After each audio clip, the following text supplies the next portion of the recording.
Going to the options is about the same thing, really.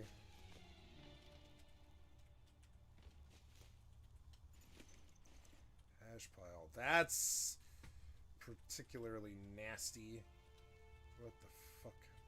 Ooh. Yeah, I didn't really loot this place.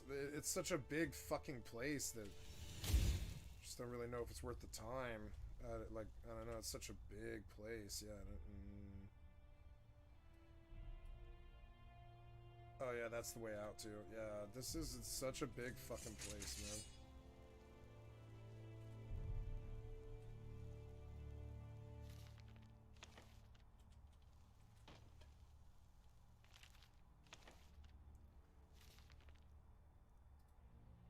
With his god destroyed, Wulfharth finds it hard to keep his form.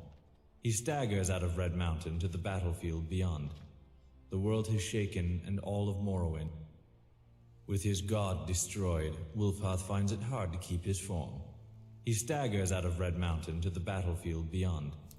The world has shaken, and all of Morrowind is made of fire. A strong gale picks up and blows his ashes back to Skyrim. Wulfharth adopts and is adopted by the Nords then, Ysmir the Grey Wind, the Storm of Kine. But through Lorkhan he lost his national identity. All he wants the Nords for is to kill the Tribunal. He raises a storm, sends in his people, and is driven back by Tribunal forces. The Dunmer are too strong now. Wulfharth goes underground to wait and strengthen and reform his body anew. Oddly enough, it is Almalexia who disturbs his rest, summoning the Underking to fight alongside the Tribunal against Adasum Dir Kamal, the Akaviri demon. Wulfharth disappears after Adasum is defeated and does not return for 300 years. It is the rumbling of the Greybeards that wake him. Though the Empire has crumbled, there are rumors that a chosen one will come to restore it. This new Emperor will defeat the Elves and rule a united Tamriel. Naturally, Wulfharth thinks he is the figure of prophecy. He goes directly to High Hrothgar to hear the Greybeards speak. When they do, Ysmir is blasted to ash again. He is not the chosen one. It is a warrior youth from High Rock. As the Grey Wind goes to find this boy, he hears the Greybeard's warning. Remember the color of betrayal, King Wulfharth. The Western Reach was at war. Cuchulainn, the king of Falkreath and West Cyrodiil, was in a bad situation. To make any bid at unifying the Colovian estates, he needed to secure his northern border, where the Nords and Reachmen had been fighting for centuries. He allies with Skyrim at the Battle of Old Hroldan. Leading his forces was Hjalti Earlybeard. Hjalti was from the island kingdom of Alcair in High Rock, and would become Tiber Septim, the first emperor of Tamriel. Hjalti was a shrewd tactician, and his small band of Colovian troops and Nord berserkers broke the Reachmen line, forcing them back beyond the gates of Old Hroldan. A siege seemed impossible, as Hjalti could expect no reinforcements from Falkreath. That night a storm came and visited Hjalti's camp. It spoke with him in his tent. At dawn, Hjalti went up to the gates, and the storm followed just above his head. Arrows could not penetrate the winds around him. He shouted down the walls of Old Hroldan, and his men poured in. After their victory, the Nords called Hjalti Talos, or Storm Crown. Cuchulainn, with his new invincible general, unifies West Cyrodiil in under a year. No one can stand before Hjalti's storms. The Underking knows that if Hjalti is to become Emperor of Tamriel, he must first capture the Eastern Heartland. Hjalti uses them both. He needs Cuchulainn in the Colovian estates, where foreigners are mistrusted. It is obvious why he needs Ysmir. They march on east, the battle mages surrender before their armies, and they take the citadel. Before Cuchulainn can be crowned, Hjalti secretly murders him and his loyalist contingent. These assassinations are blamed on the enemies of Cuchulainn, which, for political reasons, are still the Western Reach. Zurin Arctus, the Grand Battle Mage, not the Underking, then crowns Hjalti as Tiber Septim, new Emperor of all Cyrodiil.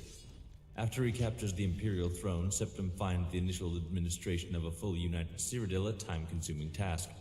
He sends the Underking to deal with Imperial expansion into Skyrim and High Rock. Ysmir, mindful that it might seem as if Tiber Septim is in two places at once, works behind the scenes.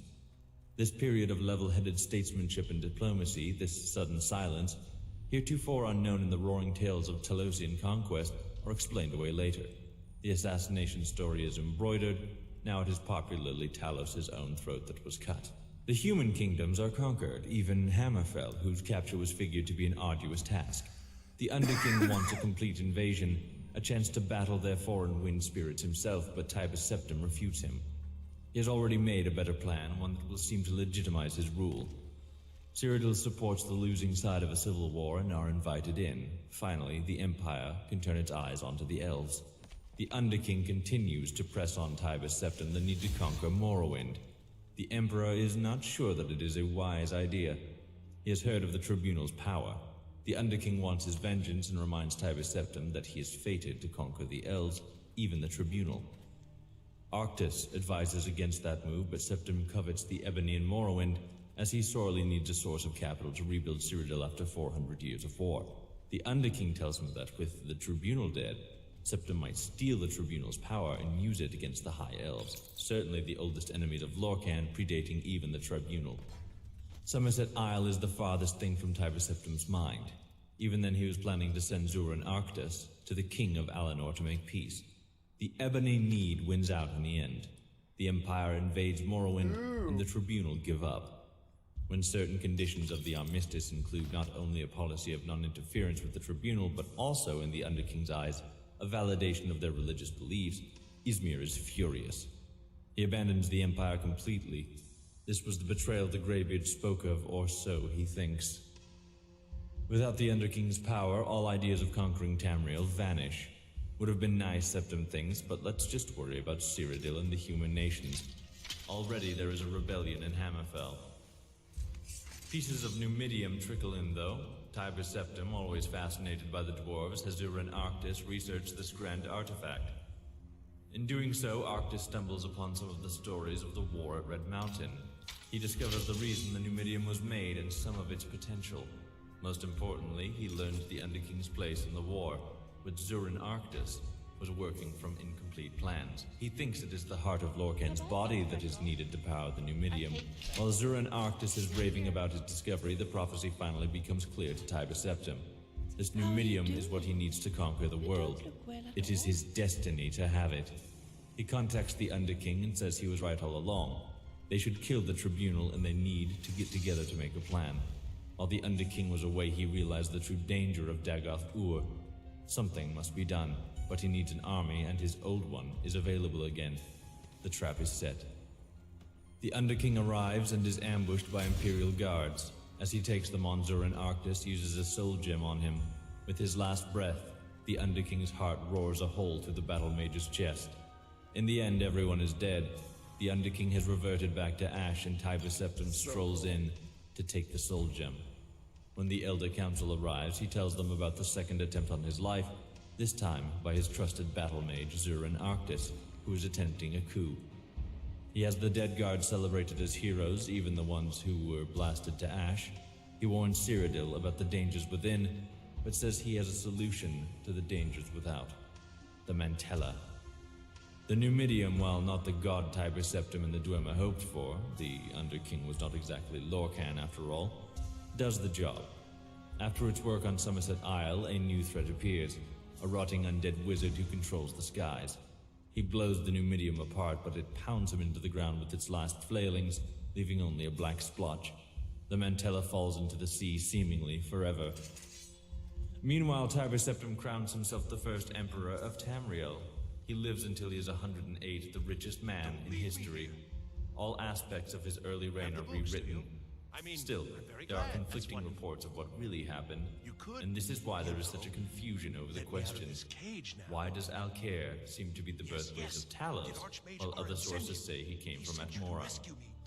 Why does Tibus Septim seem to be a different person after his first roaring conquests? Why does Tibus Septim betray his battle mage? Is the Mantella the heart of the battle mage, or is it the heart of Tibus Septim? Tibus Septim is succeeded by his grandson, Pelagius I. Pelagius is just not of the same caliber. In truth, he's a little nervous with all these provinces. Then an advisor shows up. I was friends with your grandfather, the Underking says. He sent me to help you run the Empire.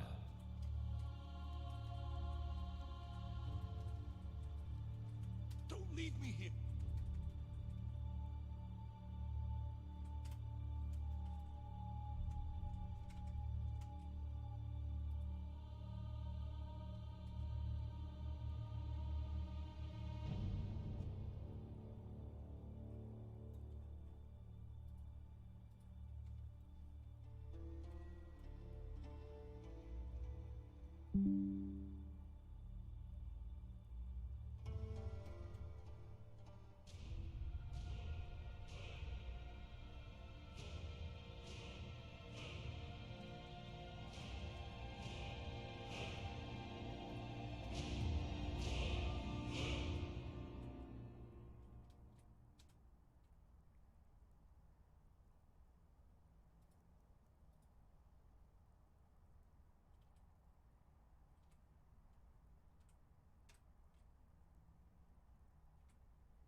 Contracted crippling rock joint.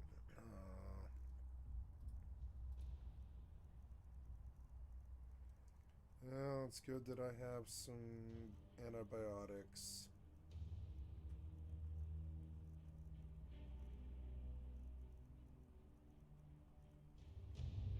Ugh. Look for disease, right? Disease, cure disease. There.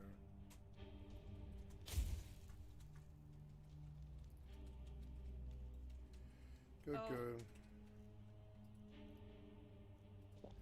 We'll have some stew and some wine. Maybe some dessert. What do we have? We have,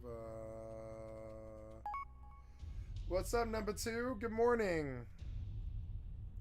Gonna have some sort of dessert here. Good to see you. Creme something. I think I have like cream cake or something like that that gives me mana regen. There it is. Magicka regenerates faster. Idar cheese. Yep, there we go. And Don't leave me here. Gotta go fire up the Xbox. Yep. And gotta worry about titles. Twitch. YouTube. I'm on Poor the right. Orson. Display How are you correct. Yes, doing? I am. You know, with friends like yours, you don't really need any enemies.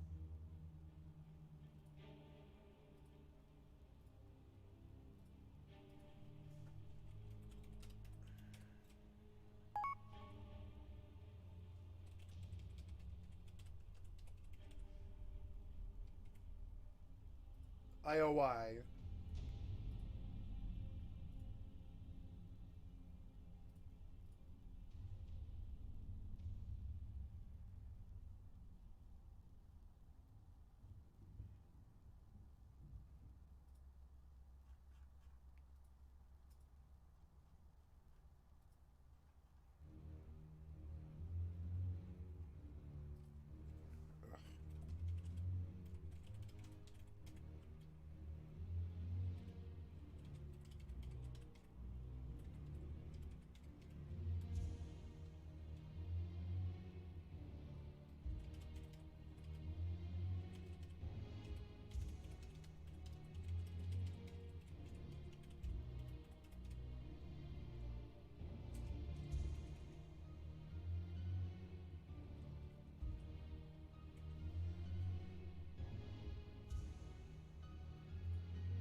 What was that? Ugh.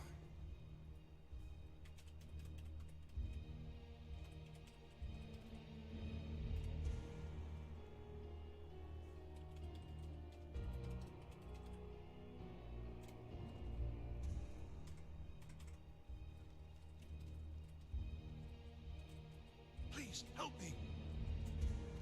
Be careful. Huh? Don't leave me here.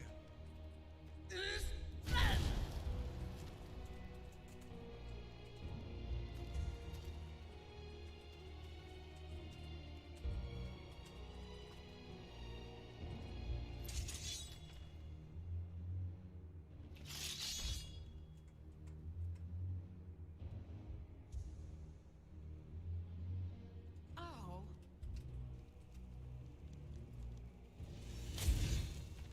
There's more? Oh my god, there is more. Jesus Christ, man.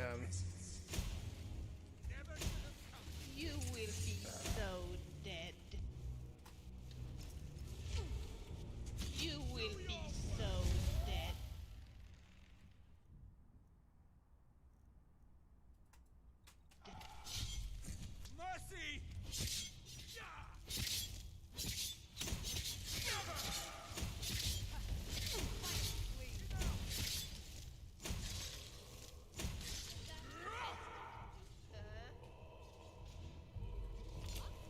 Didn't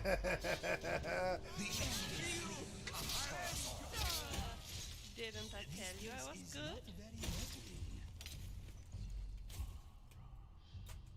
What makes this smell?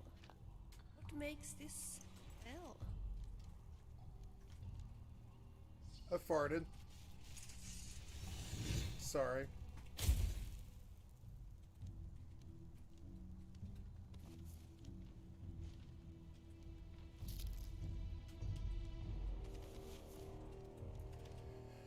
Man, there was like about 50 necromancers up in this cesspit, you know, hell, you know? Fuck these 50 necromancers. I wiped the floor with all of them. All of them are kissing the fucking floor. Fuck you, 50 necromancers. There was like 50 of them.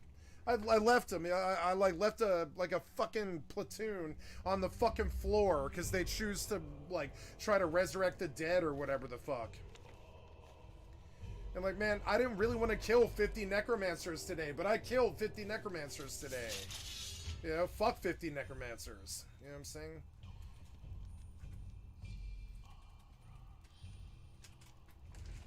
The dungeon music kind of annoys me. So then, what's next? It's you.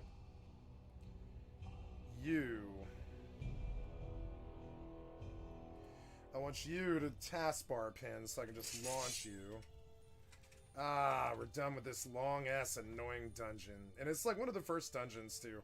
This is going to be such a long, like, 1,500-hour campaign. You can tell, it takes forever. It takes forever to do Skyrim. It like, eats up your fucking life away. Just boom, gone. Like, my best friend, he used to say that he would get Skyrim jobbed. Because he did. He completionist Skyrim back in 2012 or something like that, or 2010. And, like, he called it getting Skyrim job because it would eat up, like, all of his weekends and all of his evening nights for, I don't know, years. Like, for, like, 2 years, he would just play Skyrim all night, every night. And I'm starting to feel that same thing. Same vibe. Oh, yeah, so something about the mark and the recall thing, UI extensions, the translocation one. I didn't read how to do this. Yeah. Translocation. Oh, no. Okay. Skyrim SE mark recall is translocate. Translocate. There we go. Mark and recall spells. So, day of mission requirements, features, caveats, and notes. How do you get these spells? By default, one mark is allowed per rank of alteration.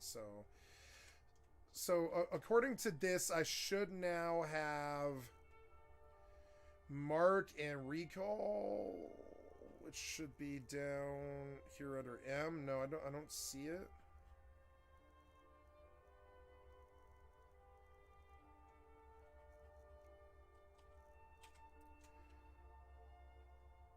Oh, so perhaps in the MCM or whatever, the mod configuration menu, yeah. A matter of time, apocalypse spells, atlas map markers. Ooh, atlas map markers, huh? Atlas map markers.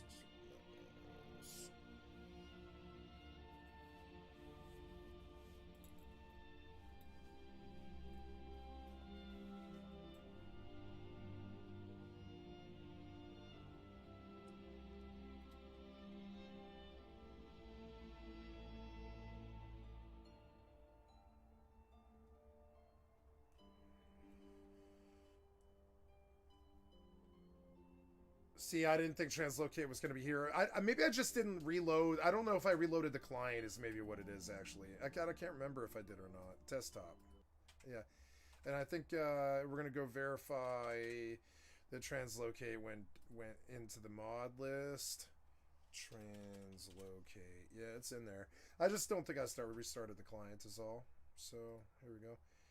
Now, what else? You are doing the Minecraft launcher. I want Minecraft Java Edition. Yeah, Minecraft Java Edition. Play. Waiting on install. Preparing.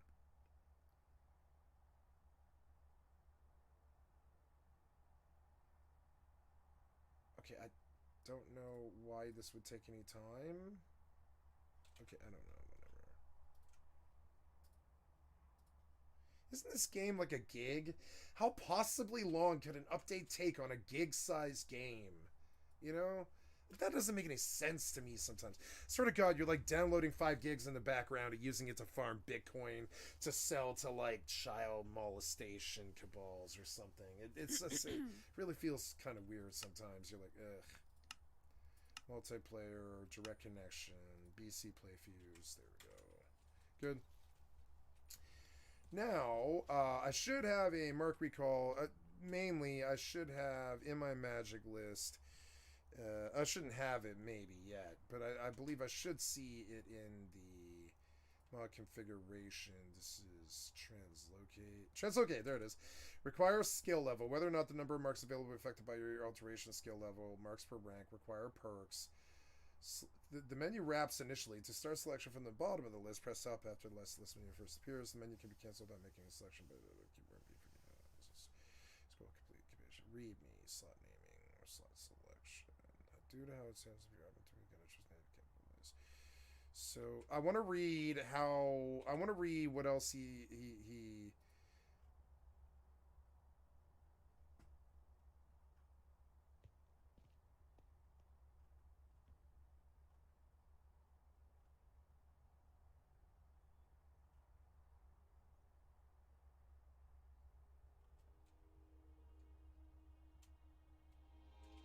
So I don't see. Oh, so this is an alteration skill. Perhaps I should just go directly to the alteration menu. Yeah, I don't see Mark and Recall at all.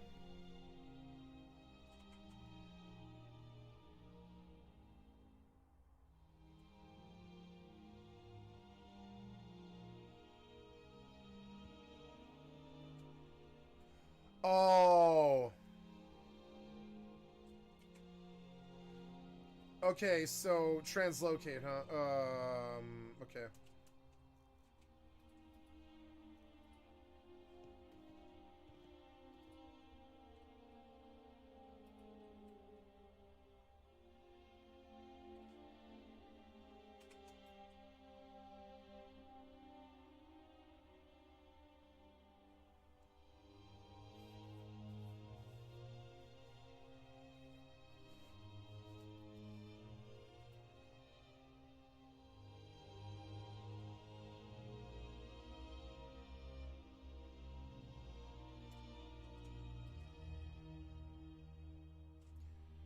Oh, yeah, okay. You have to buy the spells. Okay, that's good to know. That's all I needed to know.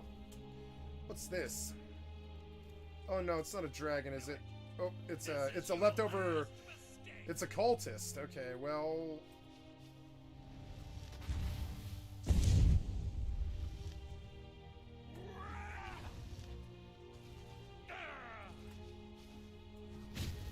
You'll beg me to kill you before I'm done. Please draw the fucking weapon.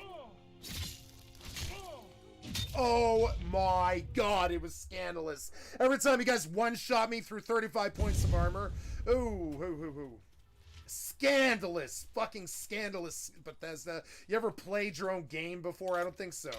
I would like you to prove in a court of law that you've ever played a Bethesda game if you've worked at Bethesda, because I don't think any of them have. I gotta pay. Oh my God, why did you swing faster than me? I queued the swing 5 seconds before I arrived. Ew, please move. No, I can't. You can't hide from. He chopped off my head. My God. Anyways, get the fuck out of here. Where's my team? The fuck are you guys doing? Let's go. I'll bathe in your blood. No, you won't. It's slicing time. Oh, damn it. You just had to block my spell, didn't you? There it is. Okay. At last, a worthy opponent. Save. Oh.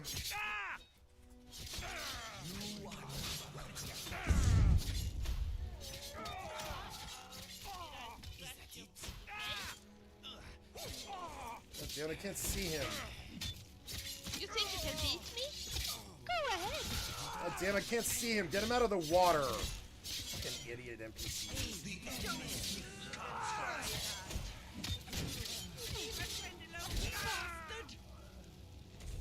Did you die? Yes, you did.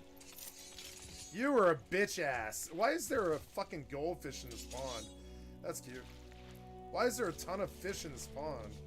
Ew, it's his head. It's floating around in the water. Ew. Wow, babe. Yeah, you took your clothes off, huh, to go swimming in this.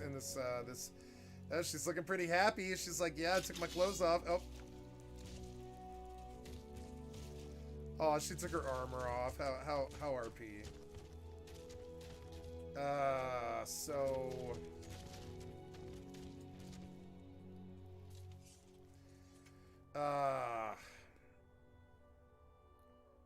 but I did that. I did that. I did that.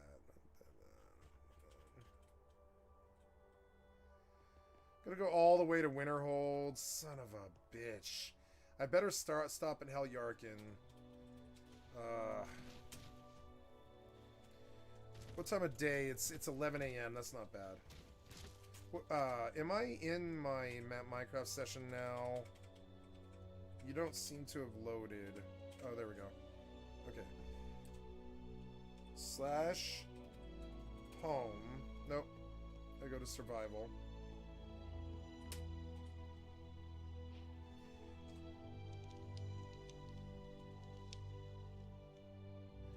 Wow, that load screen seems a lot more technological than the game itself. See it? It's kind of funny. So cool. Level 15, doing pretty well. Yeah, we're only going up. Sky's the limit, bitch. I'm gonna do this for a little while. I have a broken pickaxe, but yeah, we'll do this for like 2 minutes here while we listen to the cool Skyrim music and all that.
Blue Ruby.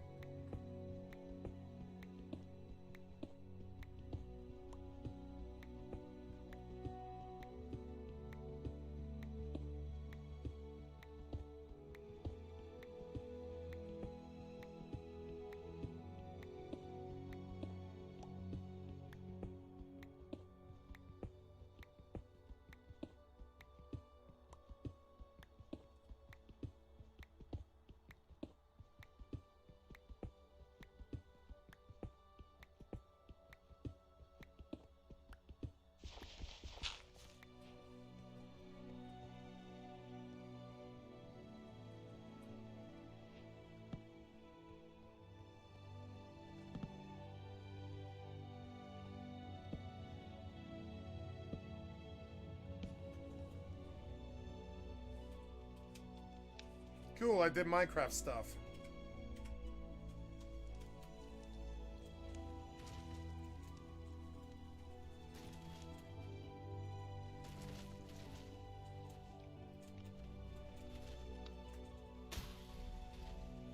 Yeah, I like the ice shiv, and I'm gonna remind myself what that is. It's like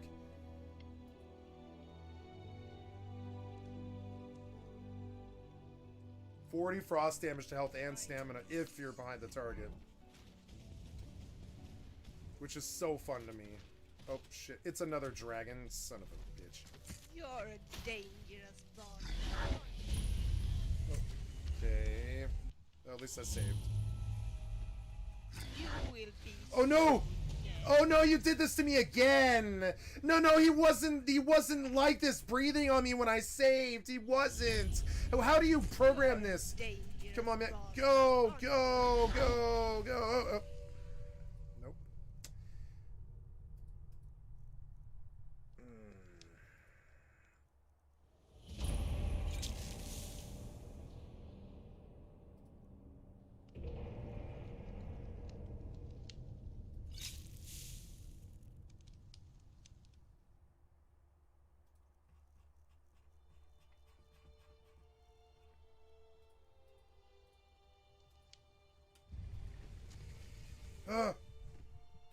Please!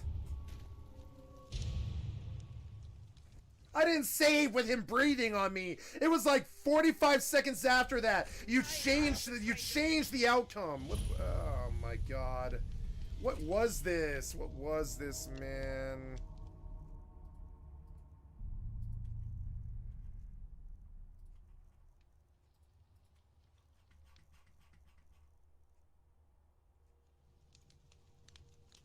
Come on, man.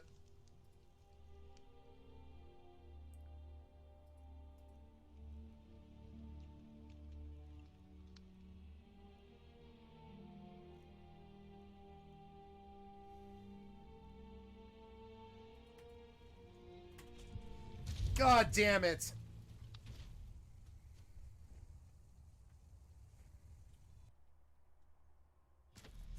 Why crawl back? Please! I can't even pause the game before you do catastrophic damage to me while I'm locked and I can't do anything in a combat animation that shouldn't exist.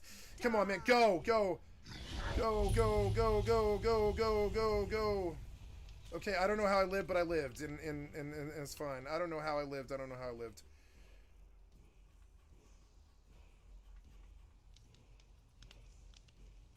Okay, go. There, I lived. I lived. Jesus, man.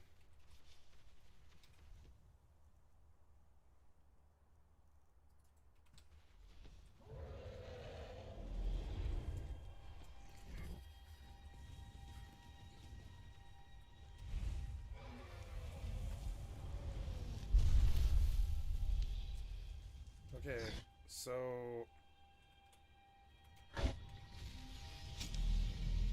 Come on, dragon.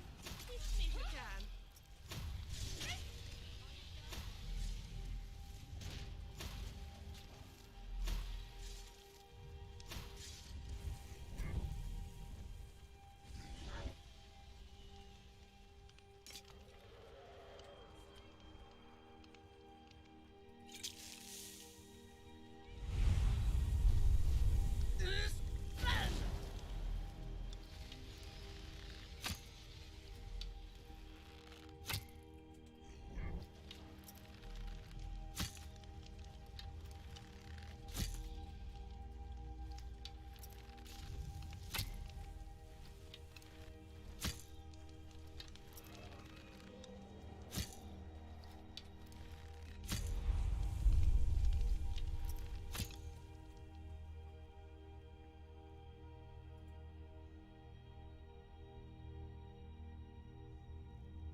Oh, he's a grand mage. He's like bombing our shit. Yeah. I don't really want to get in front of him. I feel like he's gonna kill me. Oh yeah, look at that. Let's just range him for a bit.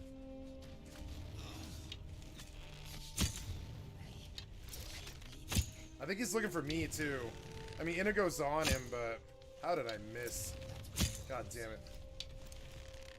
So annoying. He is a frost mage. Maybe I better try Thundercrack on him.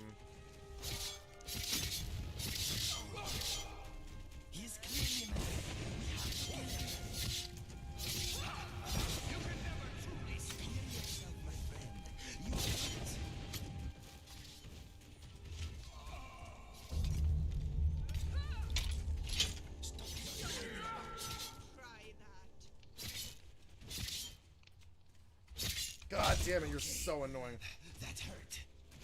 Who dares disturb my...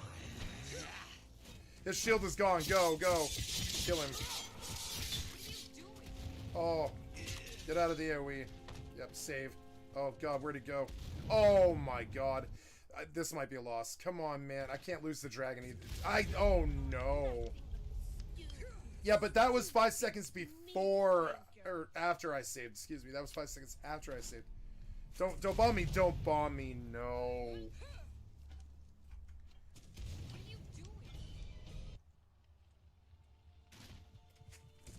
Oh my god. Sooner or later you're gonna have to let me open my menu. I did not save like this. I didn't save like this, man. Oh my god. I did not save as he blew me up. It did not happen like that. Come on, man. Jump, jump, jump, jump. There, I lived. Okay, first of all, food of the...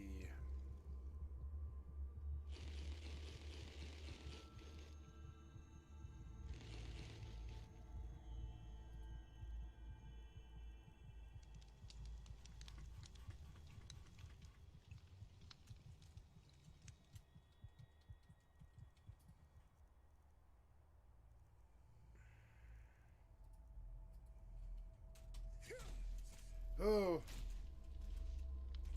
Get away from him. He's so annoying. I'll just range him. Fuck it. Can't get anywhere near that thing. Fucking so annoying. I'm not afraid of you. God damn it. Can't see him to hit him. Is he dead? No, he's not dead, no.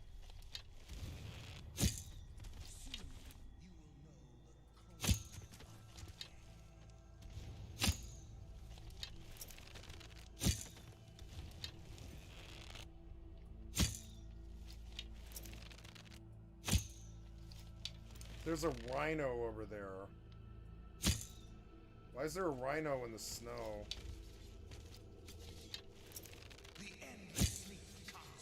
God damn it. Did you kill him? Yeah. No, I didn't kill him. But I can kill him. I can kill him. Now I'm gonna get you. Oh, he's not living, is he? He might not be living. Don't you even try that. You leave her alone. He's not living. He's a drogger. Son of a bitch. Okay, well. Wait, what was that sound? Oh, the rider, the lion's in the mix now too. Let's just bomb the whole mess of it. I don't care. Right? We'll run a Frost Nova on these bitches. Stop doing that.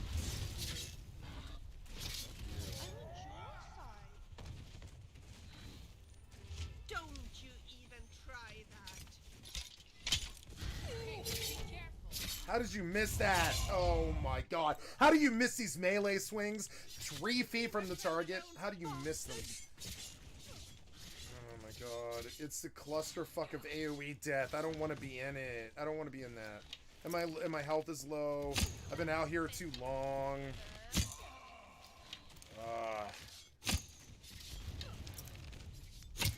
Fucking Bristleback is so annoying. Fuck this Bristleback, dude. Fuck this Bristleback. I'm gonna leave you with a sword. Kill the other thing. Oh my god, kill the other thing. He's so annoying. Fucking Grand Croesus. Saved. I can't see him to hit him. Come on, man. Nice. Cool. Just gonna get away from him now. Yeah. How would you ever do this alone? There's just no way. There's no way you would ever be able to do this.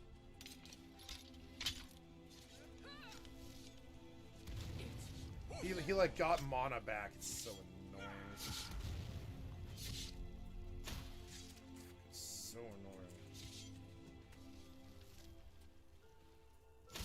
Goddamn fucking rocks. Goddamn fucking collision boxes and wedging. Goddamn fucking bad design from 10 years ago. Goddamn fucking out of mana.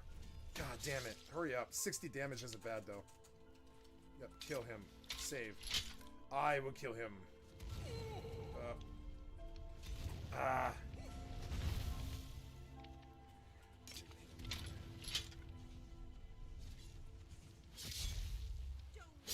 Well damaged. Go! Get out!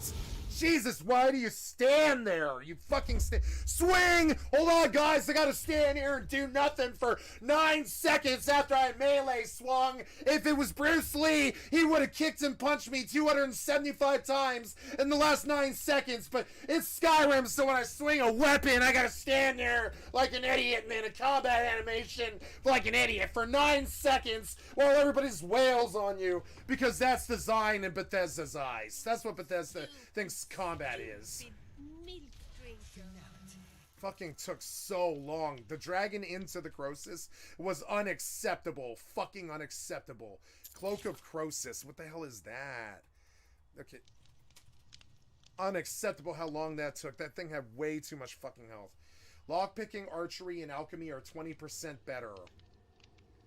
That's insane to me.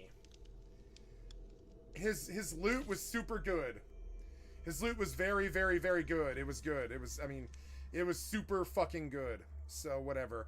I guess I'm happy. Never mind. I'm happy that his loot was that good.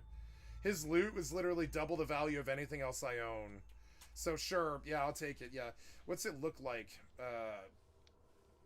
Oh yeah, now I look like this guy or whatever. I can't see my face, please. Well done. Yeah, cool. One Oh, I dragon look less to pester awesome. Skyrim. Yeah. One dragon less to pester Skyrim. Yeah.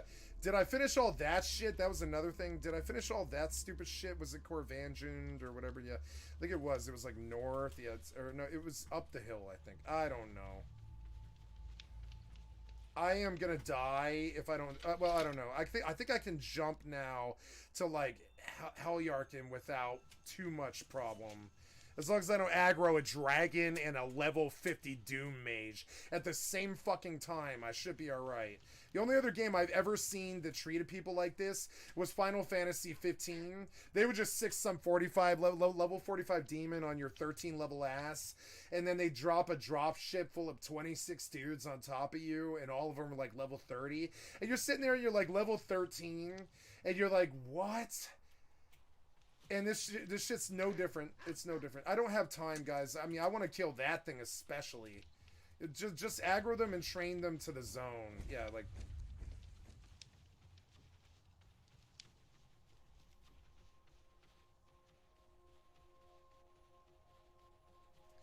damn, I'm gonna freeze to death. Let's go.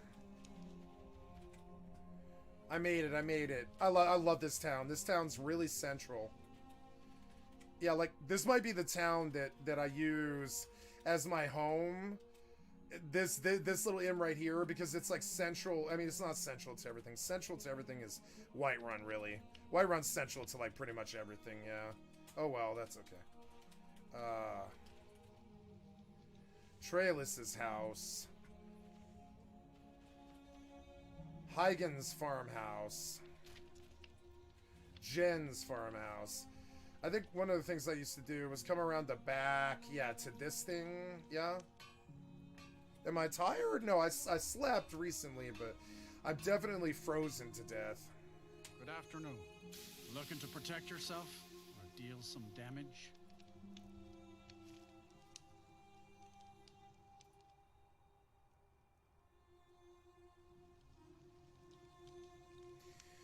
Elven Gilded Armor with 57 on it. I mean, it's a nice piece of armor. I'll enchant it. We'll start from the bottom and sell stupid stuff. Yeah, here we go. That stuff, right? Yeah, all of that. Ugh.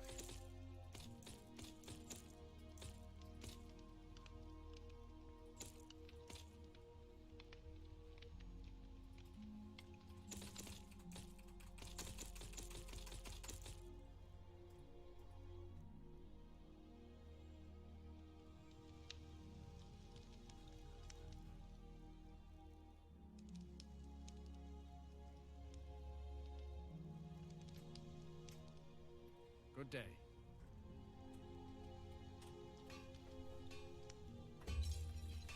Aww.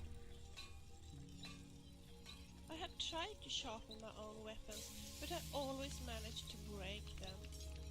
Maybe you could do that for me instead.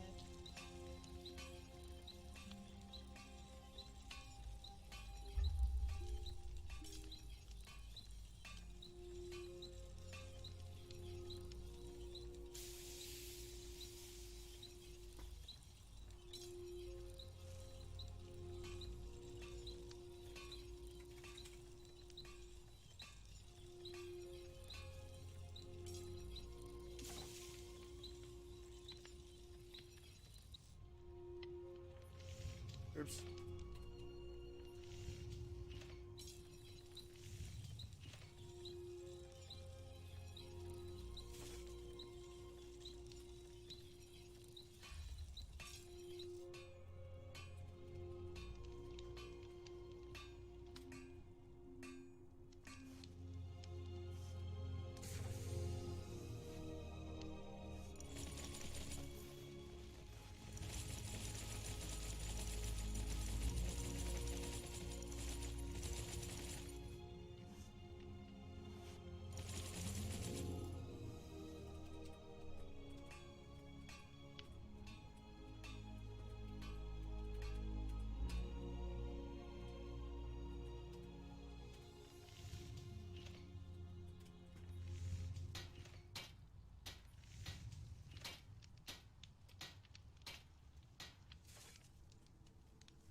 She looks awesome.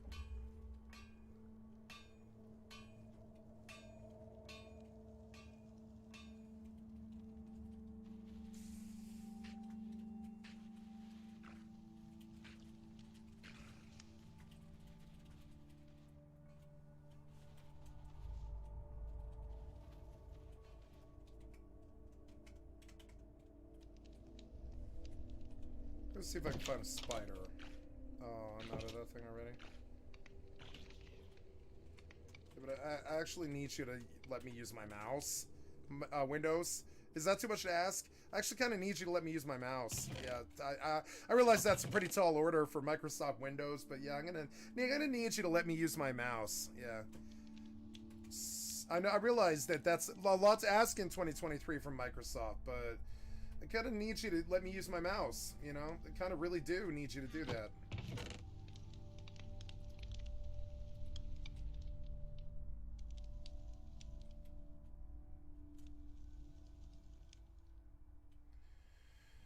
Oh, 2 swords. I'll take that, I guess. Yeah.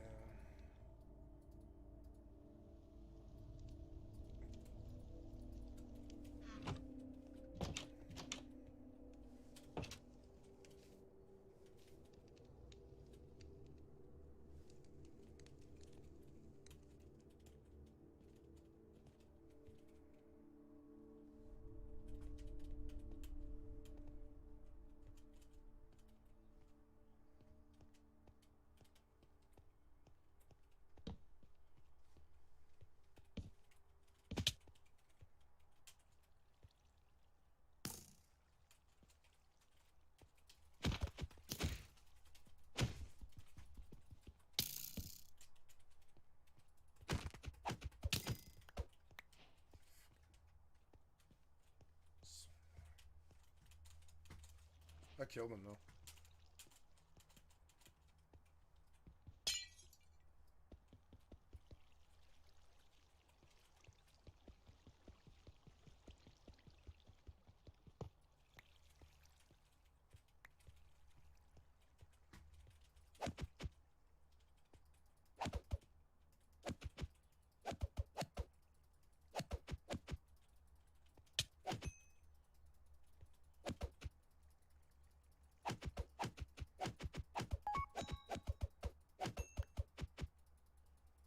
What's up, young stereo? How you doing? Yeah, you've been in here a week. Yeah, I'm sorry. The internet, the internet is full of people who, not full of it. Excuse me. I've had somebody on the internet who has been attacking me for almost a year and a half, and causing me trouble in real life. I've got a federal case against him, and a police case against him in my local town. And so I'm sorry that I have to defend myself with stuff like week-long chat bans, but I have more reason than most to do something like that. I don't really want to talk. That, and I've got somebody really fucking with me, and I'm sorry that it's inconvenient. I apologize.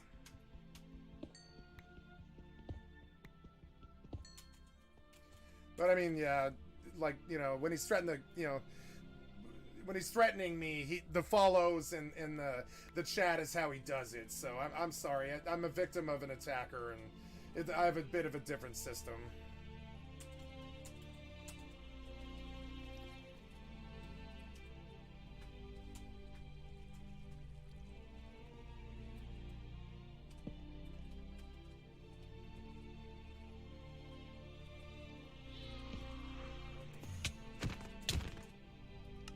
Okay, so last time I checked, that mob was like 7 feet behind me, and then it blew up on top of me instantly. So that was cool. You know, the mob was nowhere near me. Why did it kill me instantly?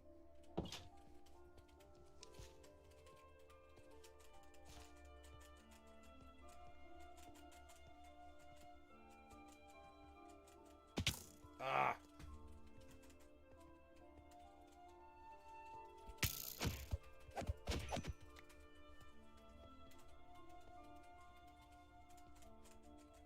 Ah.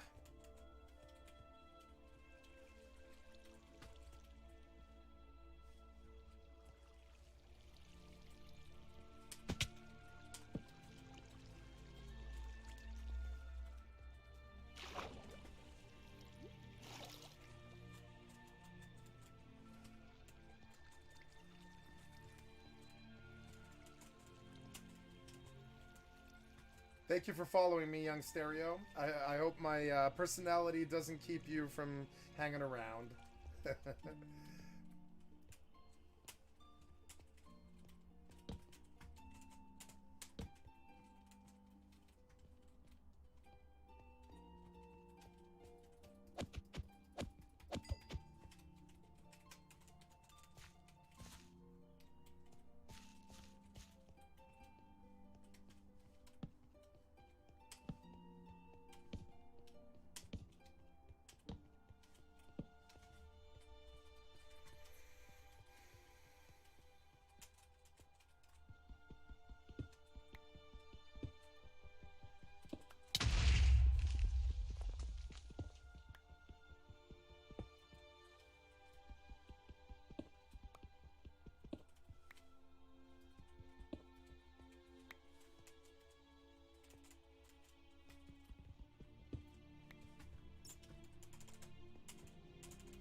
Oh, I got a bow. Yay, free bow. That's good.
that thing died of oxygen, or yeah, that thing died from being out of the water. That's funny.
What was that sound? Oh, God.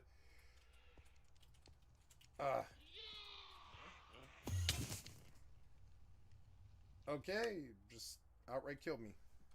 I love what the honestly idiot designers think modern video games should be. It's mainly an amalgamation of bullet sponge and one shot. Deer backfill, bullet sponge and one shot. Dear God, live services. Why? I did a video about it this year. I titled it that too. Dear God, live services. Why the backfill, the bullet sponge, and the fucking one shot? You think that comprises design? You're a fucking idiot. Let's see what one shots you in reality. I'd say plane crashes, explosions, high impact stuff, car crashes, maybe falling off cliffs or out of planes, that kind of thing. There's some stuff that one shots you, but most violence doesn't one shot you. Not really. Not like, oh, I'm dead, boom, bomb, bye. You know, maybe pistols, shit, guns do that, yeah. But it's actually fairly rare to just get one shot in any reality, except for the idiots who make video games as realities. In their reality, in their weird world, most of the time, if somebody touches you, you die of full-blown extreme violence if something touches you.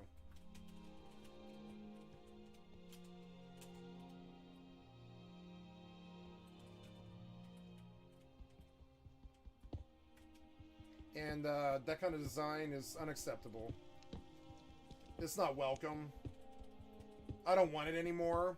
I think From Software are the people who essentially like did this to us, and I really think that it's a really terrible thing. And I've done a video about it, and I really care about this passionately. One shots and bullet sponge in every single fucking title that I play is really fucking sickening in 2023. It really sickens me. It sickens me. The amount of bullet sponge. Look at the bullet sponge. Just ridiculous. Even in Minecraft. Fuck you, Mojang.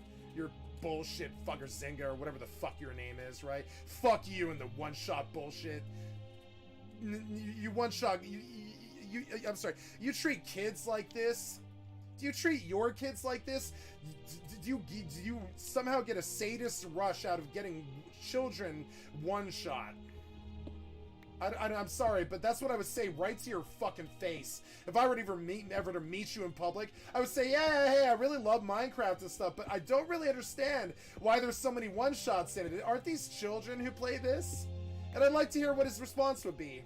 Because it's bullshit developers copping out. Instead of building a combat system, they just make it bullet sponge one-shot.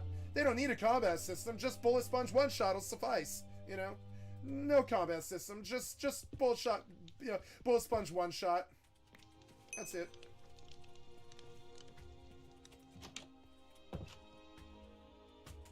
Even in Minecraft, doesn't matter what game it is, they all do it. They're all guilty of that. Billionaire software despots. Stealing from children.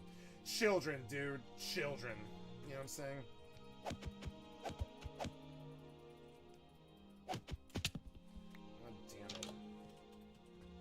The fall damage is kind of crazy.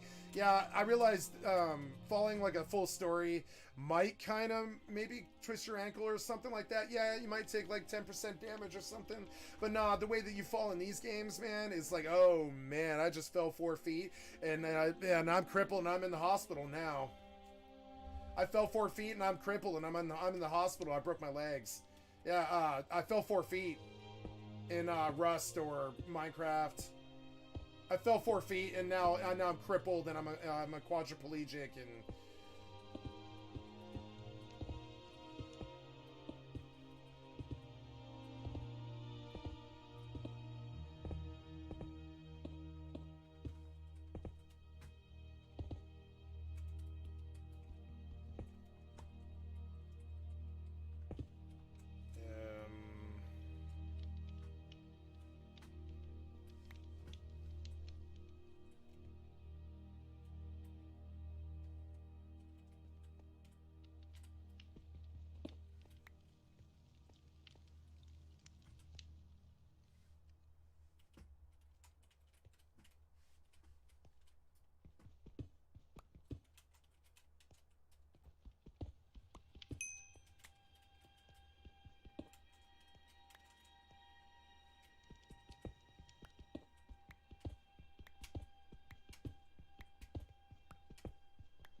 It's a low-bearing wall.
Cold out.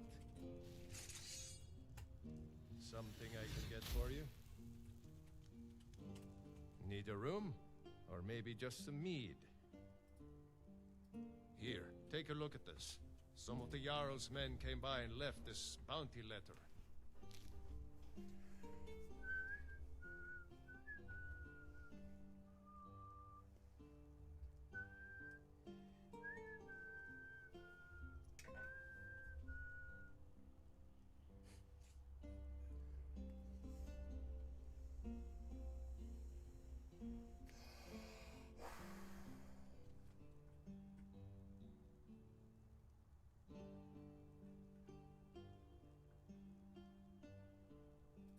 Take a look.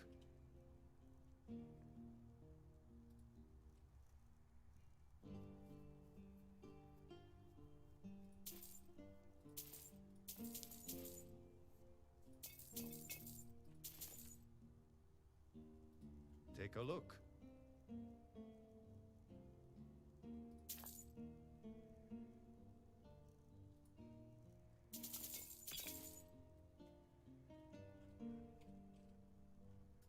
People say there's someone in Riften that can change your fate. Drink for the thirsty, food for the hungry.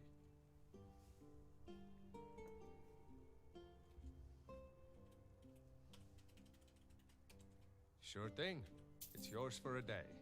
I'll show you to your room. Right this way. Anything you need, holler.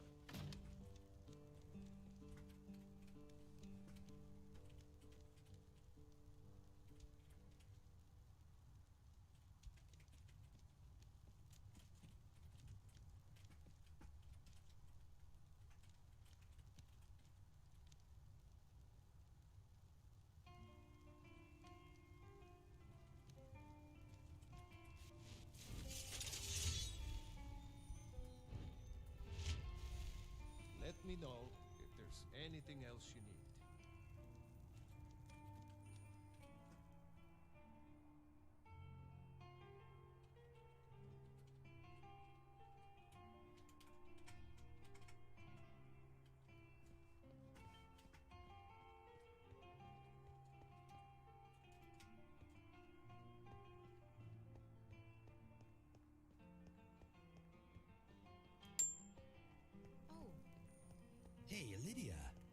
What's on your mind? What have you got in your hand there? It looks like a toenail. This is part of me. Guard it with your life. It is a toenail. I was wondering, can you whistle? Well, it could be a good way for us to quickly communicate. Look, I found this book. It made interesting reading. Maybe you should give it a look over. Anyway, what did you want to talk about?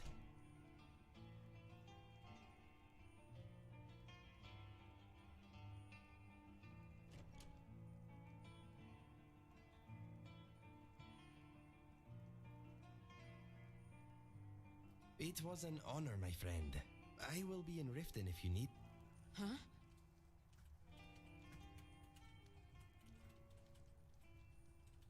Good to see you.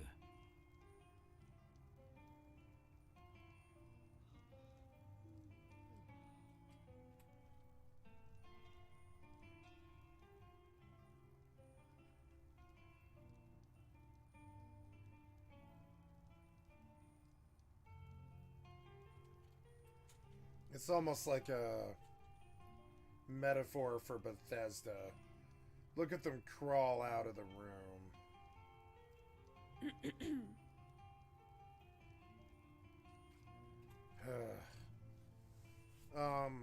So now, I want to go to a particular city for what's her name.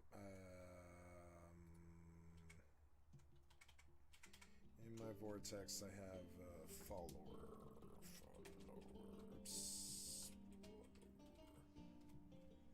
Sophia.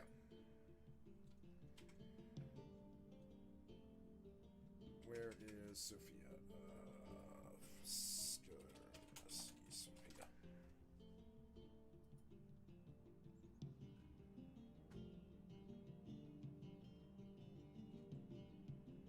Oh yeah, I remember now. Okay. Greetings.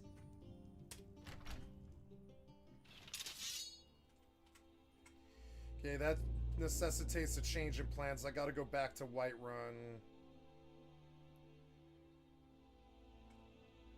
Oh, I can find location? Yeah, cool.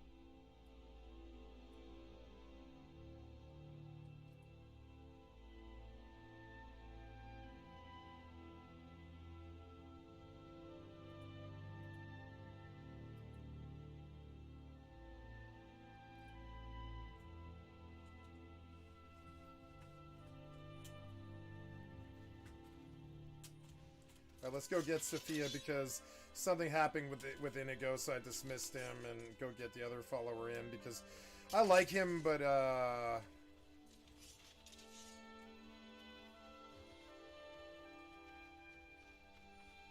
would prefer her.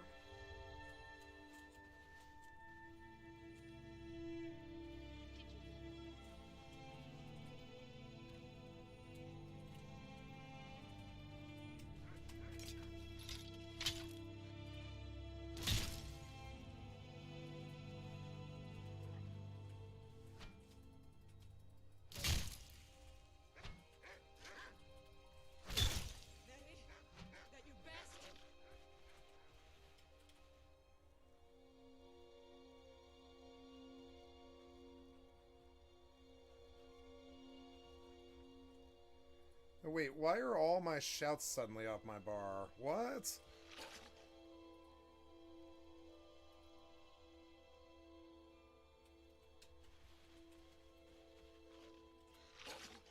Ah!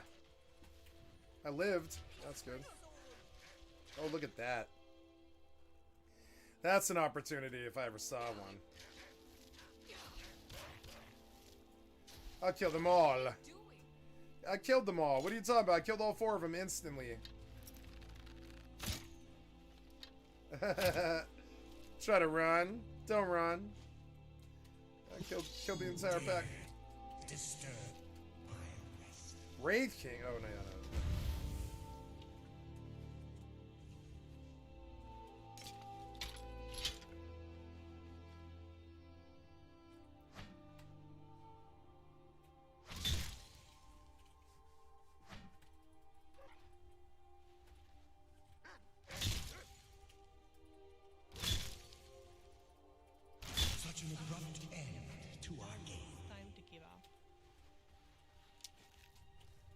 it from me. Kill you. Kill you.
What's she digging around in there for?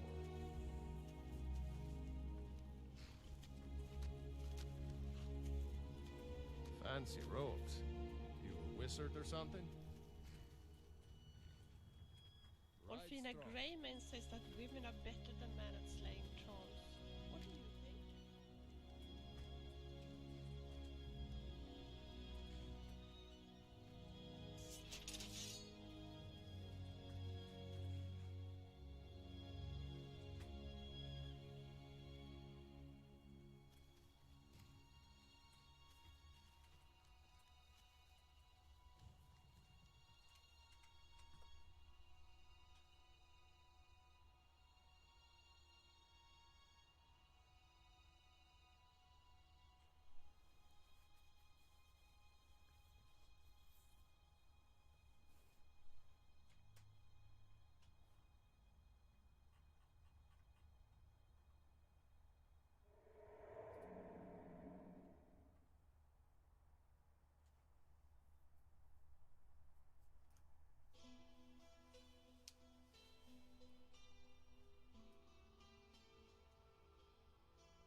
Need a ride?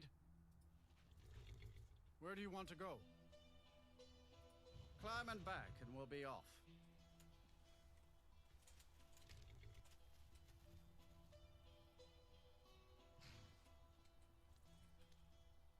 Oh, Let's hurry it up.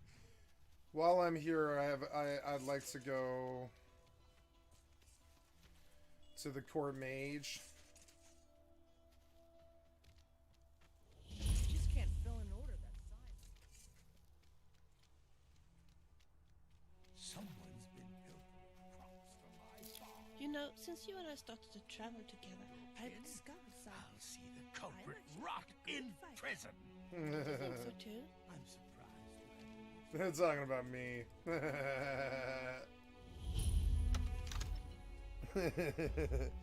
My ears are burning. No, really, I lit a Q-tip.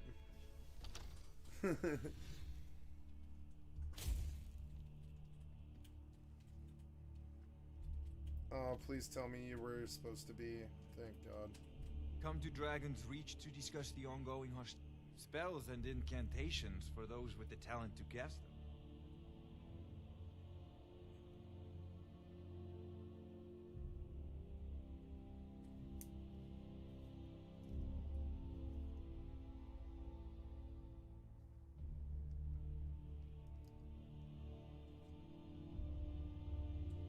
Wait.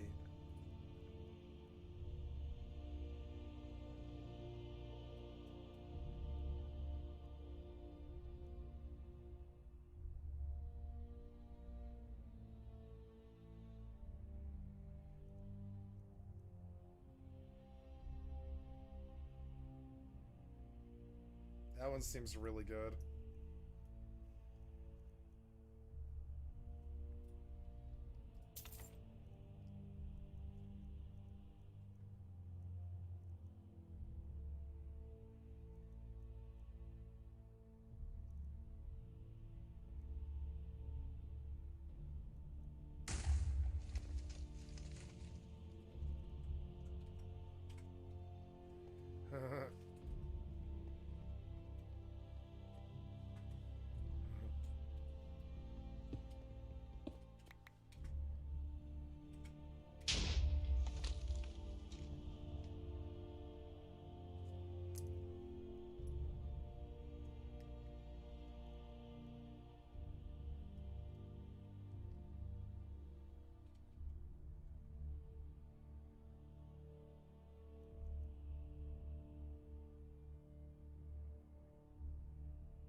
That one's really fucking good.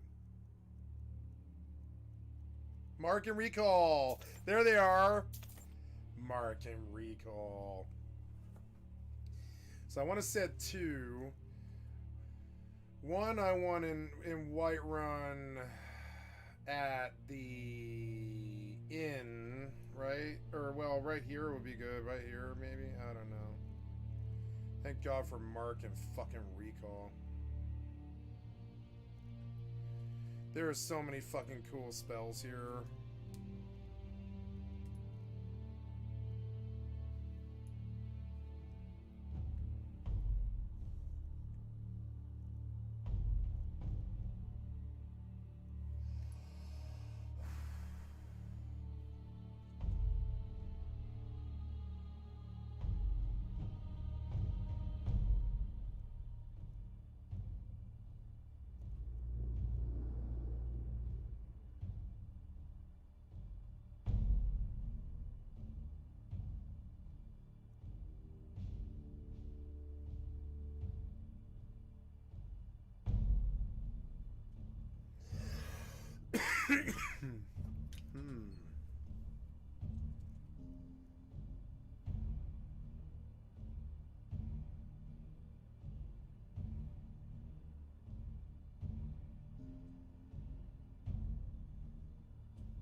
Wait, Curse of the Silent Drain Magicka.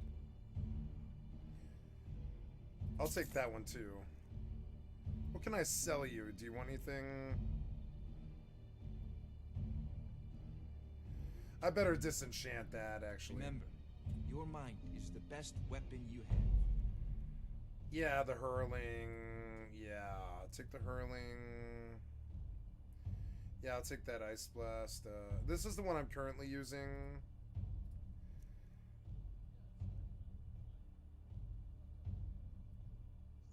Wow, friendly conjure creatures within 15 feet get 25% attack damage. Wow.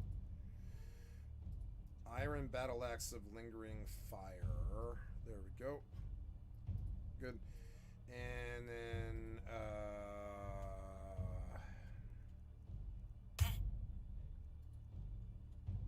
As you're already busy enchanting things, how about making me a helmet that improve my destruction skills?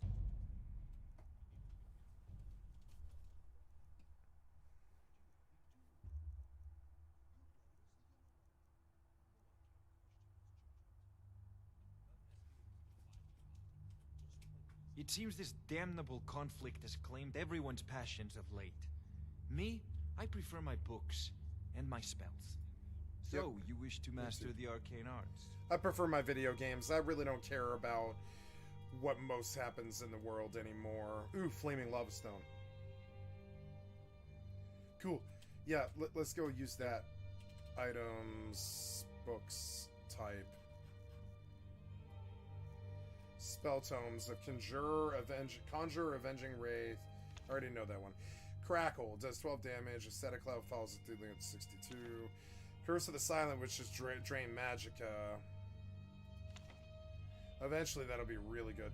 Dispels all magical effects. Frost Cloak, which is really cool. Mark. This one is really cool. Mystic Wind. For 10 seconds restores 5 points of magicka per second while the caster is sprinting, right? So that one's really cool. And Recall, right? So let's go learn Mark.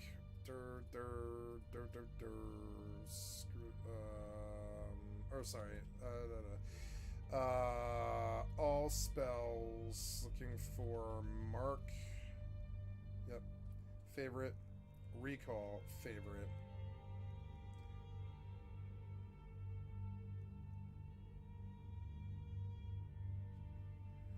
I can raise a wall, which is actually super cool.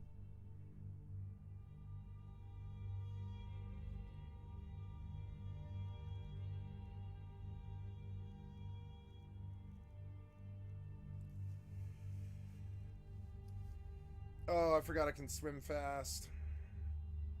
Oh, Summon Sophia. Wait, there we go. I didn't realize it was a spell.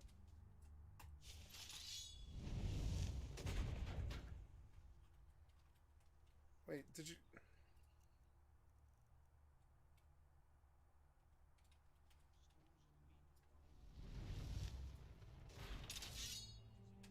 Yes, I'm listening. There she is.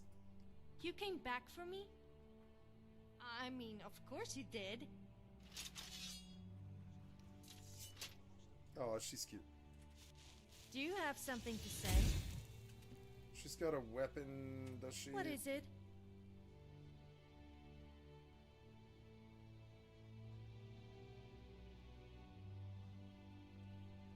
Are you sure you want to trust me with that? I don't know.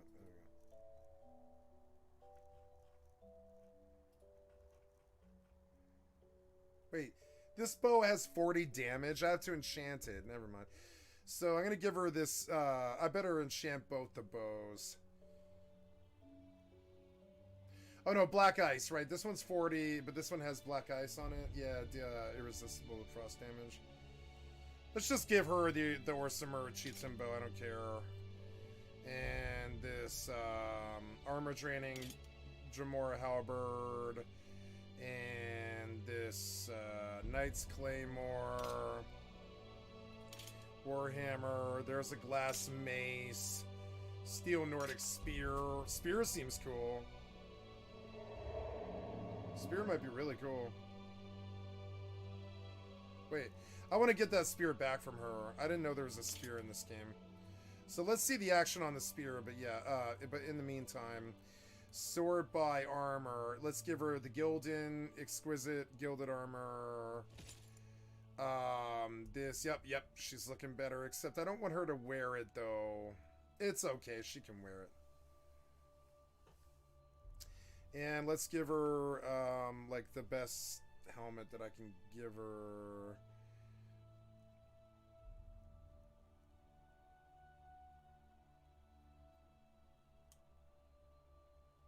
And a steel helmet. Yep. And we'll make her one of my. Time to move, I guess. Okay, she liked the mace. Yeah, she did. She liked the mace. So good to know. The mace isn't so good to understand. I mean, I don't know. Yeah. Oh, I like her cloak. Her cloak looks good. So you're Thano, huh? Well, don't think some fancy title is going to make me your servant. Although I must admit, I'm happy for you. Perhaps I could take advantage of you sometime. I mean, if we Come get to into Dragon's trouble, I Reach could to use discuss the your status ongoing to my hostilities, advantage. like the rest of the great Are those warriors. vampires? What kind Take a of look. experiments are they doing here? Oh no, I want his soul gems.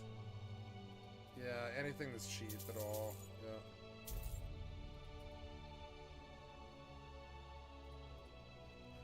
I'll just buy all the scrolls. I mean, I'm out of money.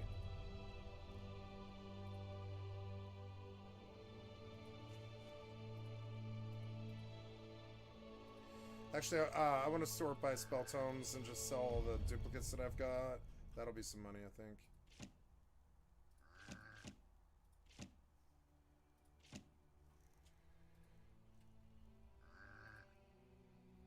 Varla.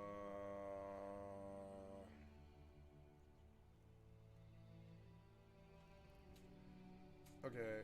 Remember, your mind is the best weapon you have. Yep, looking good.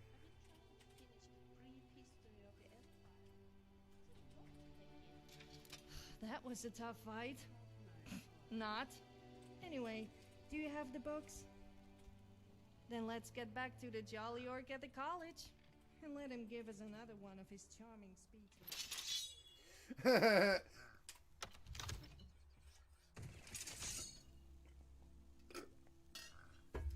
Yes, our business is done here. I want to recall to Whiterun. Deal with the house call the Jarl just gave you. She doesn't look much to me. I could outmatch her in terms of combat, looks, and just about anything, really. I don't know what to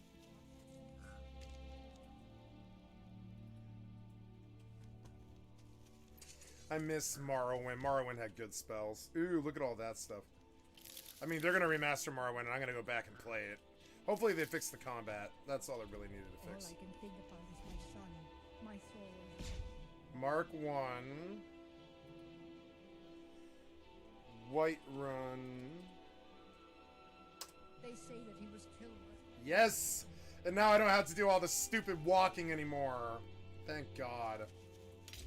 I can mob my way out of all of my losses of time. Yep. Eventually. So... yeah, and I can just freely recall here at will. Let's test it, right? From anywhere in the world. So let's go to the stables. Or like to this house, right? And then I just go to recall. And I go...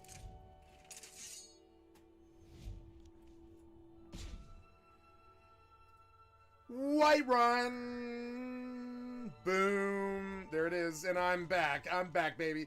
Right back where I started. Oh man, why didn't they make Skyrim good? Why did the modders have to do it? Man, turns out Skyrim was Morrowind. It's kind of funny.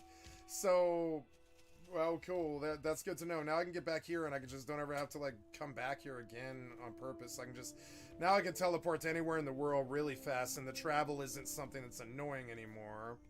Good morning. Where do you want to go? We're going to the college. Yep. Climb and back, and we'll be off. I like that guy's voice. Good guy. For a ride. Hope it lasts. It is. Me too. I think I'm gonna watch that movie Lincoln again tonight. That's one of the best movies ever made, I think. In a lot of ways. At least for Americans. I didn't know I liked Daniel Day-Lewis that much, but I absolutely do. Do you believe the stories of the college destroying the city of Winterhold? Trust me, I've been to the college and they are so inept that they could barely destroy a sweet roll. Let alone the city. She doesn't like the college. That's funny.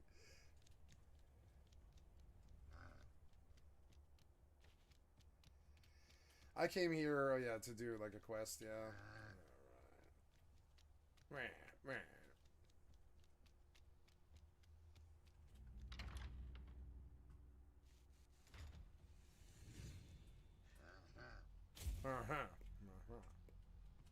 All the time you're like that. Here.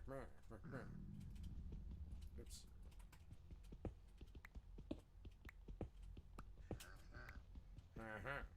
Oh, I found something, yeah? Wow, yes I did. What did I find? Uh-oh. Strange. What the fuck? It goes to the surface. That's good. Well, cool. I like that sense of exploration. It feels good. Not seeing too much of value down We shouldn't here. have been disturbing Sarthal, no matter what you found down there. Whatever. I really have to watch how I came in. Yeah, was it... Oh no, where did I come in? Oh no. Oh no!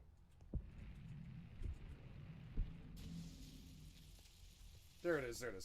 So we really have to, like, you know, I suppose this is kind of a door to my base, kind of, in a way. But I mean, I don't know. I guess I could just put doors down here, yeah. Alright, well, let's definitely delineate where this is, you know? Yeah, like, really light this motherfucker up like a light in the darkness so we understand where there might be nothing to it. where the entrance But is. I've heard that you the know? feud between the Greymanes and the Battleborns in Whiterun has grown ugly. Of course. There should be an auto run in this game. It's kind of sad there isn't. Good to see Skyrim still has such fine people. You give an old man hope.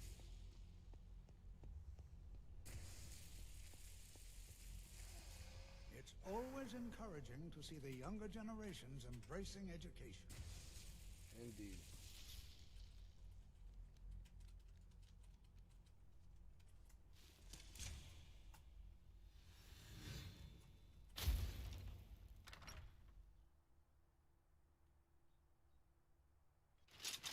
Absolutely. If the Hagravens traded in their humanity for access to powerful magics, I'm astonished that they didn't want eternal beauty on their list of powers. I care little for idle conversation, but perhaps you need help with conjuration magic. There are few places where where one can pursue my type of work without fear of persecution. We need more drunk people in Skyrim. I don't want to see you treating any of these books poorly. Are we clear? I mean, why would the guards Well, discourage well. drunken And you behavior seem to be when in they should one be piece. encouraging it? Thank A you. drunken person is I'll a look happy these person. over and inform Mirabelle if I find anything relevant. Night of Tears, eh? I'm gonna shut my I door. It's remember fucking this one. freezing in here. Well, isn't that interesting? Did you read it yourself? If I recall it correctly, that has some interesting implications. You should mention that to Toldir. And here. I suppose you've earned these. Night of Tears, Last of the King of the Aelids, fragment on racial phylogeny added. Daughter of the Niben added. So he took the books that were valuable and gave me other books. So he gave me a catalog of weapon enchantments, response to Bureau's speech, the Black Arts on Trial, and that was it? Yeah, that appears to be it. Yeah. Okay, well...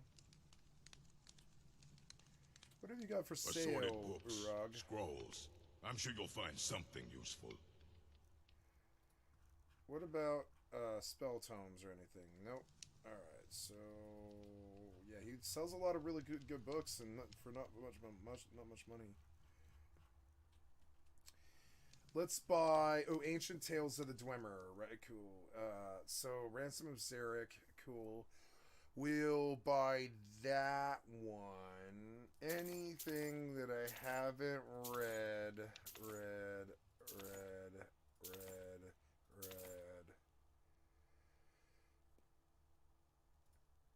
Haven't read Tamriel Flora Illustrated. Lycanthropic Legends of Skyrim. And that's all of it. That's everything I have. Yep. And then you take your work very seriously. Of course I do. Mages need to be reminded to be careful around research materials. Alright, so what's on the agenda now? It's like good intentions. Speak with Tolfdir. Uregas has to be mentioned in the Night of Tears book. Okay. So logic Until dictates that I would now read I'm just looking around for any books or ingredients that I don't. Ooh, Withershins, but I haven't read that. Oh, it's Restoration too. Can I steal it? You've been spending a fair bit of time with Sergius lately, I see. What? Why the audacity? I'll take the Restoration skill. I don't care, but I want the Withershins book. Dare But... you apply such a thing? Calm down. Why are you overreacting? I was going to ask if the two of you are collaborating on research. Oh, well, I'm sorry, yes. We have been working on something together. This is why I avoid being social. So I don't know. Yeah, like buttered crab legs sounds good. Sure. So, oh yeah, I have other things to do with alchemy and all this. I could stop at the college, but I want to chase the thing forward. But I want to listen to that book that he mentioned. It was Night of Tears. We're gonna listen to Night of Tears. Night Falls on Sentinel. Night of Tears. I don't have Night of Tears, unfortunately. I did get racial phylogeny. Let's listen to that one. Notes on racial phylogeny in biology, 7th edition by the Council. Racial phylogeny. Notes on racial phylogeny and biology, 7th edition by the Council of Healers, Imperial University. After much analysis of living specimens, the Council long ago determined that I'll be right back. Races I gotta close my of door elves and get some meat, I think. humans may mate with each other and bear fertile offspring. Generally, the offspring bear the racial traits of the mother, though some traces of the father's race may also be present. It is less clear whether the Orgonians and Khajiit are infertile with both humans and elves, though there have been many reports throughout the eras of children from these unisons, as well as stories of unisons with Daedra. There have been no well-documented offspring. Khajiit differ from humans and elves, not only their skeletal and dermal physiology, the fur that covers their bodies, but their metabolism and digestion as well. Argonians, like the Drow, appear to be a semi-aquatic troglophile form of humans, though it is by no means clear whether the Argonians should be classified with true, man, mare, or, in this author's opinion, certain tree-dwelling lizards in Black Marsh.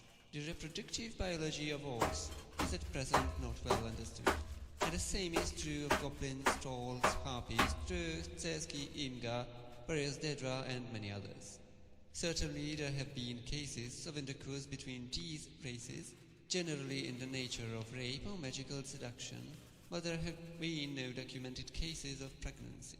Still, the infertility of these creatures and the civilized hominids has yet to be empirically established or refuted, likely due to the deep cultural differences.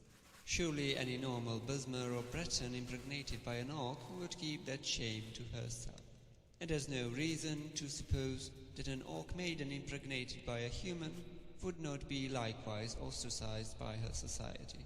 Regrettably, our oaths as healers keep us from forcing a coupling to satisfy our scientific knowledge. We do know, however, that the sloth of Thras are hermaphrodites in their youth and later reabsorb their reproductive organs once they are old enough to move about on land. It can be safely assumed that they are not infertile with man or mare. One might further wonder whether the proper classification of these same races, to use the imprecise but useful term, should be made from the assumption of a common heritage, and the differences between them have arisen from magical experimentation, the manipulation of the so-called earth bones, or from gradual changes from one generation to the next. It was good. I liked it, yeah. What else did we get? Let's look at books in terms of value, right? In terms of value, books sort of scale.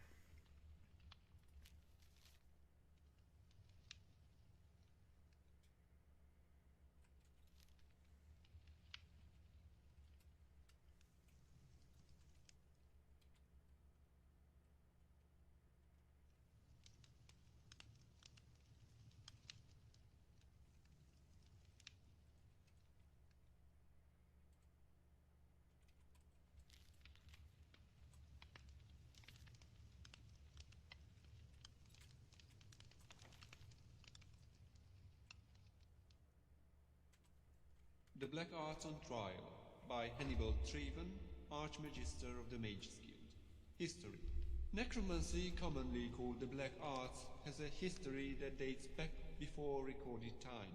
Virtually all the earliest laws of the land make mention of it as expressly forbidden on pain of death. Independent practitioners of the arts of sorcery, however, continued its study. The Psychic Order of the Isle of Artium, precursor to our own Mages Guild, also forbade its use, not only because it was dangerous, but their belief in the holy and unholy ancestor spirits made it heretical. Again, despite this, we hear many stories of students and masters who ignored this stricture. When one Skelerian left Artium, he may have disagreed with the Psychics on much, but he also refused to allow necromancy to be taught in the guild. Almost 1,100 years have passed since the time of Van Skelerian, and there have been many archmagisters to lead his guild. The question of necromancy has continued to be asked. The strictures against it in the guild have never been lifted, but attitudes about it have shifted back and forth over the years. Some archmagisters have been inclined to ignore it entirely. Some have fought very actively against it. And still other archmagisters have been rumored to be necromancers themselves. In my new role as Archmagister of the Mages Guild, it is my duty to set policy on this matter. Though I have my own opinions on the Black Arts, I took counsel with two of the most learned mages in the Empire, Magister Voscalis of Corinth and Magister Ulysseta Gracog of Orsinium, and we debated for 2 days. What follows are summaries of the salient points of the debate, argument and counter-argument, which led to the resolution of the Mages Guild on the subject of necromancy. Argument.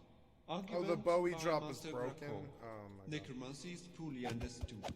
We will not make it disappear by ignoring it. As an intellectual institution dedicated to the study of the magical arts and sciences, we have obligations to the truth.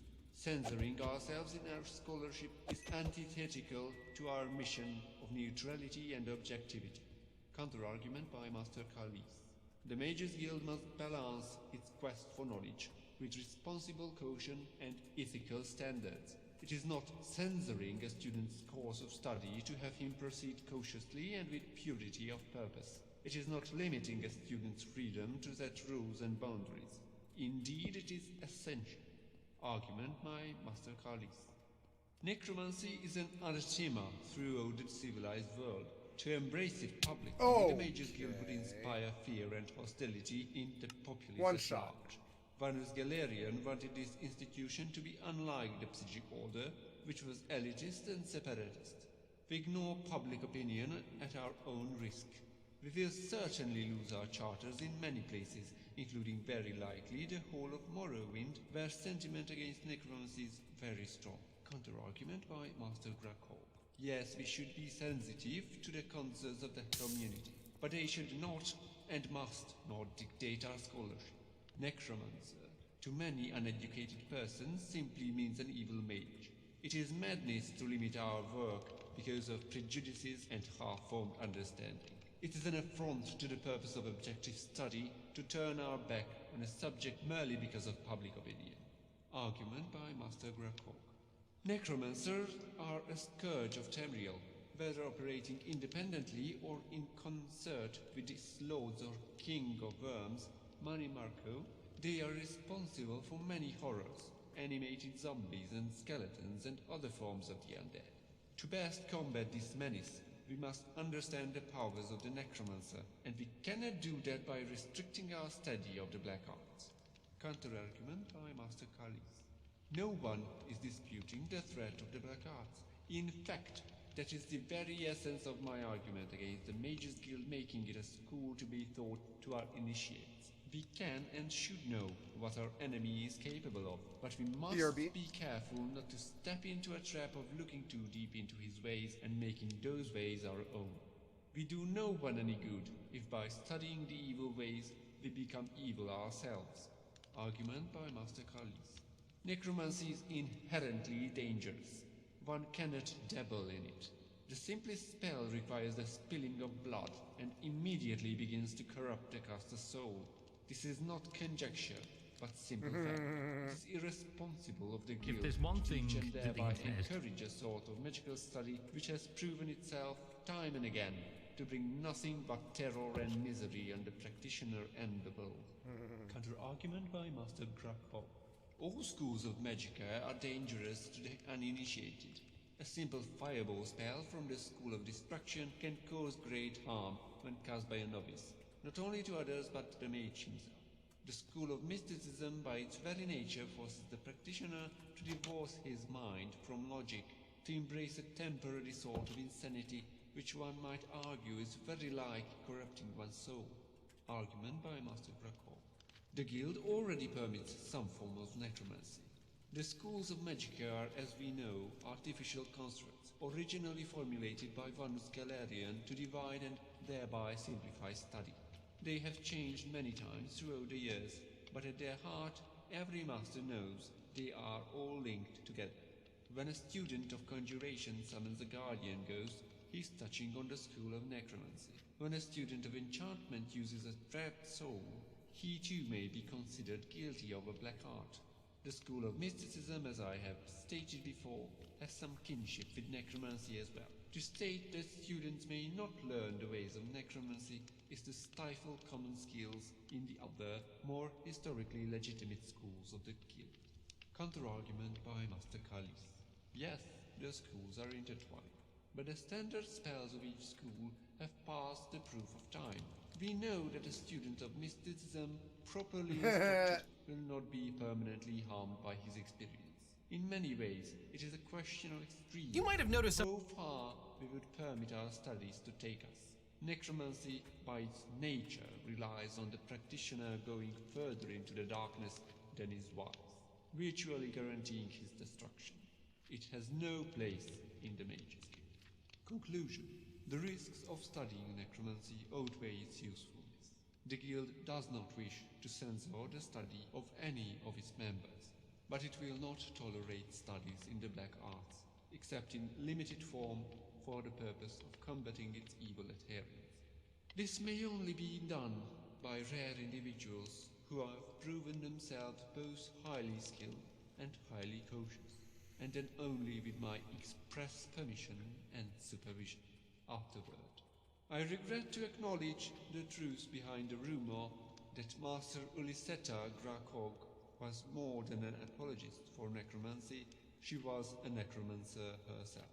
Upon this revelation, the Knights of the Lamp attempted to arrest her at the Guildhouse in Orsinium, but she made good her escape.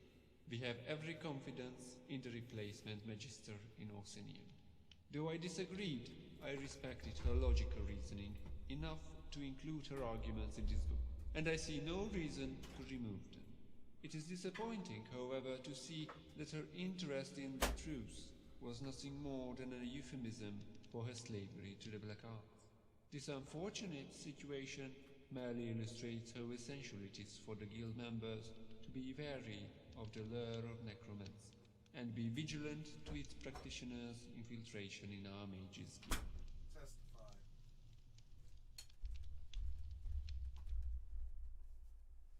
I totally agree. Fuck necromancy. If you have to reach backwards into the fucking grave instead of forwards into life, you belong in the grave. Something weird about Donald Trump's lawyers. What politics is, it's lawyers versus lawyers. So now you hope your team, Republicans or Democrats, have the best lawyers so they can go after the other guy, but it feels like the Republicans don't. Never feels like they have the best lawyers. Never feels like they have the best lawyers. Yes, Greg, it's so weird. Why can't Donald Trump and the Republicans hire good lawyers? It must be because they can't afford those great corporate lawyers who everyone knows are known for being Democrats. Now, with all his criminal entanglements, as well as his habit of filing a mountain of civil lawsuits, Donald Trump employs an army of lawyers. And in fact, his Save America Political Action Committee spent more than $21 million this year on lawyers for Trump and his associates. Oh, good. And boy, is he mad about it. Getting the Trump campaign to spend vast amounts of money on legal fees, thereby having less to spend on ads showing that Crooked Joe is the worst president in United States history. Yeah, but the problem for Trump Crooked Joe is not the worst president in the United States history. That would be Nixon. His worst client, and so the best lawyers in the country won't go near him. Even before January 6th, his reputation for stiffing his counsel and erratic behavior drove away powerhouse conservative firms like Jones Day and Kirkland & Ellis. Plus, there's his habit of attacking judges, prosecutors, witnesses, jurors, civil servants, and even his own lawyers on social media. But after the attack on the Capitol, Trump became completely toxic, to the point that he often has to pay millions of dollars up front to convince competent lawyers to leave their law firms to represent him.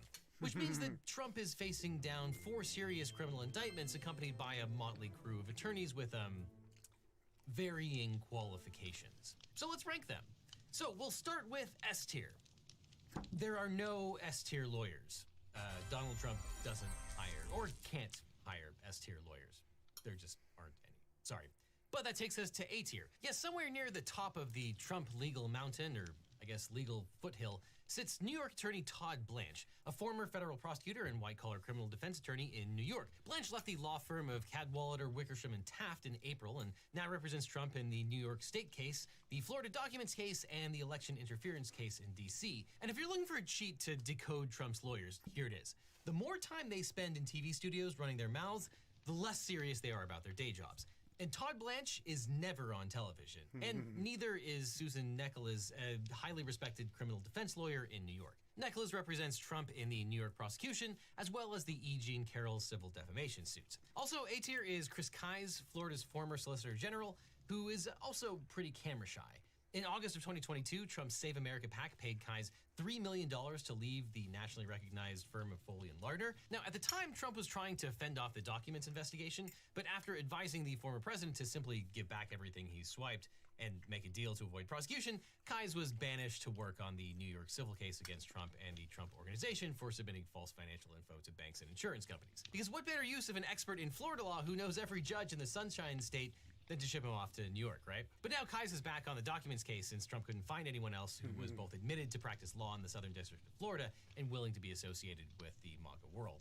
And then rounding out A tier, we have Steve Sadow, a criminal defense lawyer in Atlanta with a lot of experience representing celebrity clients and battling Georgia's expansive RICO law. But on the eve of his surrender to law enforcement, Trump swapped Sadow in for self-proclaimed billion-dollar lawyer Drew Findling, who spent the last 6 months trying and failing to head off the Georgia indictment. But now let's skip to B tier, and man, it is all downhill from here. First up, we have John Lauro, the Tampa-based attorney leading the defense in Trump's DC prosecution. He spent a lot of time on TV and managed to hit each of the 5 Sunday talk shows on August 6th after the DC indictment dropped.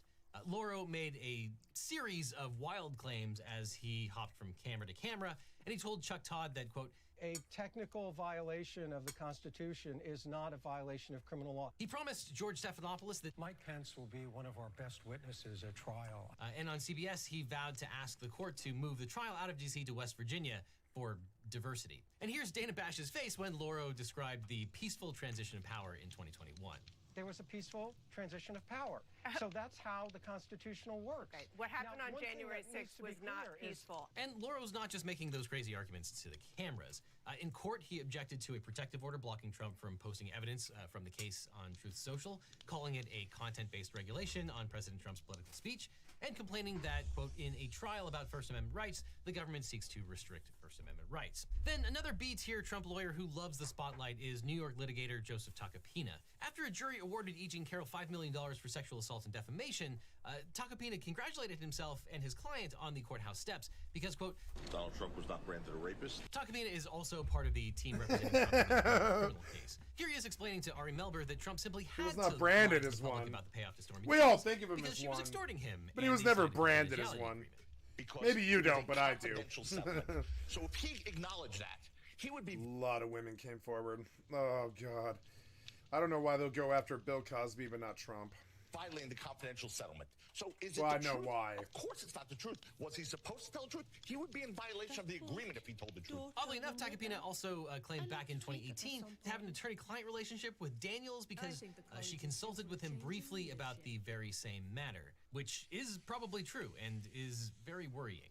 Though a New York judge recently decided that there is no conflict based on Tacopina's representations. Then moving down the proverbial ladder to C tier, we get to Jim Trusty and John Rowley, who represented Trump while he was being investigated by special counsel Jack Smith in both the documents case and the January 6th investigation. And they had some success in the summer of 2022 when Judge Eileen Cannon temporarily put the documents case on hold before being humiliatingly reversed by the 11th Circuit. But Trusty and Rowley had no such success in D.C., where former Chief Judge Beryl Howell blasted their attempts to use executive privilege to block former Trump administration officials from testifying to the grand jury. Trusty also filed a $475 million lawsuit alleging that CNN defamed the former president by using the phrase, the big lie. Trump and Trusty claimed to be, quote, vindicating the First Amendment's marketplace of ideas, but the case got tossed because calling someone names is not defamation. In May, Trusty and Rowley sent a completely nutty letter to Attorney General Merrick Garland demanding that he meet with them to, quote, discuss the ongoing injustice that is being perpetrated by your special counsel and his prosecutors. No president of the United States has ever in the history of our country been baselessly investigated in such an outrageous and unlawful fashion. And they got their meeting at the Justice Department, albeit not with the AG, but just days later, the special counsel indicted Trump in the documents case. A day later, Trusty and Rowley quit, calling it, quote, a logical moment for us to step aside and let others carry the cases through to their completion. They added that they had, quote, no plans to hold media appearances that address our withdrawals or any other confidential communications we've had with the president or his legal team.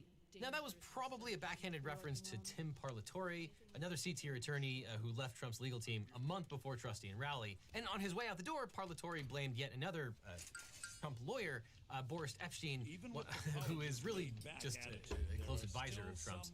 Parlatore told CNN's God, I wonder what it's like for him. So he goes to the court case. He's been indicted. He goes to the courtroom from 9 till 5, and he's bored out of his mind. He sits there on a cell phone, and he probably tweets or whatever, you know, to his crazy followers. And this is how his life is going to be for the next 50 years, too. They won't leave him alone. And I think sometimes, what's dinner like for him? Rather than going out with his family, probably, which I'm sure he does do, but I'm talking about, like, he probably spends most nights at expensive restaurants, eating fatty food with his lawyers, his $1 million lawyers, you know? Paula Reed, that Epstein... who literally probably charge him by the hour to sit there with him at dinner. You know, I'm talking $30,000 for the, you know, for to sit there, you know, with him for 2 hours at the dinner to sip wine and eat steak and talk about Mar-a-Lago or something. It's like really weird. Rich people have such weird, shitty lives. I don't know why it's so, like... had, quote... who had really done everything he could to try to block us, to prevent us from doing what we could to defend the president, who's not very honest with us or with the client on certain things. But more on Boris in a minute. He's, Yeah, he's third party. It's always encouraging to see the younger generations embrace. The key to wards is that they take time to charge. Not long, but you can't start casting with a fireball coming at you. Also, if your ward isn't negated by an incoming spell, it will recharge itself after a moment or two. Just be careful. Casting wards requires constant concentration, and you can easily find yourself drained. I'm gonna try to use wards more. Technically, I should have 3 should be sword, 4 should be shield, and 5 should be my spells. So I'll go worry about that. So the ward, the steadfast ward is super good, but it should be on my 4 key, and Ice Shiv should be on my 5 key. I really like Ice Shiv. Ice Shiv is super fucking good. Technically, I should run Ice Shiv. I should run Fracture, right? Fracture on 5. Yep, Fracture on 5. And Ice Shiv on 6. And we go blah, right? And then if I want a shield, we run 4-4. No. I told you Steadfast Ward. 4 is... Oh, no. Oh, yeah, right? Oh, yeah, Steadfast Ward. So I'm a bit wary. Oh, yeah, this is a shield, yeah. We'll be here for you no matter what. We always look after our own.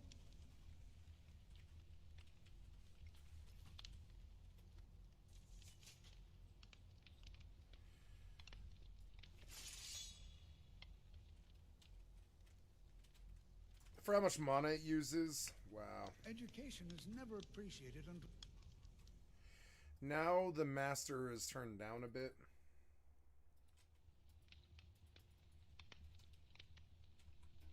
I hate that burning sound really bad. I think I'm going to break the burning sound.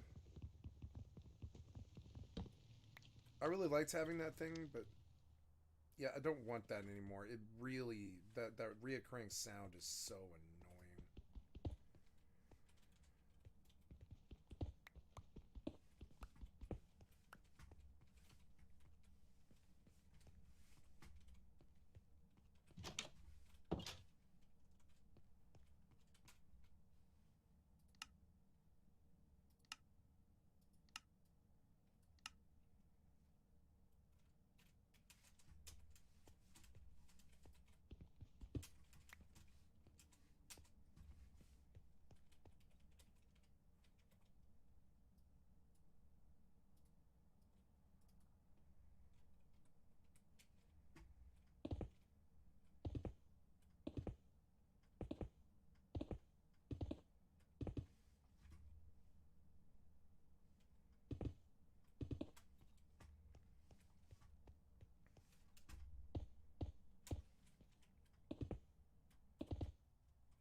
Want to go look for spiders.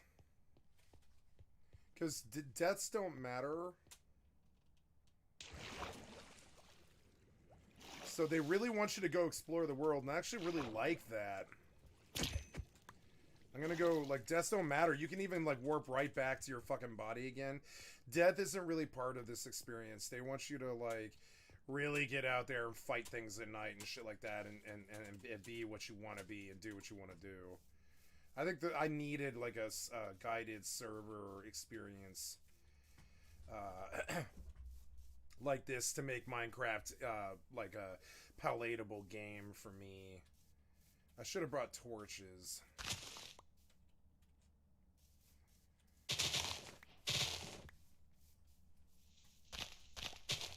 I mean, I don't know. I don't think I should really be using what is that? It's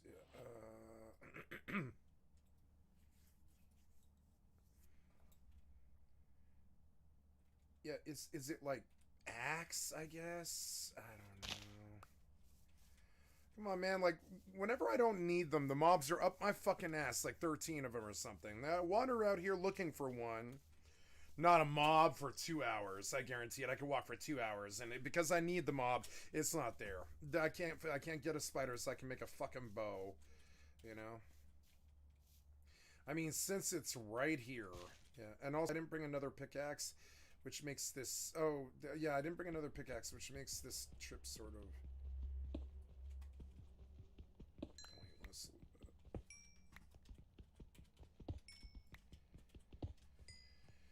Well, we can... You know, I'm into making trails of torches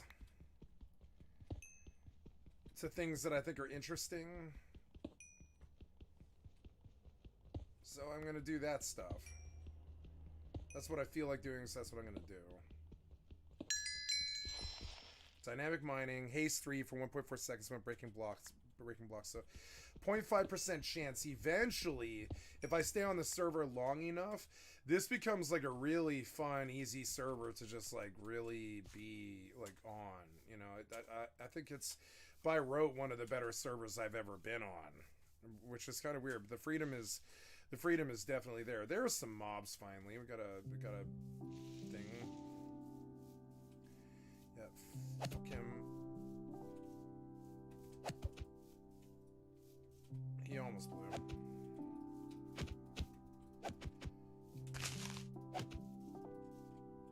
There it is. Creepers don't blow holes in things, which is kind of cool. So you can't troll your house, you know. I like it in a kind of a Rust Hardcore Zombie way. I think Rust Hardcore Zombies is far superior to this, but you know. Oh, it's an Orkling.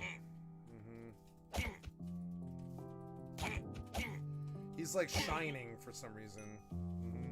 Level 20, bitch. Who else wants to?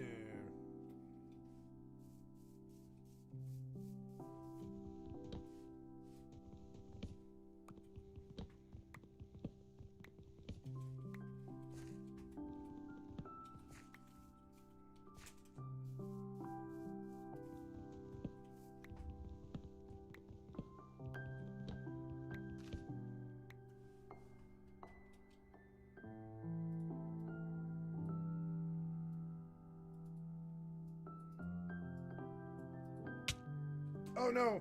Get out of it! Wow, that guy didn't hurt me that bad.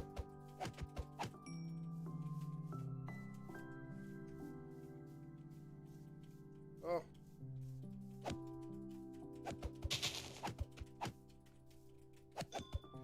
I like the mindless combat, but it's like the most base combat I've ever experienced. But it's still better than most combat, I would say, because it's at least responsive.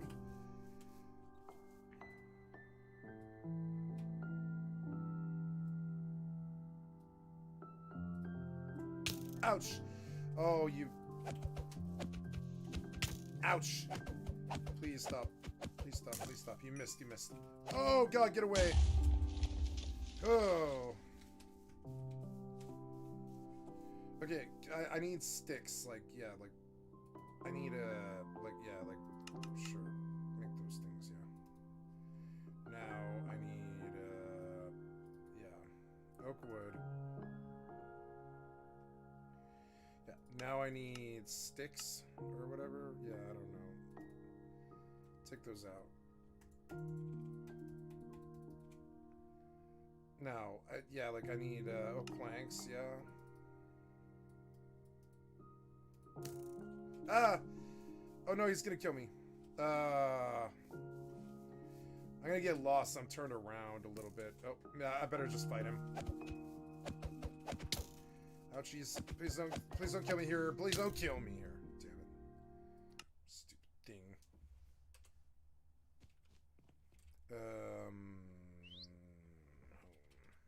Oh, you threw my sword again. Why?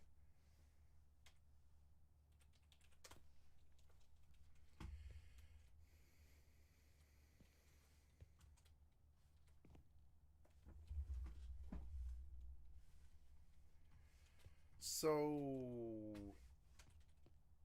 that was fun, but I was looking for a spider and I didn't get one.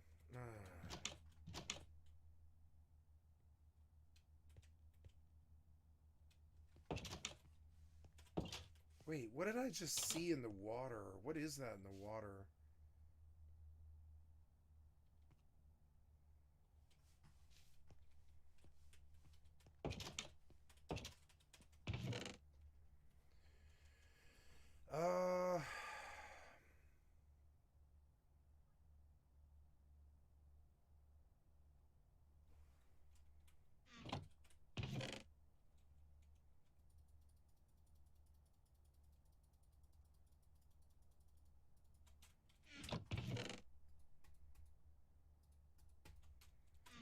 I need to make, yeah,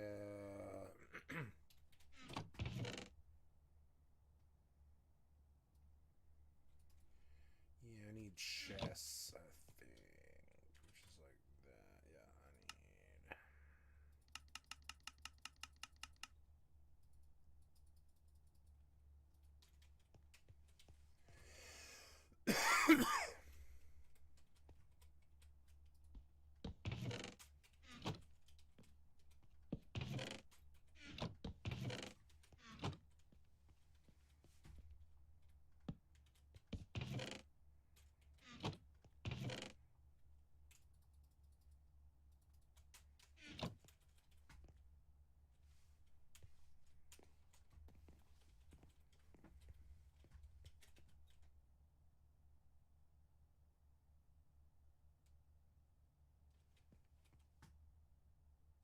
I like the game.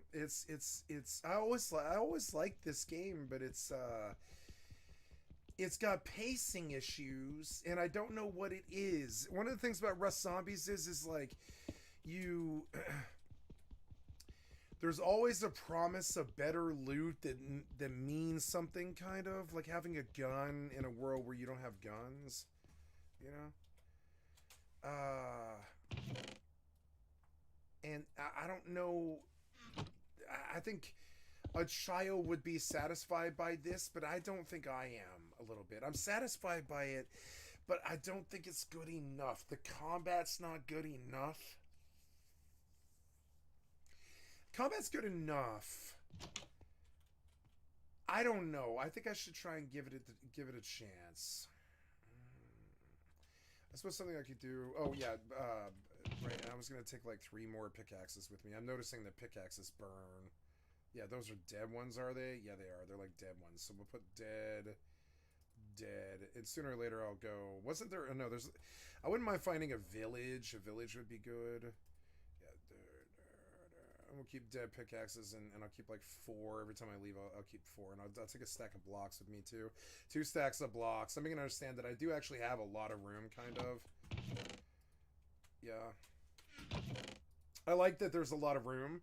I will say this is one of the more like forgiving inventories I've ever seen like a game have, and I like that they treated the kids well in that respect. If I want to stay out for a really long time, I need to bring meat with me. And, I mean, you can't lose any items in this. You can't lose anything. So, I mean, I don't really see why bringing steak isn't the worst idea. Also, torches. Torches are definitely a thing. There's a stack of torches. And honestly, I think I kind of want those on my one key, kind of. Yeah, I do. I want torches on the one key because, like, all the time I notice light is a problem. No, the one key will be my heals. I hate that sound because it sounds like it's like an aggro mob that's going to kill me a little bit.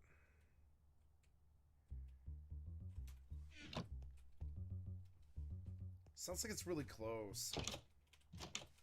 Are you like right outside my base? No, he's in.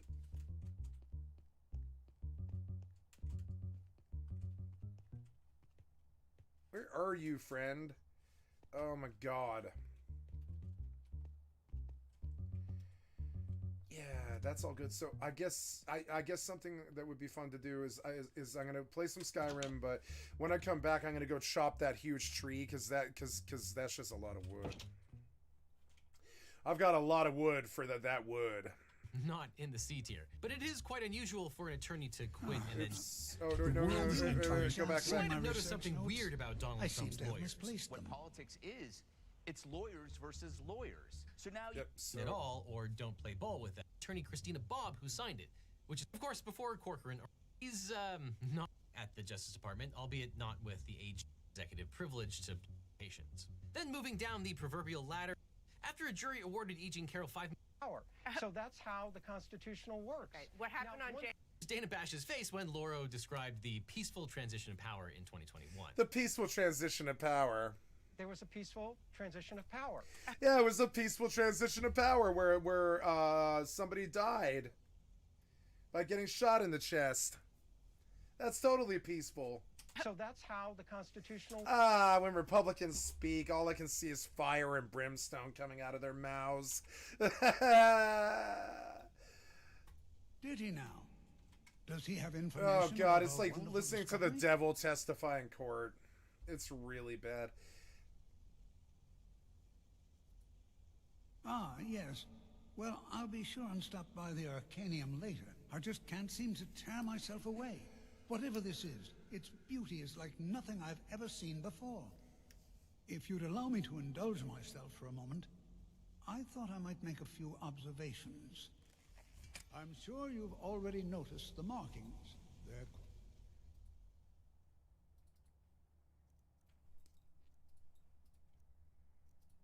I feel like my volume's down or something. It is a little bit, yeah. And then... No, the voice and the volume is full. Unlike anything we've seen before. Aliad, Dwemer, Daedric, not even Falmer. None of them are a Yeah, they match. worked on it pretty hard, but I mean, it's Curious also indeed. just... No, I'm not sure that you're quite as attuned as I am, given my extensive years of experience, but can you feel that? This marvelous object, it practically radiates magicka, and yet it's unlike anything I've felt before.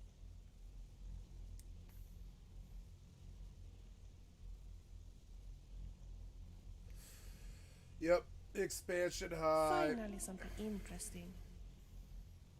5 days. I should be playing that game. Archmage Aaron is already hard at work, and hopefully we'll have more information soon. I'm afraid it's always encouraging to see the younger generations embracing education. This is most inappropriate. We're involved in serious research here. Yes, I've no doubt of its gravity. This, however, is a matter that cannot wait. Well, I'm quite sure I I've never wonder been if that interrupted grumpy like old this orc before. who works here The has a audacity. copy of the last year I going in suppose May. we'll continue this at some Do you later think I time, should ask when him we to can see his avoid reaction? interruptions. I need you to come with me immediately. Let's go. Really? Well, allow me to clarify the situation. I'd like to know why there's someone claiming to be from the Sijic Order here in the college. More importantly, I'd like to know why he's asking for you, specifically. So we're going to go have a little chat with him and find out exactly what it is he wants. Technically, that is true, but I still report to the Old Merry Dominion, and I cannot ignore this situation. Don't worry. You can return to your petty squabbles and meaningless research as soon as this matter is resolved.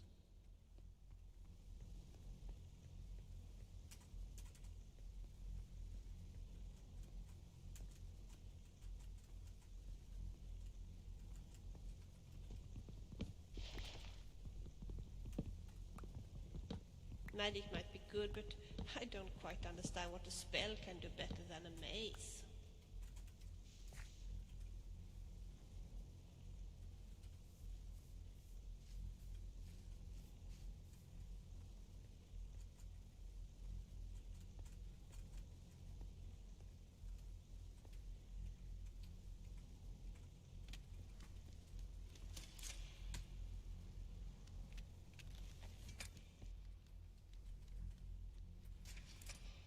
Now, you are going to speak to this monk and find out why he is here, and then he will be removed from college grounds.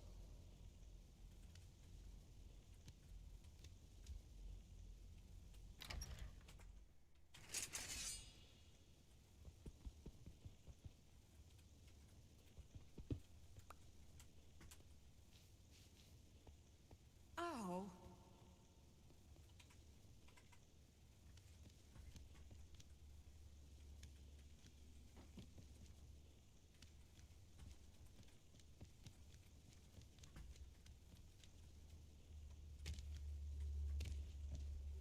Wait, why'd you have me come in here then?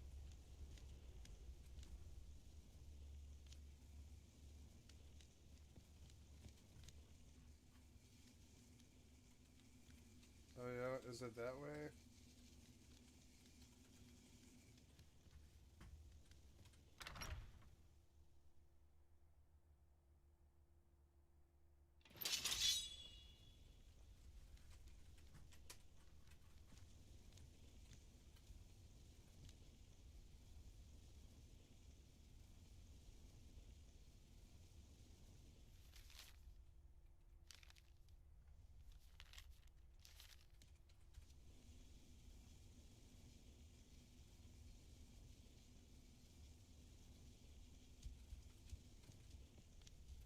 What you learn here will last you a lifetime. I mean you no harm. Several, if you're talented.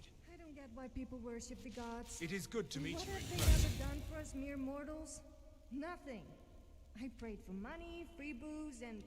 It is good to meet you in person.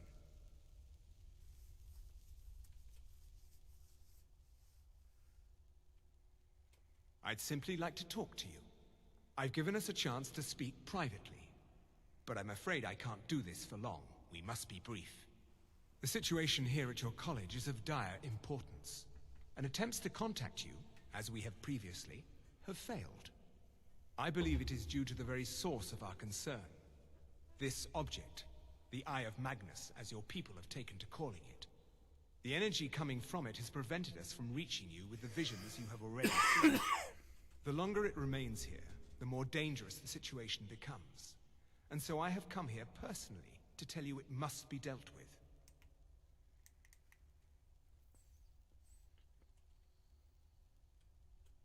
You set this chain of events in motion at Sarthal. You must understand the Psijic Order does not typically intervene directly in events. My presence here will be seen as an affront to some within the Order. As soon as we have finished, I will be leaving your college. I'm all too aware that my arrival has aroused suspicion, especially in Onkano, your Thalmor associate. Nevertheless, my order will not act directly. You must take it upon yourself to do so.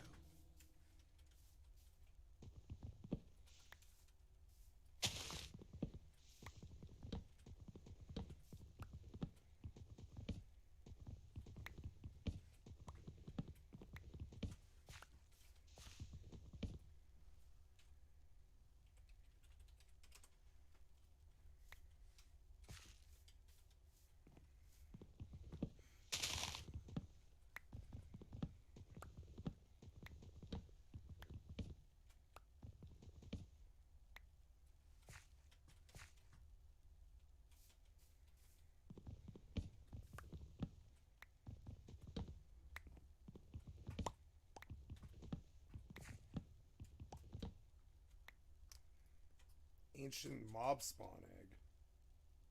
Dolphin spawn.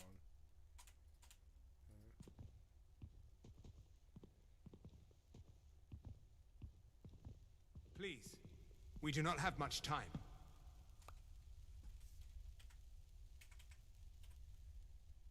As you may have learned, this object, the Eye, is immensely powerful. The world is not ready for it. If it remains here, it will be misused. Indeed, many in the Order believe it has already. Rather, something will happen soon, something that cannot be avoided.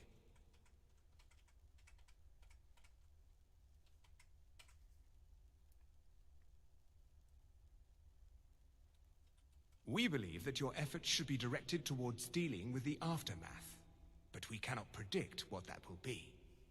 I fear I have already overstepped the bounds of my order, but I will offer this. Seek out the Augur of Dunlane here in your college. His perception may be more coherent than ours.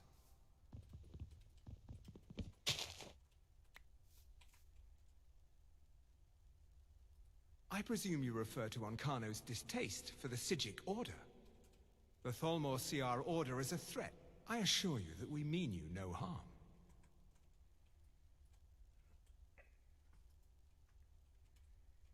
He was once a student here at the college. Now he is something different. God damn it. Oh my god. Stop.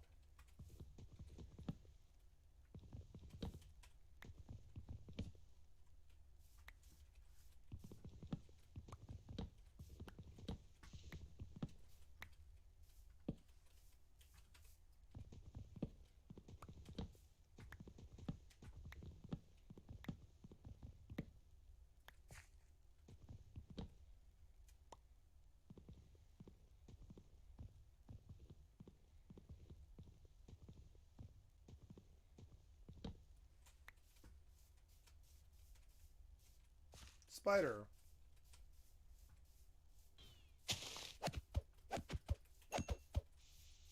Yay! What was that sound? Okay. You think that's fair or fun? I never would have designed a mob like that. We do not have much time.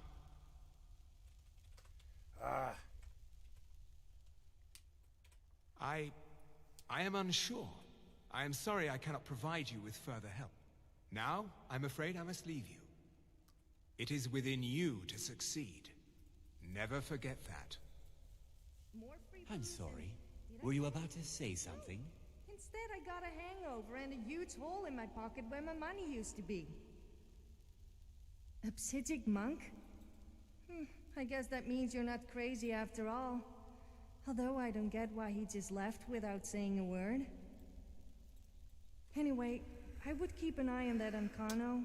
He seems to be stalking you an awful lot. And needless to say, the Thelmar cannot be trusted. I'm sorry, I'm afraid I don't understand. Don't play coy. You asked to see a specific member of the college. Here she is. Now what is it that you want? There's been a misunderstanding. Clearly, I should not be here. I shall simply take my leave. What? What trickery is this? You're not going anywhere until I find out I what you're wonder up to. how dangerous that Iron Magnus really is. I apologize if I have offended you in any way. We will see about this. It was at the College of Winterhold that I learned this spell that made people naked. It has definitely got to be my favorite. It was all my idea, of course. Oh, I can show you if you like. Whoa, calm down. I didn't mean on me, I was talking about on you.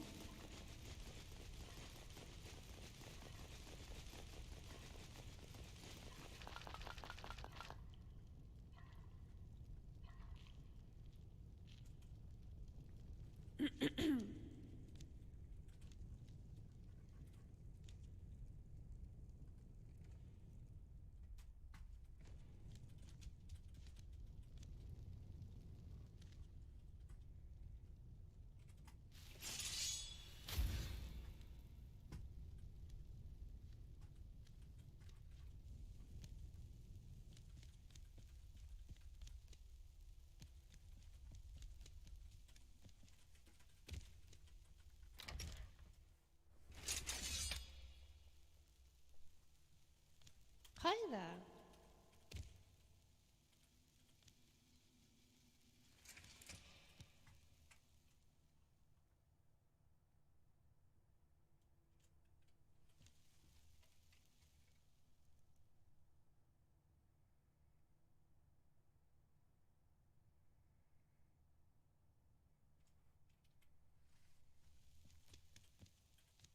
There are... If you require us, if you would, please also contain your summons to the college grounds. The locals do not need to be agitated further by Atronachs roaming their town. The summoning of undead is even less advisable outside the college. Not within society, no. Many who practice within the School of Conjuration do so on their own, secretly. Phalion is the only one I know who is public about what he does. He was once my teacher here, but left the college years ago.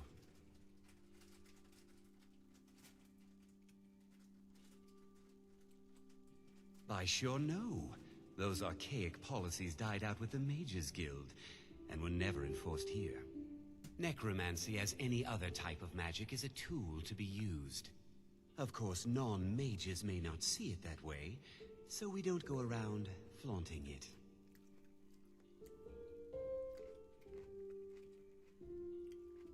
He didn't like the Archmage, hated dealing with him, hated having to answer to him. Phalion said he hated what this place was becoming, so he just left. Aron found a note on his desk, and that was it. I understand he settled down in Hjalmarch, and his presence there caused something of a problem.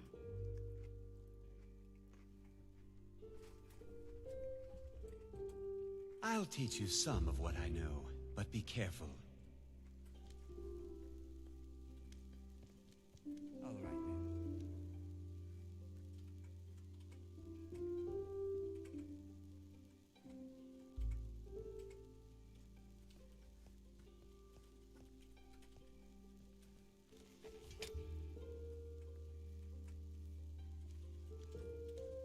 There's something not right about a Khajiit There and the are Nord few being places mages where here one at the can college. pursue my type of work And what's without with fear the of orc? persecution. Now we just need an Argonian to complete the full set of misfits. Okay, I may have studied here, but I had no other choice.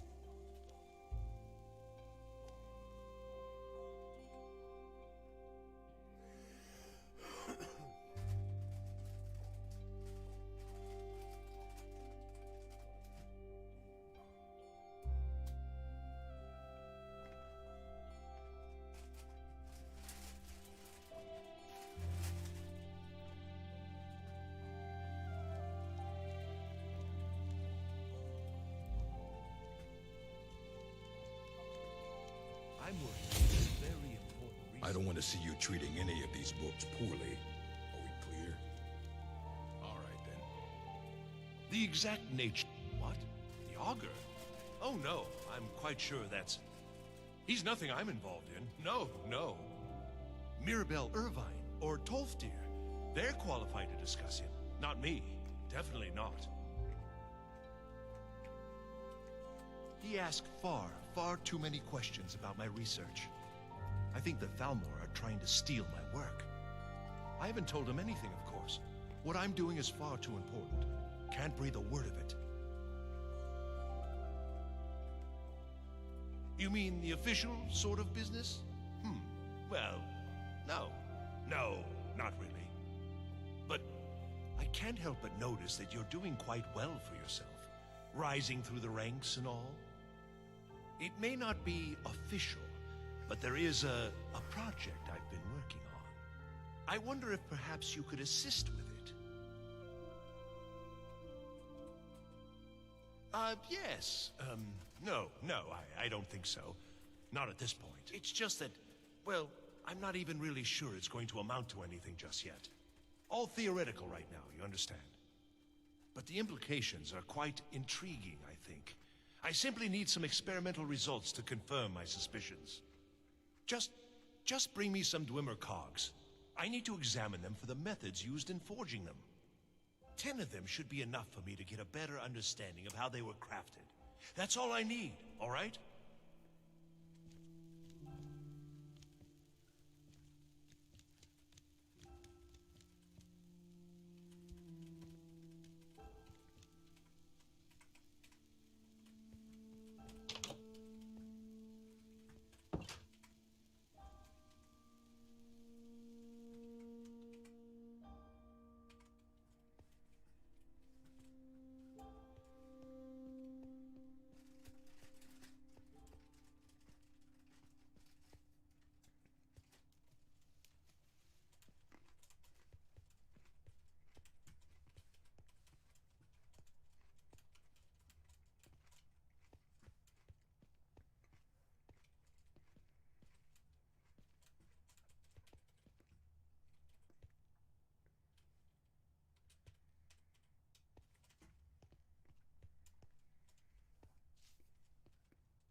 Why? What? Oh my god.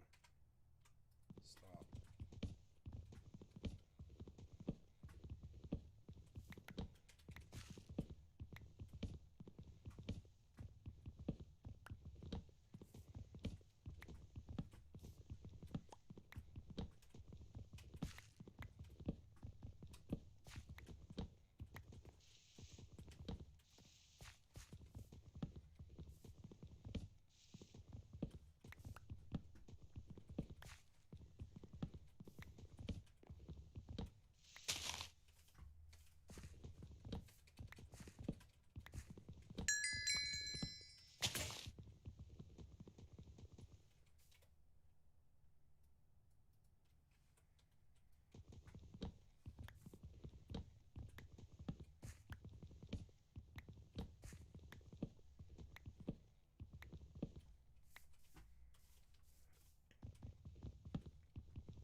Level 83 zombie.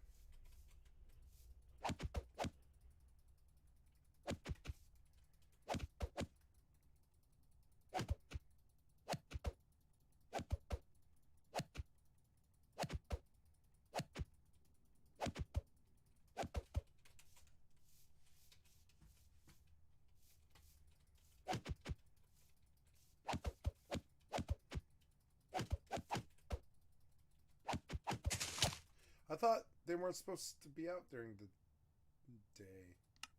Okay. Yeah. 3 zombies.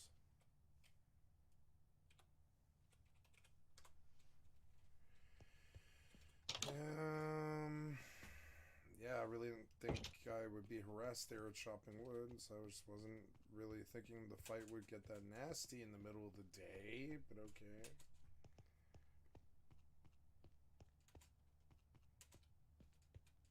I'm learning.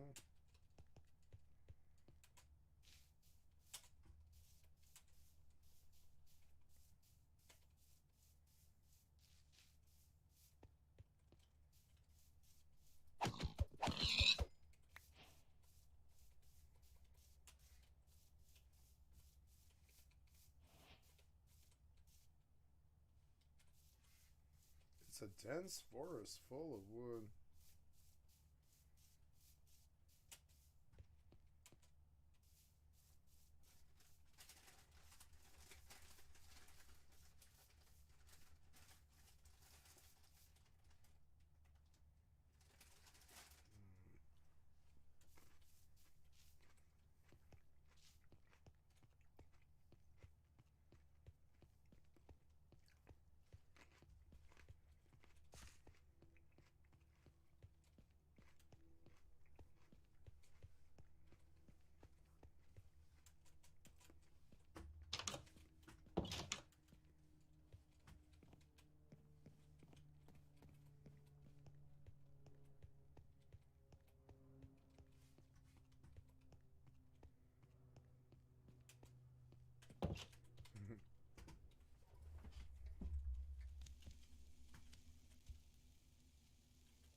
Dwarfen cogs. I guess we will be going to Dwarfen ruin then.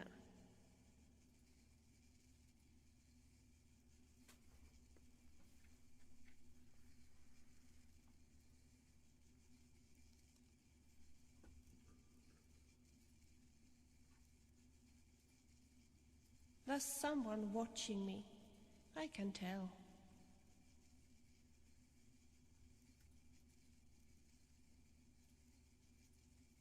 Why must there always be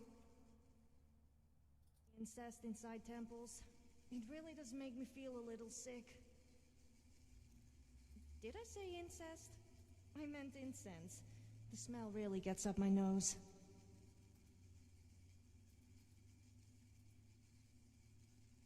I'm not sure I believe that crap anymore about Nords being less able to learn magic. Just look at Anmund. He's a Nord, right? And he can cast spells.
Manimarco, King of Worms, by Horacles. Biography of Manimarco, the leader of necromancers, in verse.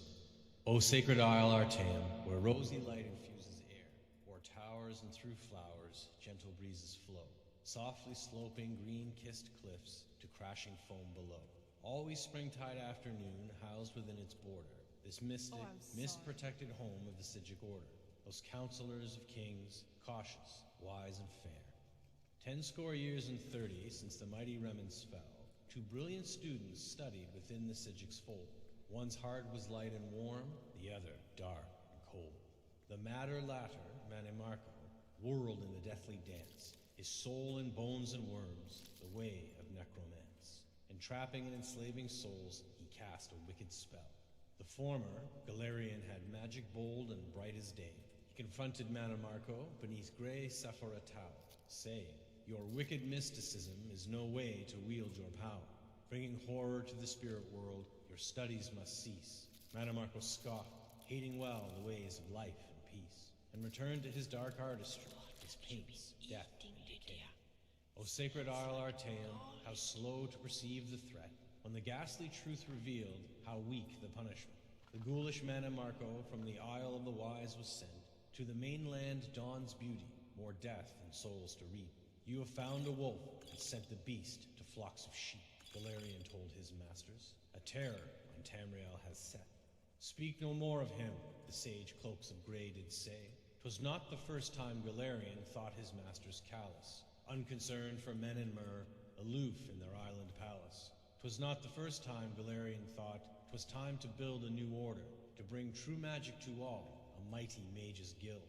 But 'twas the time he left at last, fair Artaeum's azure bay. Oh, but sung we have of Venus Galerian many times before, how cast he off the Sigic's chains, bringing magic to the land. Throughout the years, he saw the touch of Manimarco's hand, through Tamriel's deserts, forests, towns, mountains, and seas, the dark grip stretching out, growing like some dread disease, by his dark necromancers collecting cursed artifacts of yore. They brought to him these tools, mad wizards and witches, and brought blood-tainted herbs and oils to his cave of sin, sweet akaviri poison, dust from saints, sheaths of human skin, toadstools, roots, much more cluttered his alchemical shelf.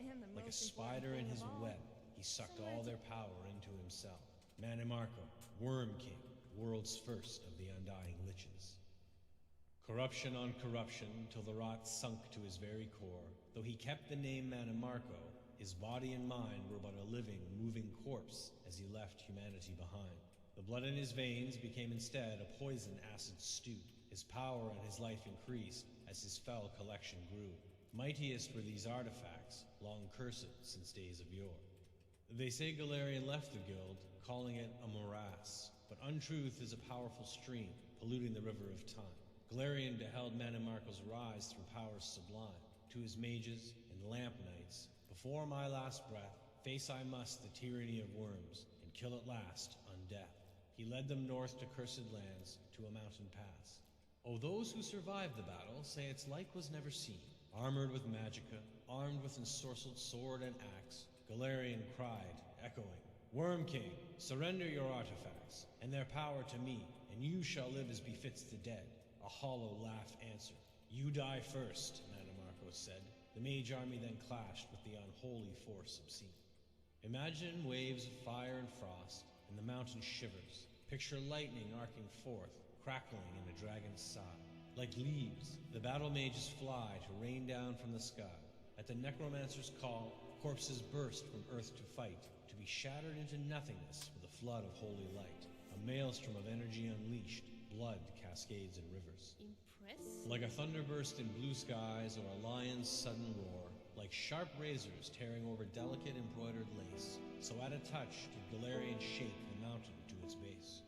The deadly horde fell fatally, but heeding their dying cries, from the depths the thing they called Worm King did rise. Nirn itself did scream in the mages and necromancers' war. His eyes burning dark fire, he opened his toothless maw, vomiting darkness with each exhalation. Gotta sleep. All sucking in the fetid air, felt the icy touch of death. In the skies above the mountain, darkness overcame pain, and Mannimarco Worm King felt his dismal powers fail. The artifacts of death pulled from his putrid skeleton claw. 1,000 good and evil perished then, history confirms. Among, alas, Venus Galarian, he who showed the way. It seemed once that Mannimarco had truly died that day. Scattered seemed the necromancers, wicked, ghastly. Must be starving. Back to the mages' guild, victors kept the accursed tools. Of him, living still and undeath, Mannimarco, king of worms. Children, listen as the shadows cross your sleeping hutch, and the village sleeps away, streets emptied of the crowds, and the moons do balefully glare down from the clouds, and the graveyard's people rest, we hope, in eternal sleep. Listen, and you'll hear the whispered tap of the footsteps creep, then pray, and never feel the Worm King's awful touch. Do you think that was funny? Yes, indeed. Spiders. That's just silly. But I actually read about the schema diet once. I have been thinking of trying it out, but I'm not sure if I can force myself to eat those ghastly things. You don't have to because it's utter nonsense. It's never going to work. You're probably right. All right. There's like a boss here Try something somewhere. a bit more. What would that be? A sweet troll diet, maybe? Yes, indeed. Have you got a sweet roll for me? Here, it's all I can spare. A sweet roll for me. Oh, Lydia, thank you so much. You really are such a sweetheart. I'll not argue that. Yeah, it's actually really cool. Okay, 12 hours, 11 hours. Yeah, I usually sleep about 12 hours. No, I don't sleep that much. I sleep like 8 hours these days. About 8 hours. It's like 9 hours. About there. All my life, I got by with like 4 hours of sleep. And at the age of 38, I just stopped doing that.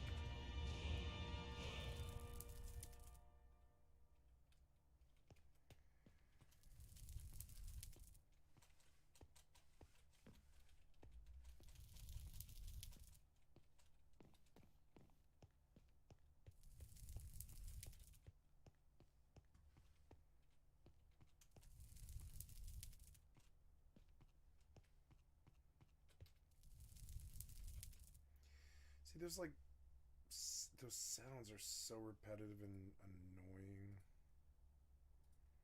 Yay, Magica.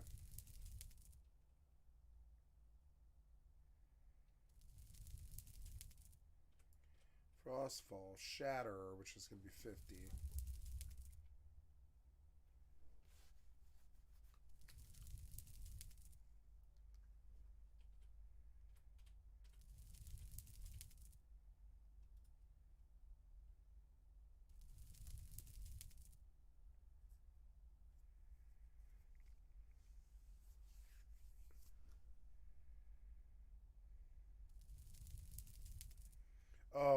Yeah, so I get up real close to him.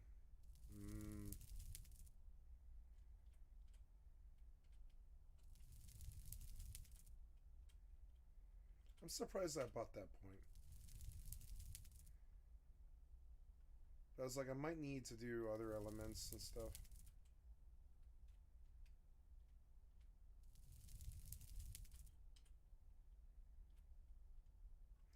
So yeah, apparently I don't have any points to put into that, so we're gonna go to archery.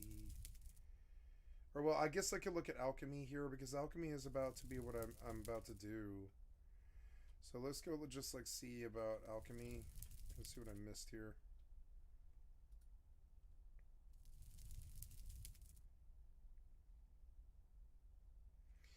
No.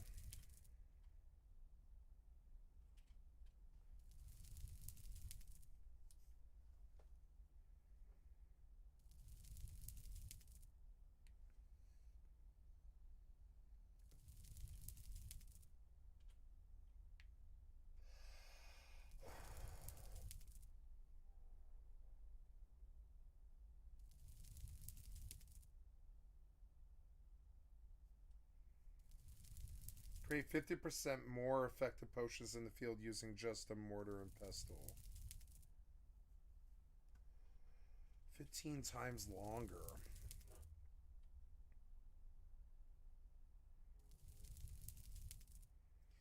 Yeah, that's the point that I want. Okay, so oh yeah, I'm starving. Yeah, I'm starving.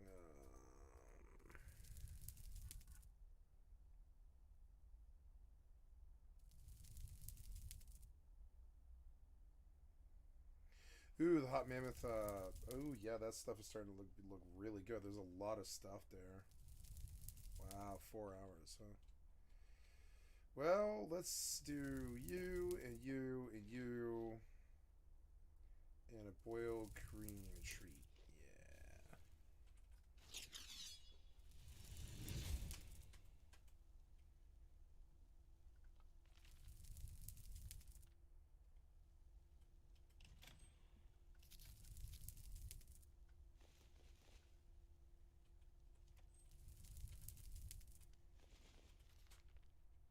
A word of advice.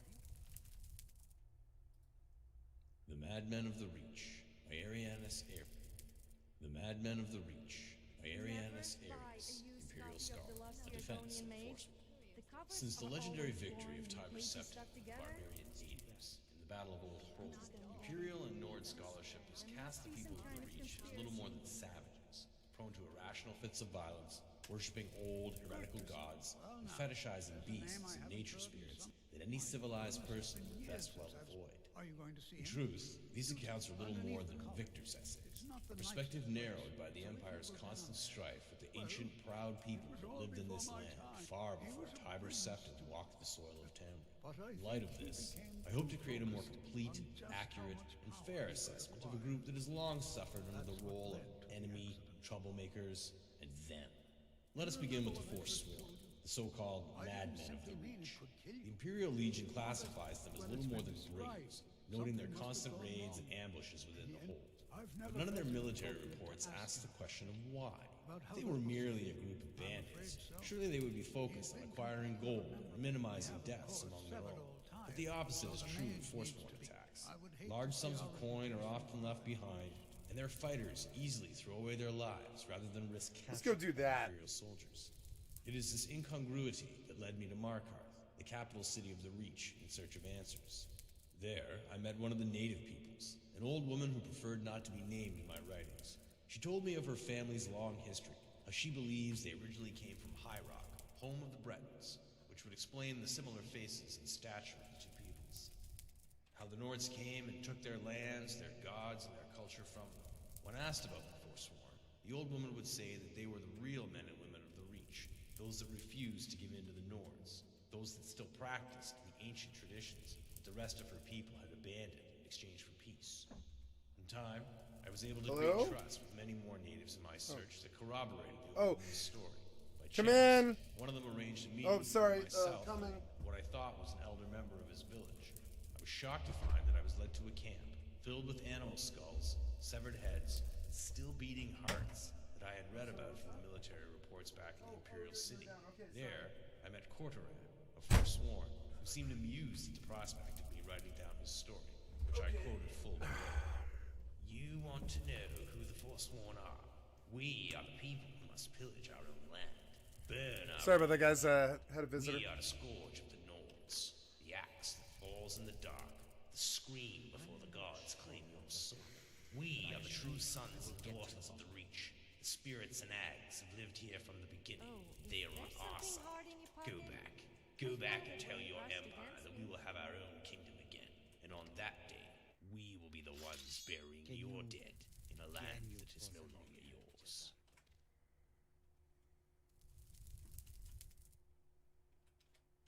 That burning sound is starting to really get to me.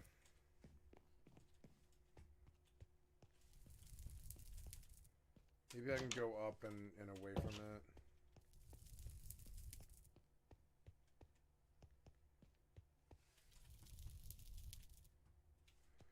Oh, it's him. It's him.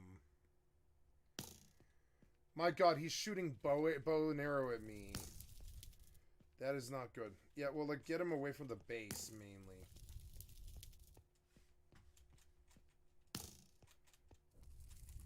Why does he have to have a bow? Why did you do that? No, no, no, no, no, no, no, no, no, no. Don't do that. Don't do that. No, no. Stop. Stop. Stop. Please stop that. Please stop that. All I'm doing is left-clicking, and you seem to be really fucked up, and I feel like you're fucking me up really bad. I'm sick of the software being so goddamn incompetent, fucking up every 5 minutes. Every program I use, from Minecraft on down, from on up, it doesn't matter. They all suck dick and really fail all the time. Doesn't matter what program it is.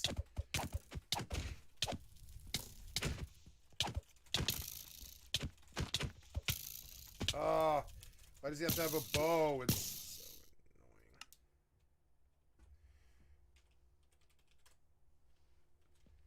You bloody bastard. I should kill you. He full healed. There's no way I can beat him if he heals. Come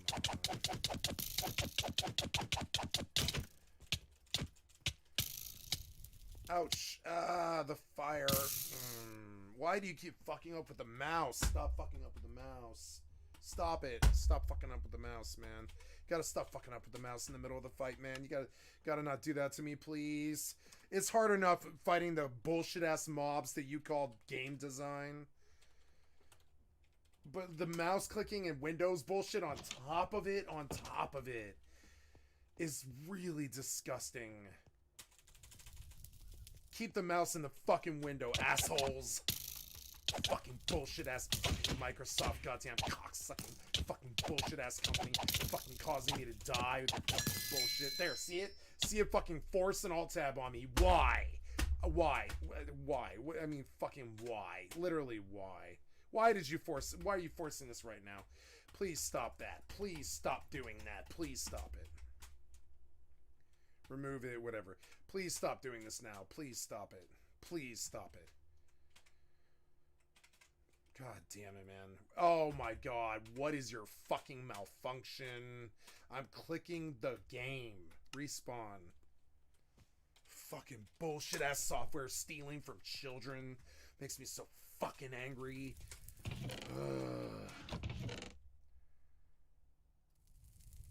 Just gonna forget that even happened. Just gonna forget it. Forget, you know, sorry all this software sucks so many billions of bags of dicks for 50,000 hours and shit straight. I don't know why they do this. They just do. They just suck like this enormous amount of fucking loser dick. Like really bad. Like forever. Every program that I use, from the calculator to on my phone, all the way through to Minecraft, to like fucking like you know, Starfield or whatever. It doesn't matter what program I'm using. They all suck dick and break all the time. Every single one I can think of.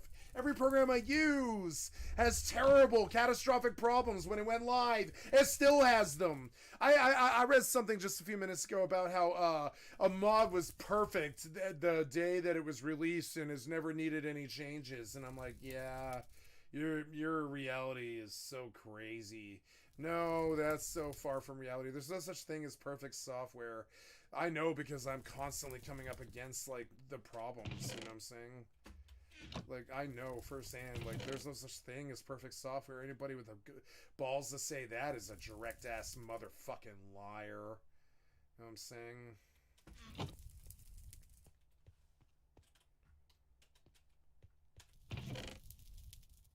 One string.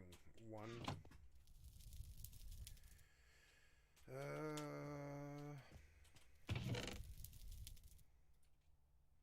I don't know, man. That's sound. Let's just lure him away from the base, mainly. You are so annoying. So annoying. Where'd you go? Whoa. Okay, your arrow knocked me off the cliff, I guess.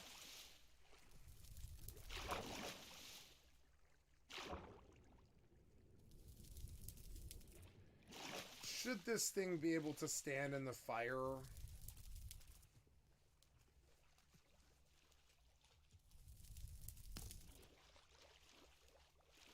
Now there's fire, like, everywhere. I don't really get it. Okay. I don't know. I don't know.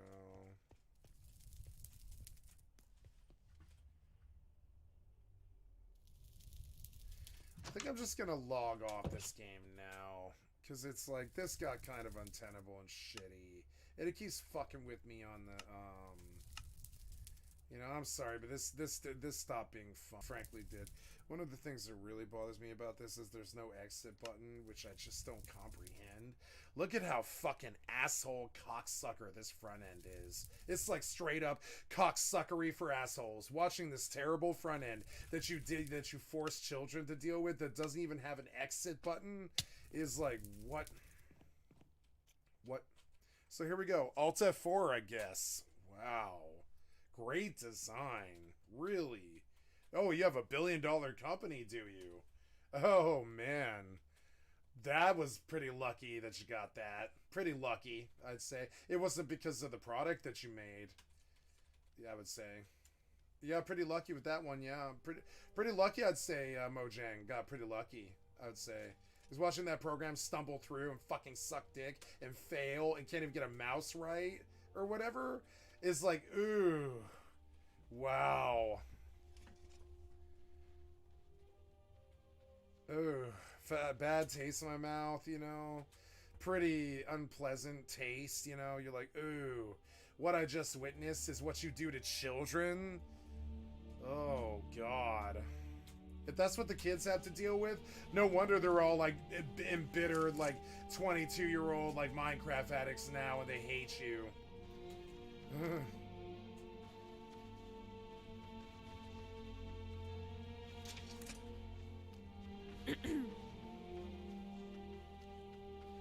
So, okay, you got $1 billion. Isn't that what Microsoft paid? I'm fairly sure it was. So, okay, I gotta say this, man. So, you somehow pulled $1 billion out of Minecraft's ass, and you got pretty lucky, right? I would say really, really lucky. When you got all that money, you don't think you shouldn't have maybe improved the graphics and improved the sound mainly? The sound mainly. When I listen to those crappy, low-res sounds from 2004...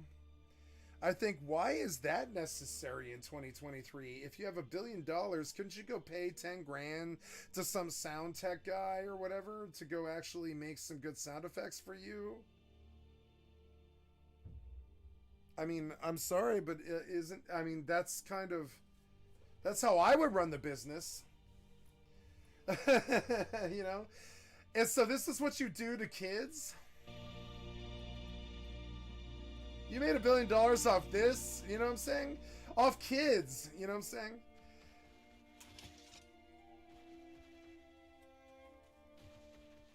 I'm just like, okay. I mean, more power to you. You got pretty lucky there. It sure isn't because of the product. It sure isn't because of the product. That's how I feel about Rust. That's how I feel about League of Legends. I mean, that, like, man, you guys got all that money, and yet you still have crappy graphics from 2004 and crappy sound effects from 2004. So I think, isn't that basically cash grab? Shouldn't we call that cash grab? Why have the sound effects in Minecraft not been improved in the last 15 years? I don't know, man. I'm just like, I struggle with it a little bit. You know? It's them stealing the money. It kind of really is, isn't it? It kind of is. It's them stealing the money. Dude, what happened here? So... Flame, well, yeah. Conjure Avenging Wraith.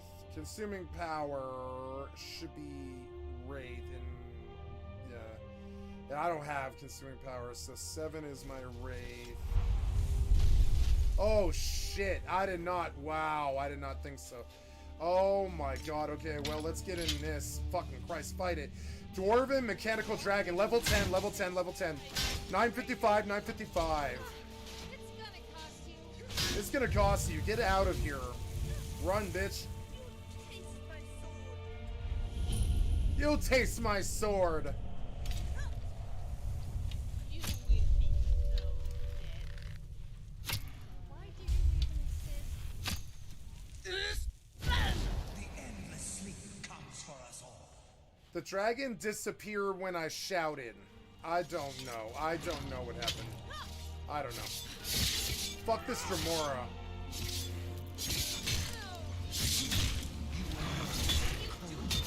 No! Oh, I think I just broke an egg.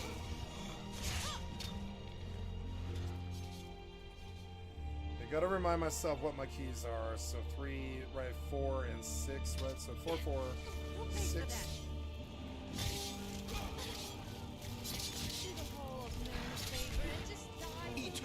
I told you to ice shit, which is 6, yeah.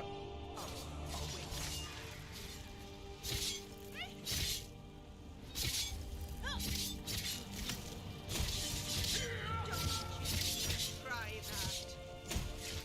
You think you can beat me? Go ahead.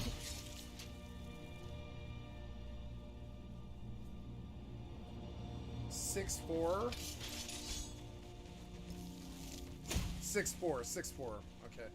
Good job, guys. I don't know what happened to the dragon. The dragon just disappeared when I shouted. So I don't know what that was, but it was a fun fight, I'm gonna say. We beat him. We beat it all, which is what matters.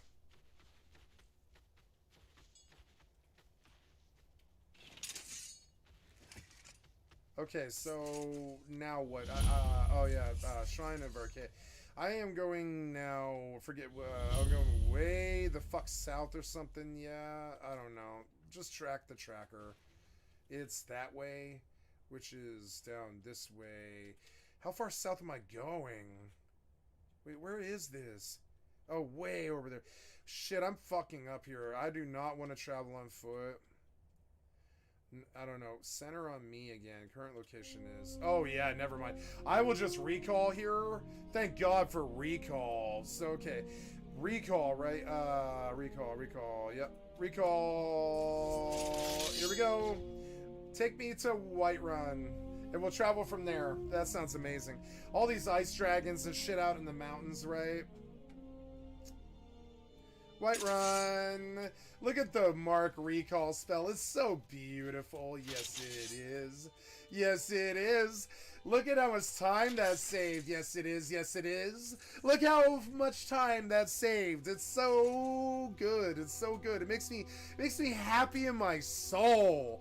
I was like, man, I got like a 35-minute fucking run to, like, you know, in this one-player game. Oh, 3 giant tundra spiders, level 14. Ooh, okay, so get this summon out. We will run consuming power. Gotta see her though. I froze the game. Son of. Oh wait, no, I didn't. The game froze. Yep, there we go. And now we go. Let's us go. I will shout. I think I will shout. What was that? You like? Whoa. I want to reload. You blew the shout for no reason. Oh, okay. Now you have put a mob on top of me that wasn't even near me when I saved. Come on, man. You know I did not. You know this is not how I saved it. You know I did not save with a mob on top of me. You know I did not save with a mop on top of me. You know I did not. You know I did not. You know I did not. You know I did not. Do not lie. Fucking liar, Bethesda. Fucking liar, bullshit, billionaire software despot, cocksuckers lying to my fucking face. Careful! You wouldn't want to hurt my pretty face.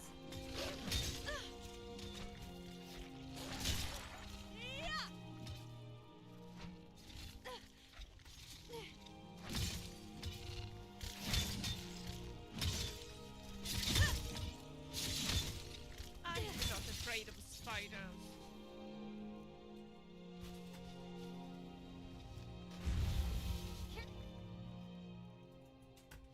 You wouldn't want to hurt my pretty face. We'll pay for that. Thank you. I'm not an enemy, you know. No, I killed all 5 of the spiders with 5 ice blasts, though. I killed everybody. I killed everybody. I'm the one who did 300 damage. I'm the black mage. I'm the one. I buy the drugs. I'm the man. I buy the drugs. Like my man, say. Like my man, what's that band, Fire at the Disco. Fire at the Taco Bell, right? Look over there. New wolf run. Fire at the Disco. Fire at the Taco Bell. Fire at the Disco. Damn. Damn. Damn.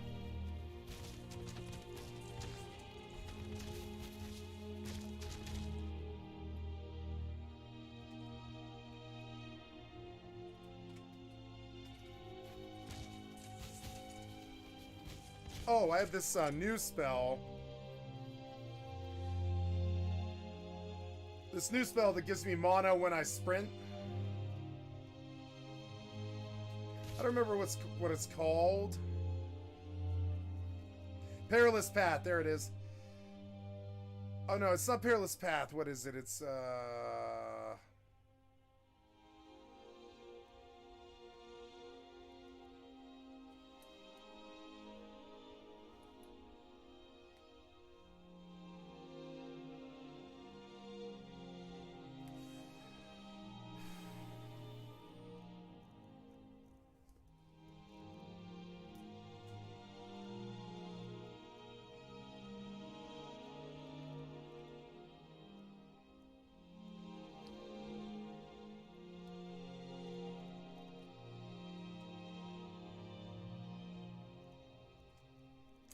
I don't know the name of this spell, but I'll find it.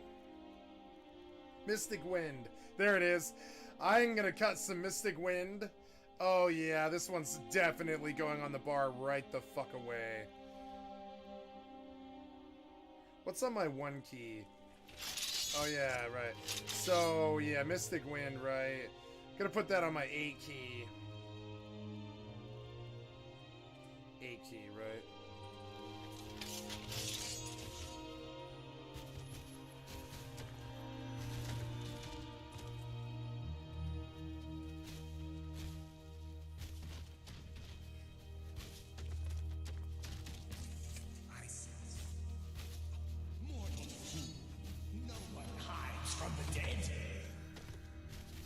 Oh shit, it's a mature tundra troll. That's not good. So anyway, 7. The endless sleep comes for us all. So what's my things? Ice Shiv is 6 and 5 is Fracture. So we're gonna 5. Double Fracture him. You made a big mistake. And then Ice Shiv, right? Double Fracture. Ice Shiv. And then I go 8-8. Yeah, he's getting hurt. He's healing, though. He's healing. I need to dispel him, I think. I want to dispel him. He's got some kind of crazy thing. Where's my dispel spell? It's not in my bar. Dispel magic should be favorited, and I want to dispel this fucking... Dispel that guy. This guy. I'll kill him. I'll kill him. Fuck this. I'll kill him with, Slay Living.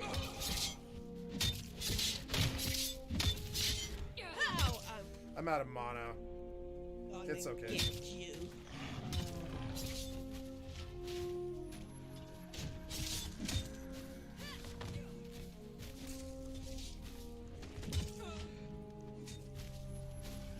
Two, 3, 4, 5, 6, 7, 8, 9, 10. This is so annoying. Did they finally kill him? They did. He was so annoying. He had some renew on him that I like. Getting mana back is so annoying. They gave me the tools to do it, though.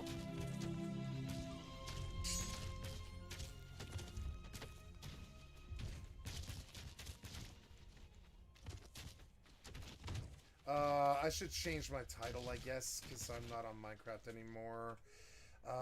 What do I want to play instead? I'll load New World, because I believe I should do some farming and see what my money situation is like. Okay. What happened on January 6th was not peaceful. And Laura was not just making those crazy arguments to the cameras. In court, he objected to a protective order blocking Trump from posting evidence from the case on Truth Social, calling it a content-based regulation on President Trump's political speech, and complaining that, quote, in a trial about First Amendment rights, the government seeks to restrict First Amendment rights. Then another B-tier Trump lawyer who loves the spotlight is New York litigator Joseph Tacopina. After a jury awarded E. Jean Carroll $5 million for sexual assault and defamation, Tacopina congratulated himself and his client on the courthouse steps because, quote, Donald Trump was not branded a rapist. Tacopina is also part of the team representing Trump in the New York criminal case. Here he is explaining to Ari Melber that Trump simply had to lie to the public about the payoff to Stormy Daniels because she was extorting him, and they signed a confidentiality agreement. Because it was a confidential settlement. So if he acknowledged that, he would be violating the confidential settlement. So is it the truth? Of course it's not the truth. Was he supposed to tell the truth? He would be in violation of the agreement if he told the truth. Oddly enough, Tacopina also claimed back in 2018 to have an attorney-client relationship with Daniels because she consulted with him briefly about the very same matter, which is probably true and is very worrying. Though a New York judge recently decided that there is no conflict based on Tacopina's representations. Then moving down the proverbial ladder to C tier, we get to Jim Trusty and John Rowley, who represented Trump while he was being investigated by special counsel Jack Smith in both the documents case and the January 6th investigation.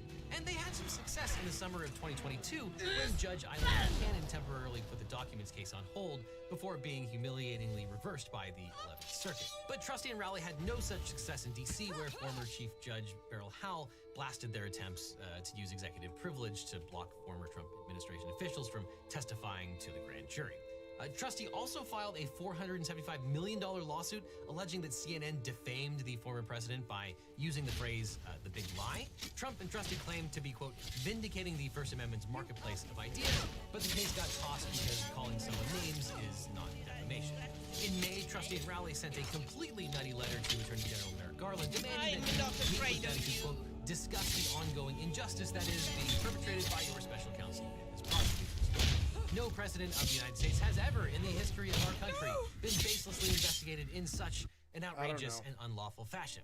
And they got their meeting at the Justice Department, albeit not with the AG, but just days later, the special counsel indicted Trump in the documents case. A day later, Trusty and Rowley quit, calling it, quote, a logical moment for us to step aside and let others carry the cases through to their completion. They added that they had, quote, no plans to hold media appearances that address our withdrawals or any other confidential communications we've had with the president or his legal team.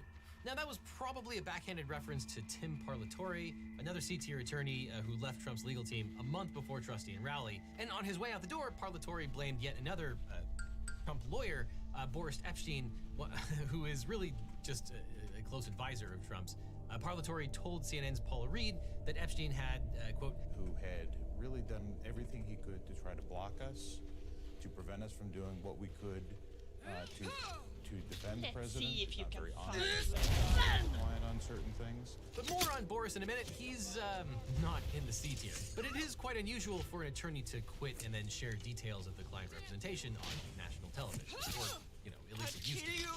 Also nixed from the Trump legal team, although not by choice, is Evan Corcoran, known in the documents indictment as Trump Attorney #1.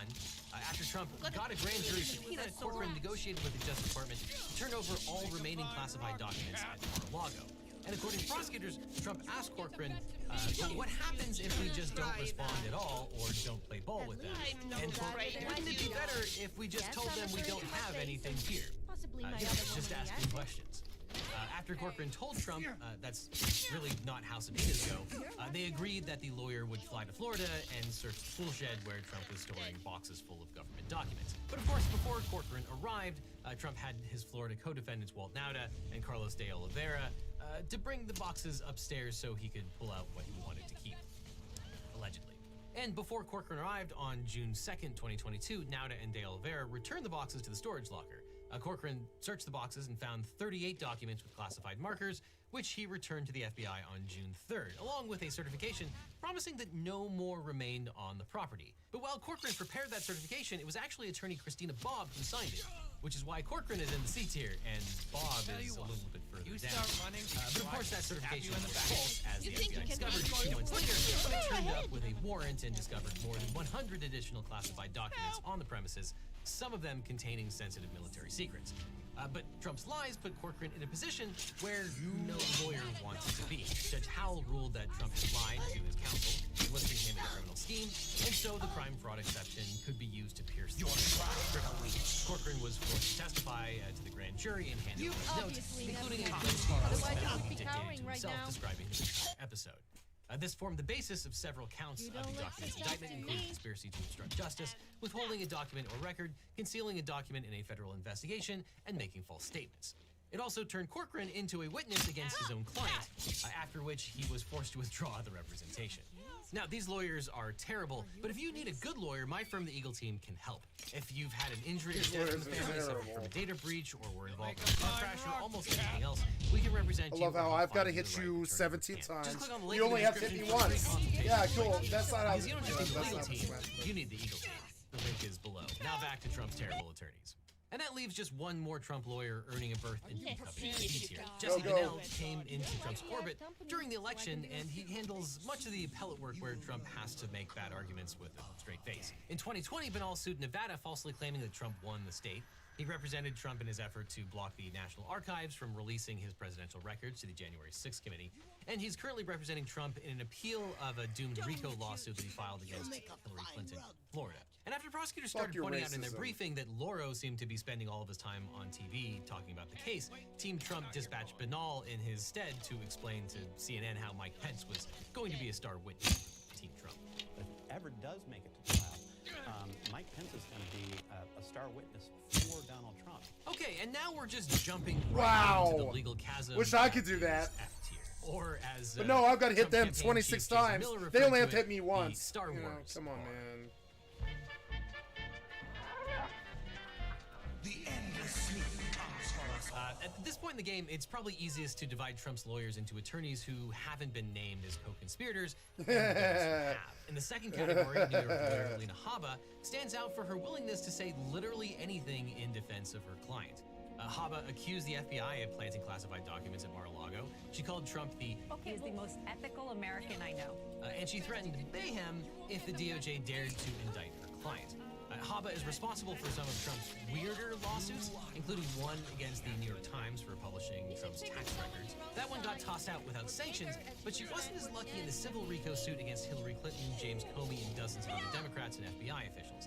In that case, a Florida federal judge ordered Trump and Habba to cough up almost $1 million in attorney fees and castigated Hava for wasting the court's time. Quote, "This case should never have been brought. Its inadequacy as a legal claim was evident from the start. No reasonable lawyer would have filed it." Hava and her partner, Michael Medeo, also represented Trump in the E.G. Carroll case and the New York AG's civil prosecution. And out of Grist for the Mill, Trump's lawyers Michael Deo, Clifford Robert, Michael Farina, Chris Keyes, and Tom Warren were all fined and sanctioned in the New York AG civil suit against the Trump org, in which the Trump org has been ordered to be resolved.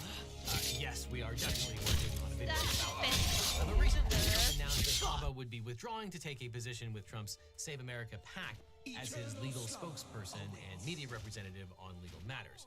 In essence, she's getting paid by Trump's donors to go on TV and defend him rather than practice law, which honestly is probably a much better deal for everyone. But she's not the only one. Christina Bobb, a former JAG lawyer turned One American News host, cut out the middleman and came to work for Trump after the election. She's the one who signed the false declaration saying that there were no more classified documents at Mar-a-Lago, and is described as Trump attorney number 3 in the documents indictment. She apparently testified to the grand jury, meaning that she may well be a witness for the prosecution in the case. Nevertheless, Bob regularly takes to the airwaves to confidently saying things like,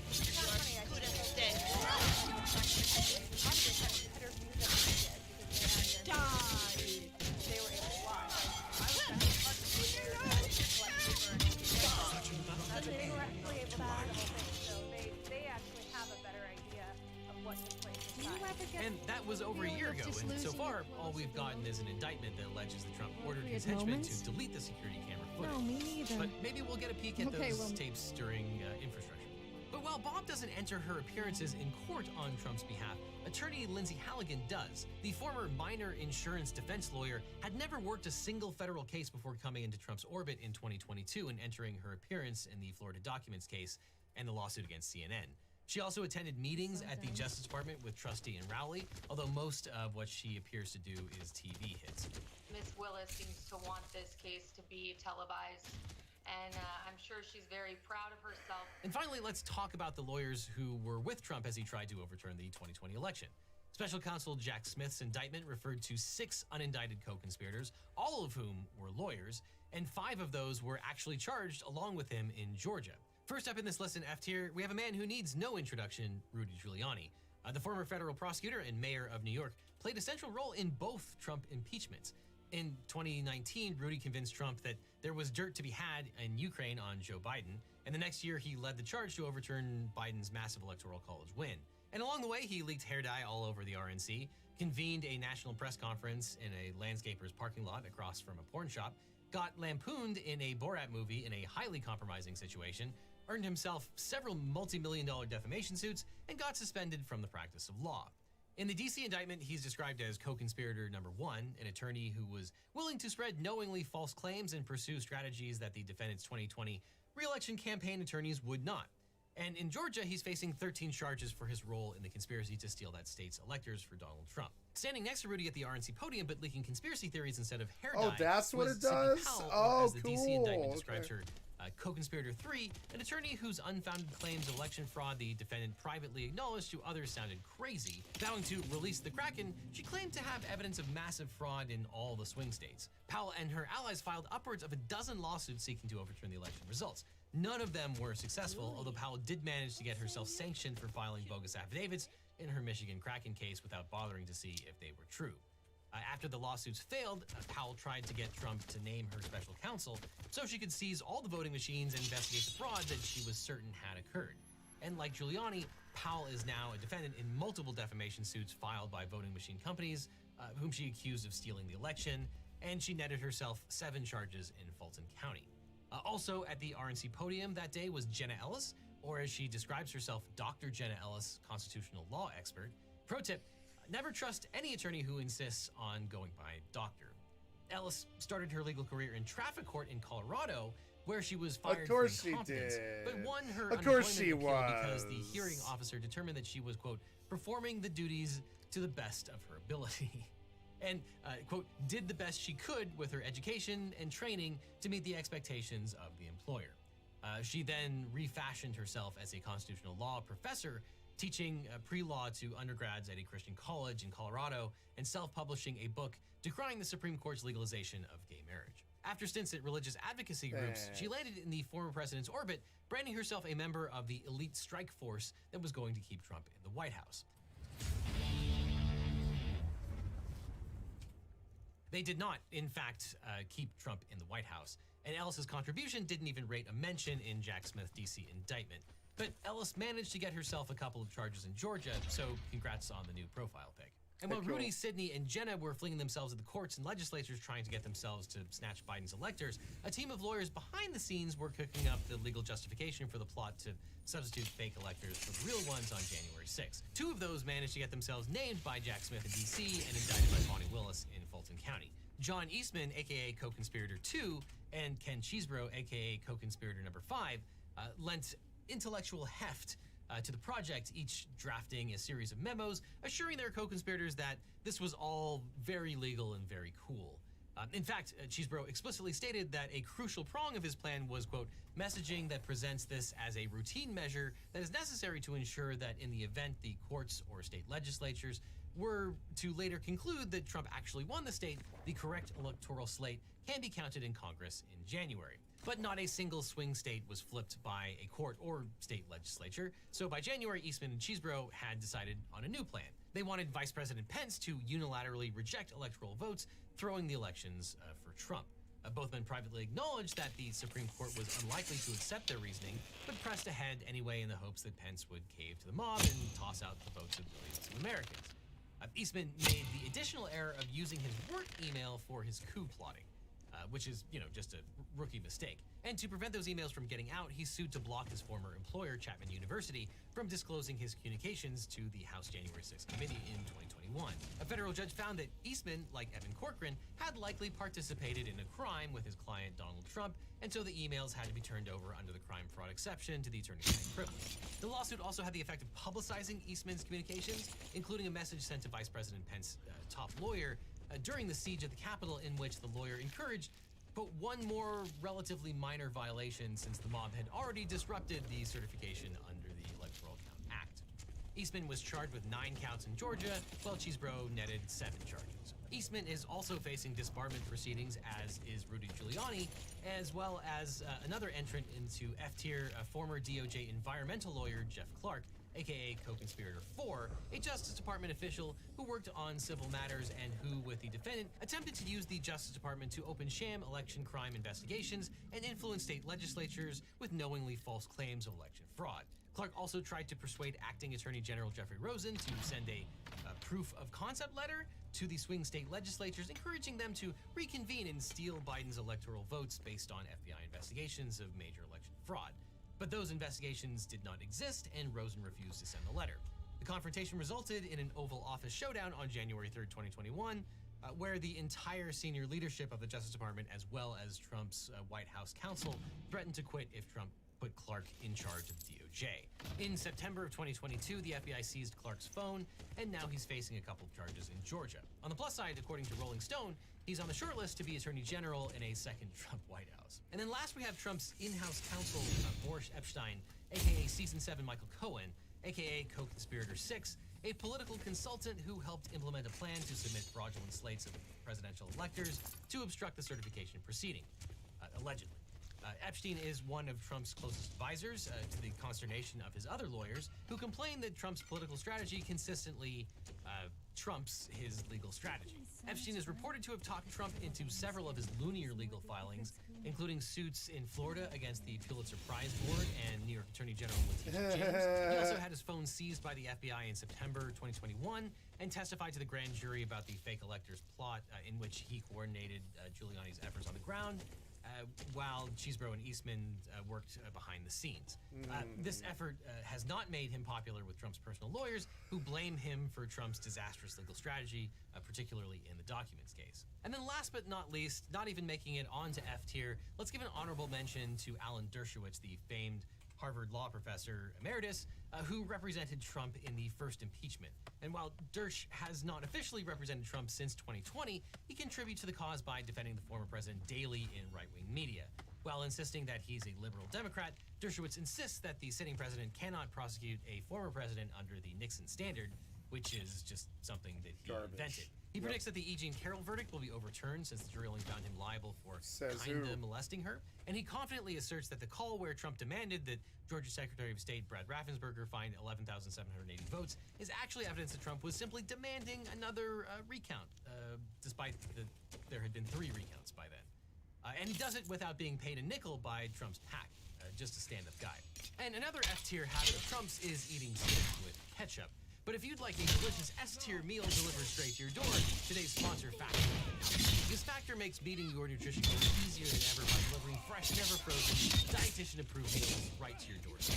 And the meals are completely ready. You can eliminate the hours that it would take to shop, meal prep, and cook, so you can spend your day doing the things that you actually want to do. Factor meals arrive pre-prepared and ready to eat in just 2 minutes. In the same amount of time that I can put on my shoes to go to the grocery store, my Factor meal is already done. Because sometimes I just want a good, healthy meal without having to cook.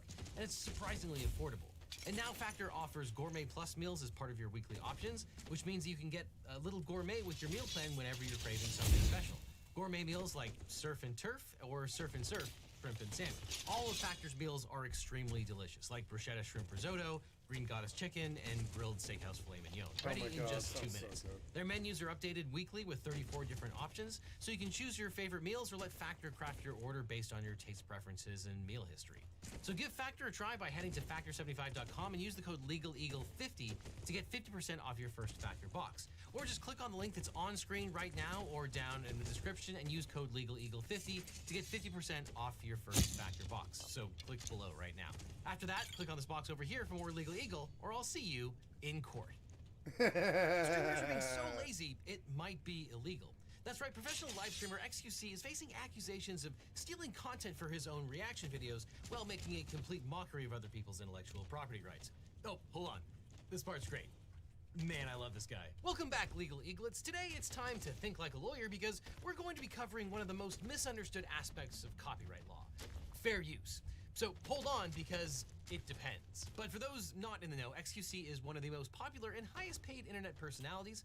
Over the past decade, the 27-year-old French-Canadian has cultivated a dedicated following for his unique style of unfiltered commentary for video game live streams and YouTube videos.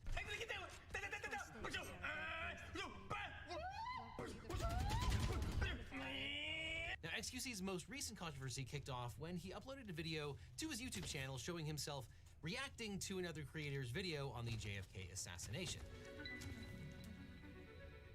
About to return to ground level, given spotted Oswald approaching. But while reaction videos typically involve lots of pausing and constructive commentary on selected clips, XQC's video is almost exclusively just him watching the entirety of another person's 90-minute video. This triggered an influx of backlash from other YouTubers who accused XQC of free writing off of another. Yeah, see, like, hard okay, work, I'm all okay while with making React content if I'm already doing gaming 14 hours a day. I'm okay with sitting and watching other people's videos and just watching them. That's it.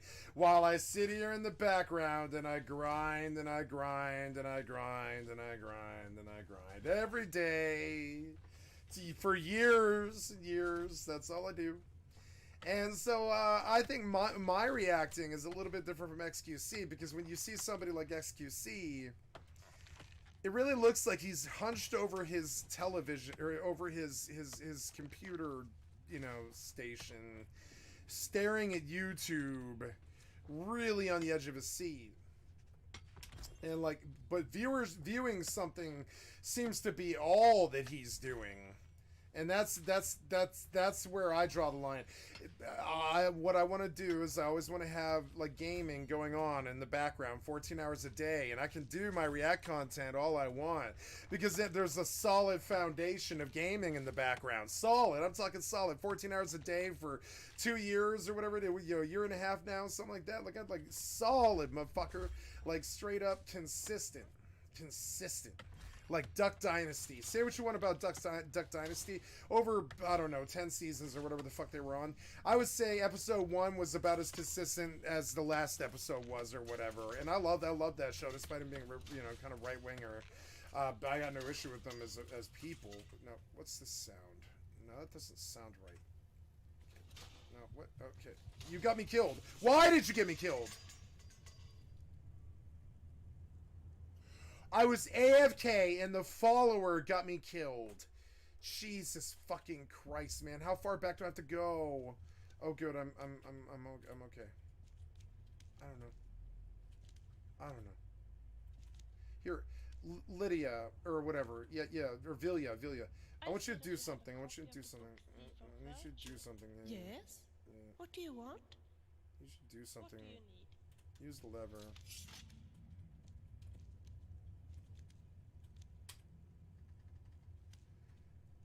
You can't? She can't. That's okay. Snake, fish.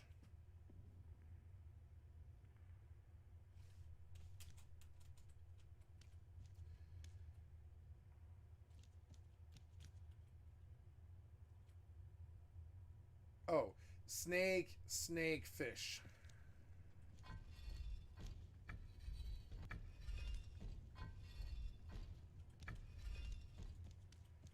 Okay, so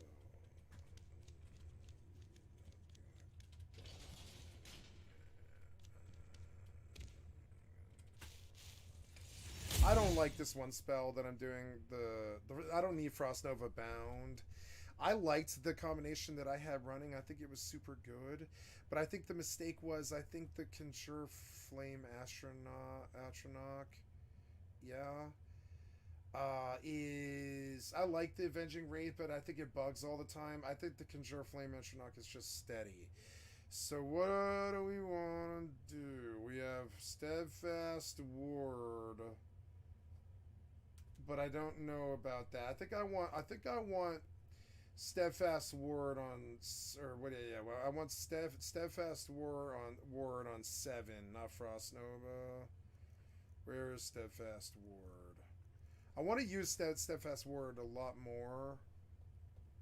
I mean, really, it should be on my 4 key technically. But I mean, like, that's so weird for me. I don't know. I don't think so. So yeah, we'll run Steadfast Word on 7. That kind of appeases my WoW brain a little bit more. But I still don't see the Steadfast Word. Damn it! Where's the Steadfast Word? Come on, man! It's not even in the alphabetical here. Here we go. 7, right? Yeah. And then Hailstone's good. Ice Shift's good. What is the 4 key? Creeping Cold. Creeping Cold's good. So, yeah, that's actually perfect. That is actually fine. That's perfect, actually. Yes, and then, so we always run whatever spell we're going to do, which is like 4 is Creeping Cold. So we go double 4, right? And then we say 7, and we have a shield in our hand. 7 is always the last key we hit, right? And now we got a nice shield. Oh, shit. What's going on here? Oh, yeah. I thought something was going on. Nope. Oh, yeah. Alright. Well. Oh, it is a dog. I didn't realize there was a rat here. There's a skeever. I was like, what? What's that sound? Okay, so let's get the video running. Charged via clicks and ad revenue. XQC is saying next to nothing. Again, it's just like, wow, this video is popular, so I'm gonna sit in the corner and my audience will do basically whatever I say, and I'll say it next to nothing and make free money. And to make matters worse, sometimes he even keeps the video playing while he leaves to use the bathroom or make lunch. I do that too. Do not post this to YouTube for the lack of react. Boom! And of course, XQC is not the only streamer who reacts to other people's videos in real time with almost no commentary. It's all over the place. I think the NPC just took that soul gem. It's kind of funny. I wonder if they're stacked with the loot right now.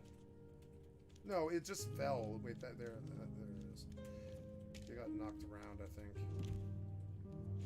Now, XQC claims he's done nothing wrong and accused his critics of being envious of his success.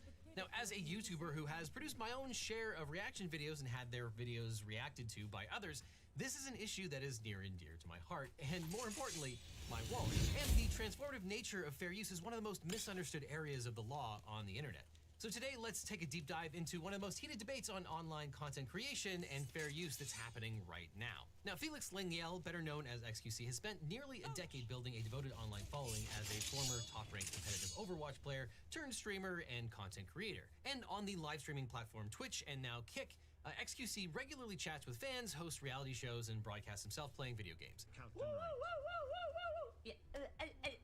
And on his YouTube channel, XQC makes general videos on a variety of topics, including videos of himself reacting to other creators' content, and often re-uploading his live streams. Now, XQC is no stranger to controversy, and if anything, he revels in it. He's been historically suspended from Twitch for various reasons, ranging from a copyright strike for live streaming the Tokyo Olympics to an incident where he uploaded a brief clip of two gorillas mating, which he claims was by accident. And XQC has also blurted out homophobic, sexist, or otherwise bizarre comments. Of course he during live has. streams. But ironically, the famously outspoken XQC now finds himself under fire for the things he doesn't say during his reaction videos. Now, most recently, XQC kicked the hornet's nest on July 24th, 2023, when he posted a video onto his YouTube channel titled The Kennedy Assassination, XQC Reacts to Lemino. But XQC's video is not so much a reaction video as it is mostly just him watching an entire 90-minute JFK documentary in silence. A number of YouTubers accused XQC of stealing the content of a fellow creator while providing almost zero commentary that would make the video his own. First, it was Buck Films taking a fictitious past, then some ordinary gamers joined the fray, describing the video as garbage. And this isn't the first time that XQC's non-reactive reaction videos have actually stirred controversy. Neo, a YouTuber who creates educational videos, who you can also find on Nebula, criticized XQC for leaving the room 5 seconds into reacting to Neo's video and only coming back 10 minutes later, which Neo described as XQC, quote, making a mockery out of the fact that he is not reacting. He also provided a graph showing that there was no viewership boost for Neo during and after XQC's broadcast. On the streaming site Kick, which XQC recently made a $100 million deal to join, one of XQC's first streams went south after a member of Kick staff had to jump into the chat to stop him from streaming the entirety of The Dark Knight. He then found himself temporarily hidden from Kick's directory, aka shadow banned, for a second copyright violation for streaming Breaking Bad. Hello? Now, addressing the backlash to the video, XQC asserted in a live stream that he paused like crazy and added a lot of commentary to very generous statements. Bro, I paused like crazy, added a lot of commentary. Chat, the reason why I didn't commentate is that streams are content. Streams in their entirety are content. He then claimed he only rushed through because his chat was, quote, getting mad. And after going on one of his trademark rants, he added, I can't believe they gave him $100 million to be a streamer on Kick of all things. Now, we'll talk about legal defenses in the future, but this is just classic. So the chat got bored, what so does he it's do? okay to commit copyright infringement. Okay. I'm sure he's fine here. But what does he do with the $100 million? He goes on Kick and he starts streaming The Dark Knight, which is, I mean, of course, what this video is kind of about. But I mean, okay, if someone were to hand me $100 million, heaven, mana flows from heaven, and $100 million come. Like, I don't care about $100 million. I'm just saying, like if the floodgates open and that kind of money shows up in my life, I'm not playing The Dark Knight on my fucking stream. You know, like that. I mean, that's a spicy meatball. That's like pretty much taking everything that everybody gave you and just throwing it away. Basically, it's not throwing it away. It's like taking a shit in your hand and wiping it on the walls of the White House or something like that. It's just something that you don't do, you know? When the people see it, they're like, oh, why did we make you famous and rich in the first place? You know, they're like, uh-oh.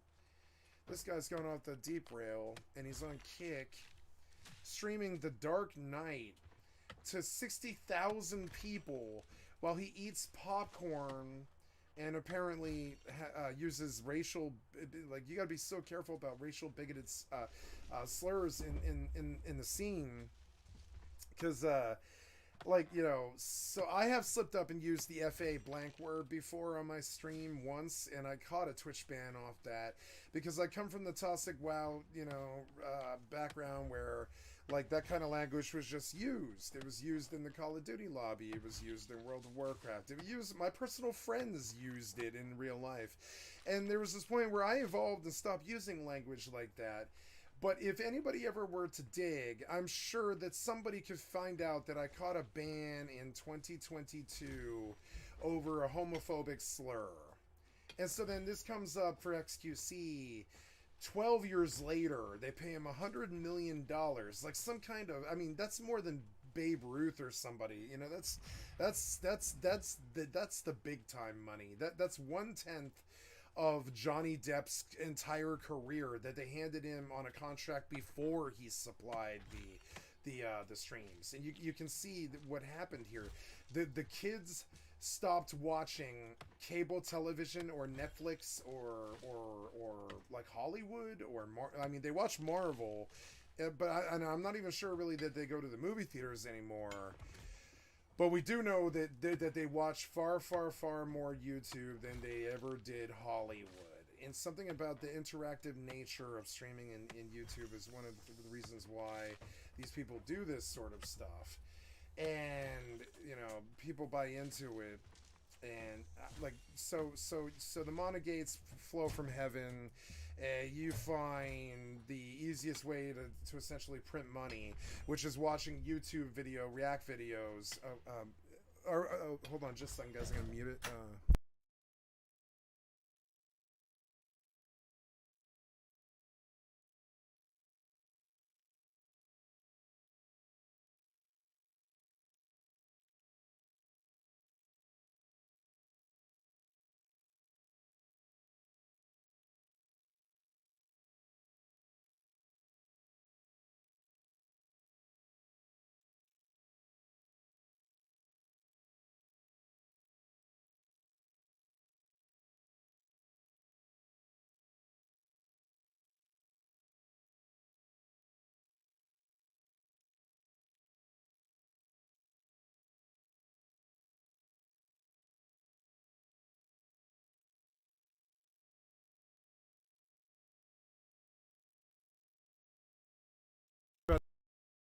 I muted the mic again. Sorry about that. I had a real life visitor and stuff. We're looking at the power in the background for the place that I live, and got an issue with the battery or something like that. I don't know. Yeah.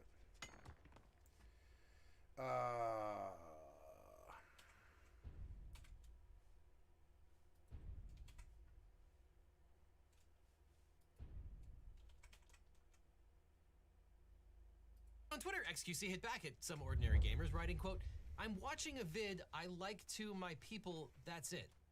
Whatever that means. Now, XQC reacted to Neo's response with this incomprehensible video. Chat, did this get re-uploaded? Chat, is this video re-uploaded or not? When he talks. It didn't. So what's the problem? So, what's the problem then? People say that it's when you upload it to the same platform, and that's the problem. I can't get my mouse. I think he's really trying to say, and don't quote me on this. So, okay, when I look at XQC, I'm sorry, when I see XQC talk, I see methamphetamine big time and right now, too. I'm talking like, I don't believe that he's on methamphetamine. I'm talking about they have him amped up on Ritalin. Pretty lifelong Ritalin guy. And when he talks, I'm surprised anybody else can understand him. But honestly, I understand him just fine. And when he talks that fast, I'm like, oh man, how much money did you make? Because anybody with a brain can see you have some kind of stimulant problem, I think. You either pound too much energy drinks or something. Is that he told his editor or his social media guy not to watching him talk is like watching a car going out of control at 120 miles an hour. Absolved him of copyright infringement. That's not the case. Now, what this gibbering mouther fails to understand is that it's copyright infringement whether it takes place during a live stream or during a video on demand or a re-upload. It doesn't matter whether it's live or not. It's still copyright infringement. It just might be harder to actually find if there's no actual recorded video of it, if it was a live stream that just went off into the ether. And actually, when XQC was called out during the live stream of I can pick Prickly Pear now. That's good. That's so good. Commentary, XQC just gets angry and makes some stuff up. Talking about some nonsense reaction about the metal of the pillars and stuff. Metal pipes, cement, football, goal at the back. Wait a minute, chat. Hold up. I think this is a very rare copper alloy right there, chat. But it highlights the lack of actual commentary. You can't just describe what you're seeing and call it commentary. That's not going to qualify. And it highlights the lack of anything of value that's being added. Now, and the something lack just of Fruits for Dawn. transformativeness of these What reactions. was it? But Oh, XQC God. described some ordinary gamers Oh, take God. as, quote, You scared unfounded the fuck criticism out of full me. of personal attacks, and asked some ordinary gamers why this triggers him so much. Now, speaking as a lawyer and YouTuber, the reason this triggers some people, especially That's not content good. creators, is that XQC seems to be basically stealing other people's hard work under the guise of creating a reaction video. We'll talk about whether it's a reaction or not. But besides the legality of it, there are a wide variety of There, I attitudes did like toward 200 reaction damage right content there. in the community itself. Ethan Klein, a YouTuber and co-host of the H3 podcast, has emerged as a prominent voice on fair use and one of the fiercest critics of non-reactive content creators. And on the August 7th episode of the H3 podcast, Klein and XQC debated what counts as fair use with respect to YouTube content. XQC accused Klein of content. You keep saying that. You're doing it. You told me a piece of shit, but Yeah. you're doing it. You haven't proven that. I don't know why you keep saying that. However, a key difference is that H3 rarely plays a video in its entirety, and XQC asserted that his live reactions give exposure to smaller creators, which set up a furious response from Klein. Nice try. You literally do it to enrich yourself. You're a multi-millionaire, and you steal content from small creators, and you don't give a about their rights or what they want. You're not creating anything You do big that for anyone. too, You're just Ethan. What the taking fuck are you attention and views talking for yourself, and you don't give a about? about the Why are you the writing him? You consequences do of it that. too. It's not your decision to make that for Oh other my people's property. Now, the debate devolved into finger-pointing and insults with Klein cutting off the stream, but not before XQC asserted people would rather watch him do the worm than watch Klein's podcast, and he then did so. It's probably true, too. Yep. I mean, that's content, man. It's original content, at least. Strange. Yes, do that, bro. Do it. And in the wake of all of this controversy, YouTuber Meat Canyon created a parody of XQC in a video he called The Tragedy of a Reaction Streamer, in which XQC is portrayed as Oh, a God damn it. monster. I'm freezing them all. Fuck it. Ironically, the XQC golem in this video seems to be actually No, more mark for coherent death. than the real thing. Here we are. And then things got meta when XQC reacted to the video by barely reacting. And then things got really meta when Meat Canyon reacted to XQC's reaction by barely reacting.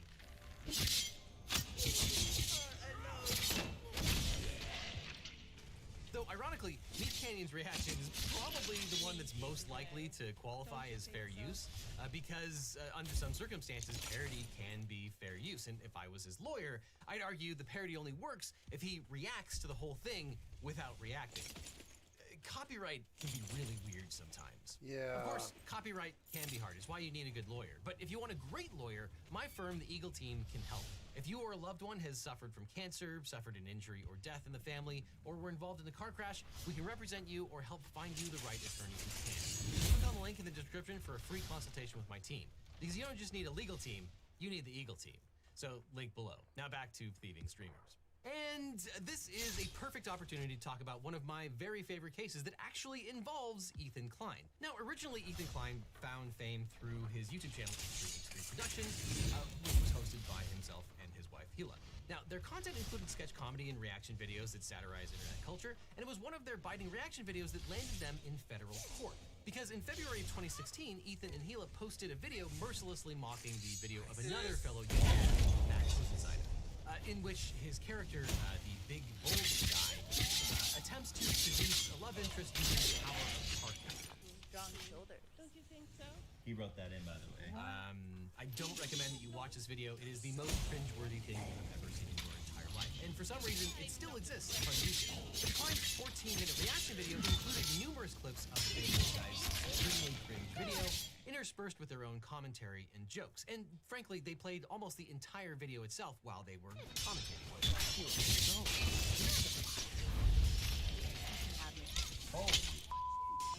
And it's just that easy, baby. And in response, Zida, known online as Matt Haas, sued the pair in federal court for copyright damn it, infringement what was and DMCA that? violations. And in the original complaint, Haas accused the clients of reproducing virtually all of the work as, quote, nothing more than a prop in their comedy routine.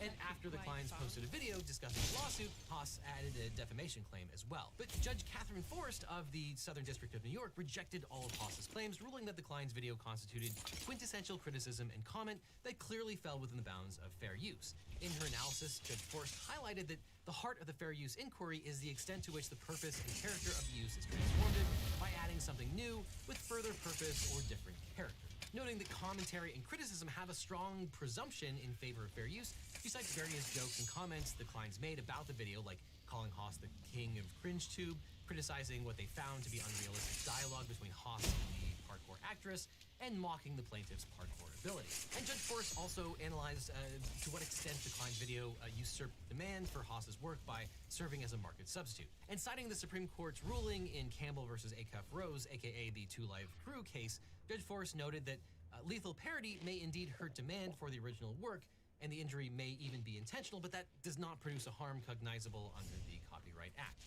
And accordingly, Judge Forrest found that the client's video, replete with criticism and mockery, is, quote, decidedly not a market substitute for the Haas video, holding that the client's video constituted fair use. Judge Forrest then dismissed the claims of copyright infringement and the DMCA violation, and she also tossed the defamation act, deeming the offending statements non-actionable.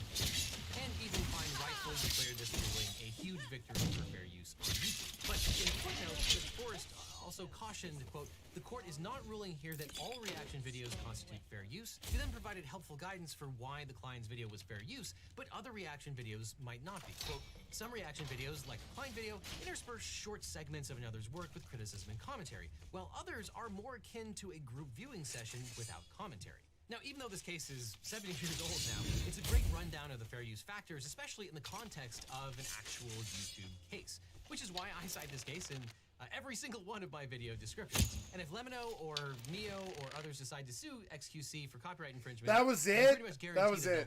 I killed her in one hit. XQC's videos are a viewing session without commentary, not entitled to any fair use defense. So let's run through this analysis for what XQC is doing and figure out whether he has a fair use defense or whether it's copyright infringement. Now, fair use is a legal doctrine that allows unlicensed use of copyrighted material in certain circumstances. As an affirmative defense to infringement, fair use seeks to balance the property interests of copyright holders with the public interest of encouraging freedom of expression and the wider distribution of creative works. And while fair use is decided on a case-by-case basis, there are certain enumerated activities that are laid out in the Copyright Act as potentially qualifying for fair use. And that includes criticism, commentary, news reporting, and research.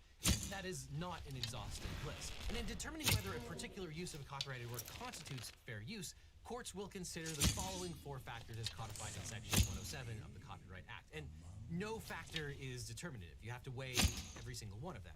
The first factor is the purpose and character of the use, including whether the use is of a commercial nature or for a non-profit educational purpose.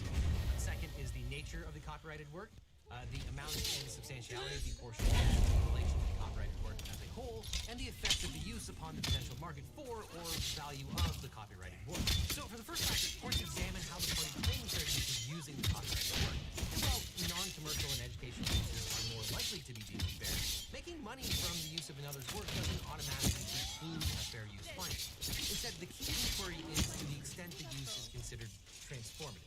And the example that I often use is that Jurassic Park was originally a novel written by Michael Crichton. Then, eventually, it was turned into a movie, Jurassic Park, created by Steven Spielberg. Now, the movie is a derivative of the novel. And while it was transformative to turn the novel into a movie, you better believe that Steven Spielberg got permission and was able to license the IP to turn the novel into a movie. If Steven Spielberg had not gotten permission, that would have been copyright infringement.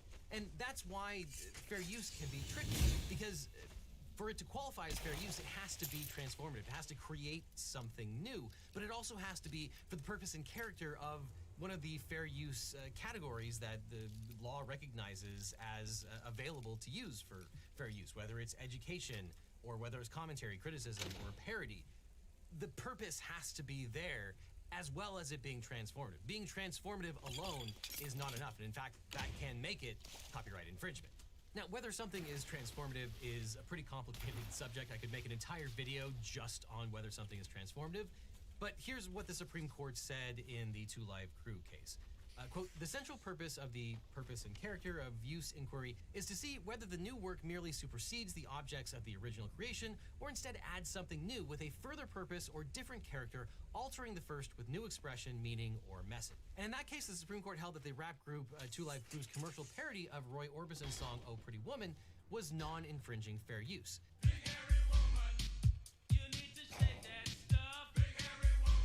The court also found that the more transformative of the new work, the less significant the other three factors are. And as a result, the first prong has historically been the most decisive in determinations. And generally speaking, you're supposed to take the minimum amount necessary to create the transformative work that you're creating.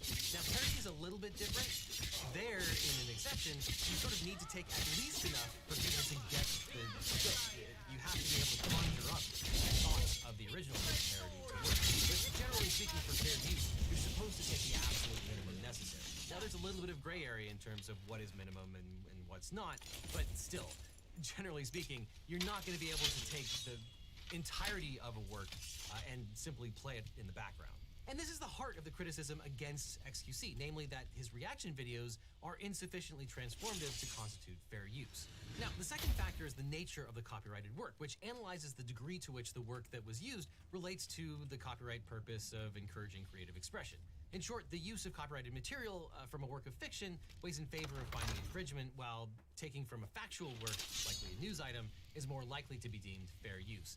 But frankly, the courts don't put very much import for this particular factor unless the work has never been published before.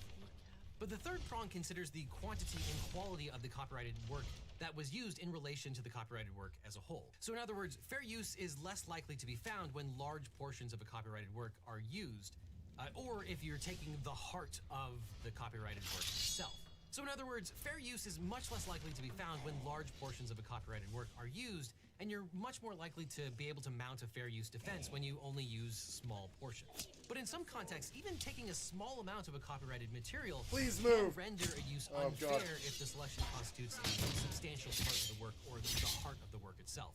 So, for example, in a case called Harper and Row versus Nation Enterprises, the Supreme Court held that a news article's quotation of fewer than 400 words from President Gerald Ford's 200,000-word memoir constituted the heart of the work, and the use was ultimately found to be infringing. And the reason there is because the magazine published the part of Ford's memoir that related to pardoning Richard Nixon, which apparently was the only reason you would ever read Gerald Ford's memoir. So this would be another strike against XQC, because XQC and these other live streamers are just republishing the entirety of the other YouTube videos and then reacting. Now, as we saw in the Klein case, just because you republish virtually all of the videos doesn't necessarily mean that you can't mount a fair use defense, but it makes it really, really hard. And the more that you cite, the more you're going to have to add commentary or some new transformative meaning to your secondary video. And then the fourth and final factor focuses on whether and to what extent the unlicensed use saps the demand for the protected work by serving as a market substitute.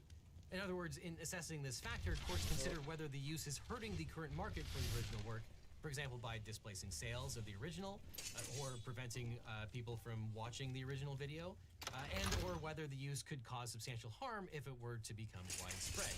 And I think this is yet another strike against XQC, because when you republish virtually the entire portion of another person's video, and then you're not commenting on it with new meaning and commentary, why would anyone then watch the original video? They've already seen the video on your live stream. Now, as someone who has made dozens of reaction videos for this channel, and as a lawyer who has a vested interest in not getting sued for copyright infringement, I have a lot of experience on how these reaction videos are supposed to work. Or at least that's how Gamerant feels about my channel. But to give another example, when I reacted to the movie My Cousin Vinny, I didn't post the entire movie. And I didn't just show myself watching it, however fun that might have been. Instead, I took clips and punctuated them with my actual legal commentary. You see, the traditional way of making reaction videos is to actually react to the videos. Hey, I just said that. Now, creators who stream for long periods of time assert that, of course, there will be dead air while they eat or go to the bathroom. But the problem with that argument is that by the nature of live streaming, you can't take the minimal amount necessary as required under the fair use factor. And instead, you're playing the whole thing in real time, and you're not making any discretionary choice as to what is actually republished. And yeah, biology might dictate that you might need to take a bathroom break, but that's not a defense to copyright infringement. That's a live streamer problem, not a content creator problem. I have to agree with that. Ugh. Gross. So yes, leaving to take a break will almost certainly violate copyright due to the lack of commentary, but arguably so does just watching it in real time if there's no commentary being made.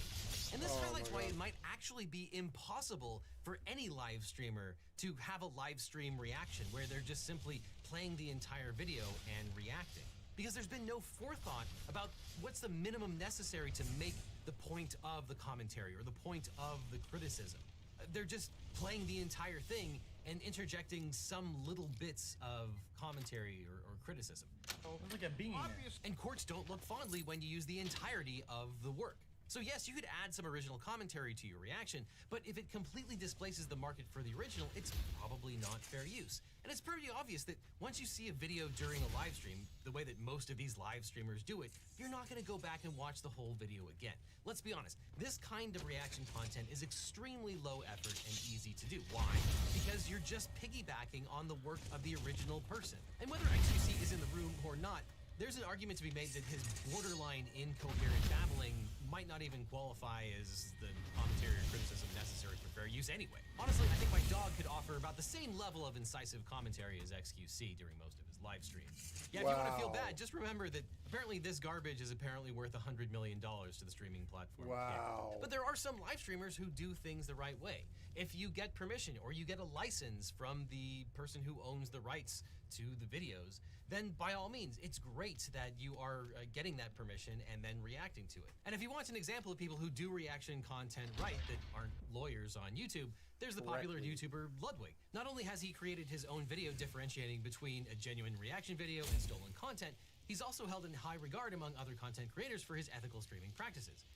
In particular, he asks for permission. And when he reacts to a fantastic series like Jetlag, also available on Nebula, he continually suggests that people sign up for Nebula so they can watch Jetlag where it was originally published. So Ludwig is evidence that it's not impossible. And another example of someone who does reaction content the right way is Dr. Mike. He is only looking at little snippets, and then he is talking about how that snippet relates to his chosen practice. Obviously, medicine. Now, you don't have to be a lawyer or a doctor to do reaction content. You do need to make commentary about the thing you are reviewing, and you, generally speaking, can't use the entirety of the work. You should have some forethought about what you're going to use and what's not necessary. And ultimately, non-transformative re-uploading of videos hurts content creators, free rides off of their hard work, and likely infringes on their IP rights. If these videos are re-uploaded in their entirety, it should be left up to the original content creator to approve or I don't know, I'm out and here. Remember, there's a super easy way to get around this. Just ask permission from the original content creator. Though in defense of live streaming reaction videos, Hassan Abi said, quote, 90% of creators don't mind. They like it when we're watching their videos. I'm a content creator, and I love it when people react to my videos. But the thing is that even if 90% of those people would agree to it if you ask them, you still have to ask them or it's copyright infringement. And that, of course, leaves out at least 10%.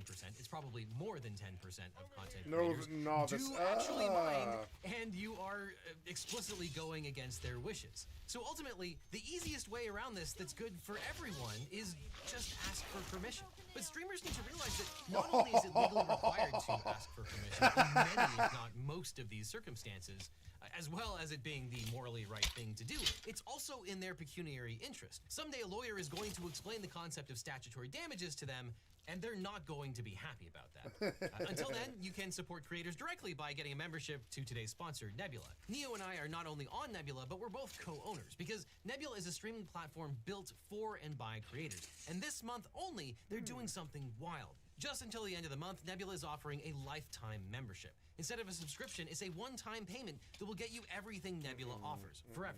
I've seen a lot of speculation about this. No, Nebula is not going bankrupt, Linus. On the contrary, it's more successful than it's ever been.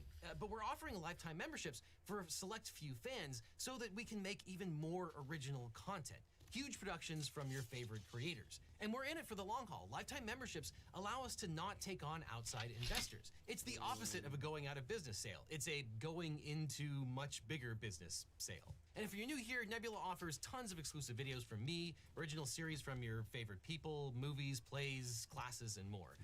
Including the hit series Jetlag that Ludwig was actually raving about. And with your favorites like Neo, Jetlag, Real Engineering, Real Life Lore, and Legal Eagle, we create the content that other people actually react to. You can see my feature-length documentary, Bad Law Words Good, and my other Nebula exclusive content includes my full-length interview with the screenwriter of My Cousin Vinny, and my Not Safe for Work video about lawsuits that are too hot for YouTube. But like I said, for this month only, you can get an exclusive lifetime membership. It's $300 for life. No tricks, no gimmicks, that's it forever. And if that's not your speed, that's completely fine. You can still get a 40% discount on yearly subscriptions that pencils out to less than $3 per month. If you want to pay monthly, you have that option too. So click on the link that's on screen now or down below to get your lifetime membership or a huge 40% discount. Just click right now down below before that deal goes away. Then after that, click on this link over here for more Legal Eagle, or I'll see you in court.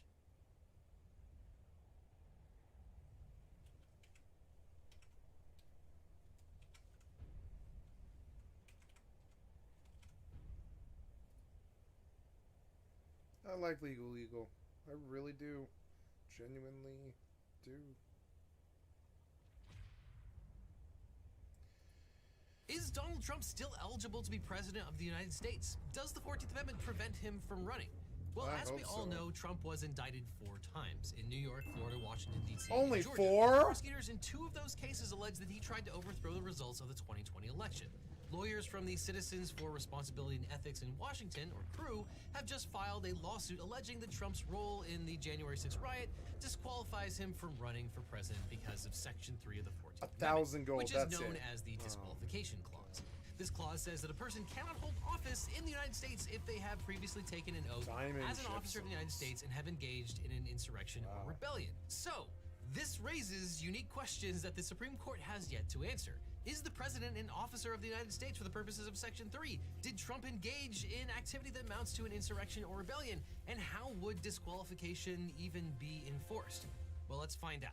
The text of Section 3 of the 14th Amendment reads, "No person shall be a senator or representative in Congress or elector of president and vice president or hold any office, civil or military, under the United States or under any state who, having previously taken an oath as a member of Congress or as an officer of the United States, or as a member of any state legislator, or as an executive or judicial officer of any state to support the Constitution of the United States, shall have engaged in insurrection or rebellion against the same, or given aid or comfort to the enemies thereof, but Congress may by a vote of 2/3 of each house remove such disability."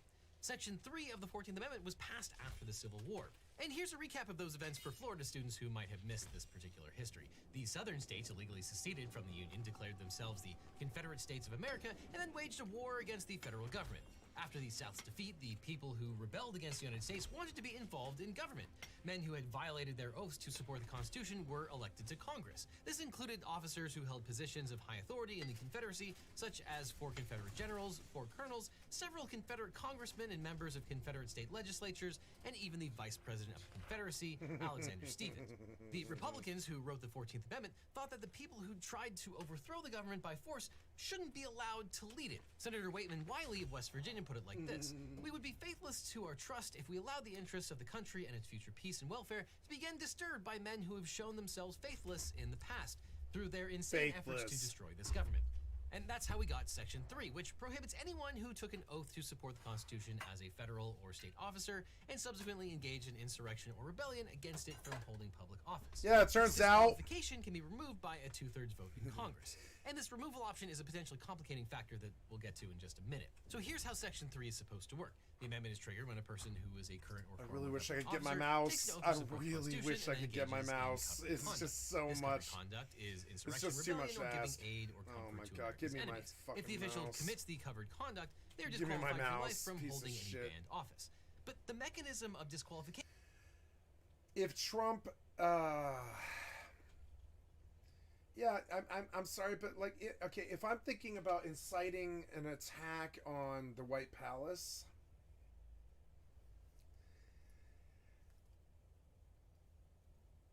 I'm not talking about it. If I get convicted of it, I definitely believe that I wouldn't be president anymore, because it's like you incited an insurrection.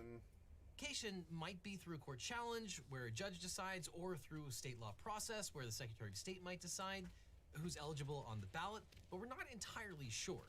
But in the first lawsuit of its kind, Citizens for Responsibility and Ethics in Washington, or CREW, sued the Colorado Secretary of State, alleging that Trump is disqualified and can't be on the ballot for the Republican primary in that state. Although Section 3 has not been tested often since the Civil War, last year CREW successfully sued to remove County Commissioner Coy Griffin from office. Griffin is a former New Mexico County Commissioner who was disqualified from office after being convicted for his involvement in the January 6th riot.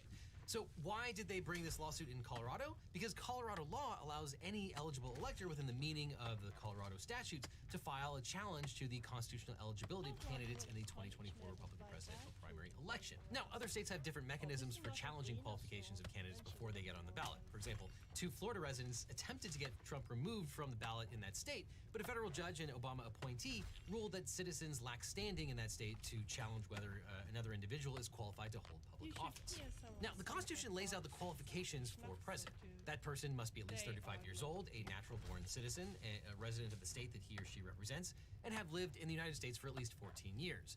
There are also conditions that disqualify a person from running. The 22nd Amendment prohibits a person who has already been elected 2 terms as president or served more than 1.5 terms from being elected as president again. The 12th Amendment prohibits a president and vice president from residing in the same state. And CREW and the plaintiffs say that the 14th Amendment is another type of disqualification. They argue that it applies to Trump because he previously swore an oath to support the Constitution and then engaged in an insurrection. Now, it's up for debate whether the 14th Amendment acts as another qualification for president, like the age and residency requirement, or whether it functions as an after-the-fact defense. But was Donald Trump, as president, an officer for purposes of the disqualification clause? Well, the Constitution does not define the word officer. However, the Constitution refers to the president holding an office 25 times, including the oath of office clause. The presidency is an office in the executive branch, which makes it an office of the United States, and one who holds an office is an officer. So according to CREW, Trump became subject to disqualification under Section 3 when he took an oath to support the Constitution of the United States upon assuming the office of the president. CREW points out that Trump himself has conceded in court filings that the President of the United States is an officer of the United States. And point taken, but Trump's opinion on this matter is not dispositive or consistent. Here's what he said the other day, quote, "Almost all legal scholars have voiced opinions that the 14th Amendment has no legal basis for standing relative to the upcoming 2024 presidential election. It's just another trick being used by the radical left communists, Marxists, and fascists to again steal an election that their candidate, the worst, most incompetent, and most corrupt president in U.S. history, is incapable of winning in a free and fair election." Now, that being said, there's a lot of debate among legal scholars as to whether the president is an officer or not for the purposes of the 14th Amendment. Now, Michael Mukasey, Attorney General under George W. Bush, argued in the Wall Street Journal that the president is not an officer under the 14th Amendment. He argues that the term officer of the United States in other constitutional provisions shows that it refers only to appointed officials, not to elected ones. In U.S. versus Muat in 1888, the Supreme Court ruled that, quote, "Unless a person in the service of the government holds his place by virtue of an appointment, he is not, strictly speaking, an officer of the United States." And Chief Justice John Roberts reiterated the point in a case where he said, "The people do not vote for the officers of the United States." And Mukasey also argued that the presidential oath in Article 2 would be, quote, "superfluous if the president's oath were required by the general language of Article 6. And for what it's worth, Mukasey's argument was enough to sway Federalist Society founder Stephen Calabresi, who had previously fought the disqualification argument. Colorado Secretary of State Jenna Griswold, the defendant in the Colorado lawsuit, slammed Trump as, quote, "a liar who has no respect for the Constitution." She also said, quote, "If the Constitution disqualifies the former president, we have to uphold the Constitution." But another Democratic Secretary of State seems skeptical about the effort. After a group filed a lawsuit to keep Trump off the ballot in Minnesota, Secretary of State Stephen Simon released the following statement saying, quote, "The office of the Minnesota Secretary of State does not have legal authority to investigate a candidate's eligibility for office. In the case of presidential candidates, the major political parties will submit names of candidates to our office for the presidential nomination primary by January 2nd, 2024. Those submissions will appear on the ballot for the March 5th, 2024 contest unless a court says otherwise." And he said the matter has to be decided by December 14th to comply with state law. Meanwhile, other challenges are being filed, including a lawsuit filed by one of Trump's primary opponents. Texas Attorney John Anthony Castro is running an extremely long-shot bid for the GOP nomination against Trump. And he filed a lawsuit in New Hampshire seeking an injunction that would force New Hampshire Secretary of State to keep Trump's name off of the ballot.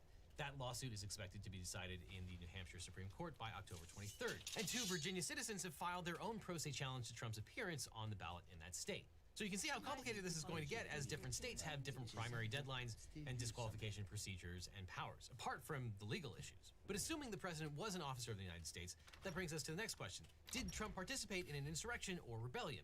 Again, those words aren't defined in the Constitution. Crew and the petitioners argue that the insurrection has a general public meaning. They state that a Civil War-era jury charge by Supreme Court Justice Stephen Field, sitting as Circuit Justice, explained that the, quote, existence of the Confederate Rebellion was a matter of public notoriety, and like matters of general and public concern to the whole country, may be taken notice of by judges and juries. Justice Field explained that public documents such as proclamations of the president and acts of Congress were sufficient proof of the Confederate Rebellion's existence for purposes of charges under a statute criminalizing participation in rebellion or insurrection.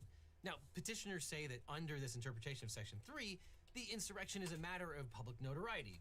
Trump participated in an event that the public understood as an insurrection.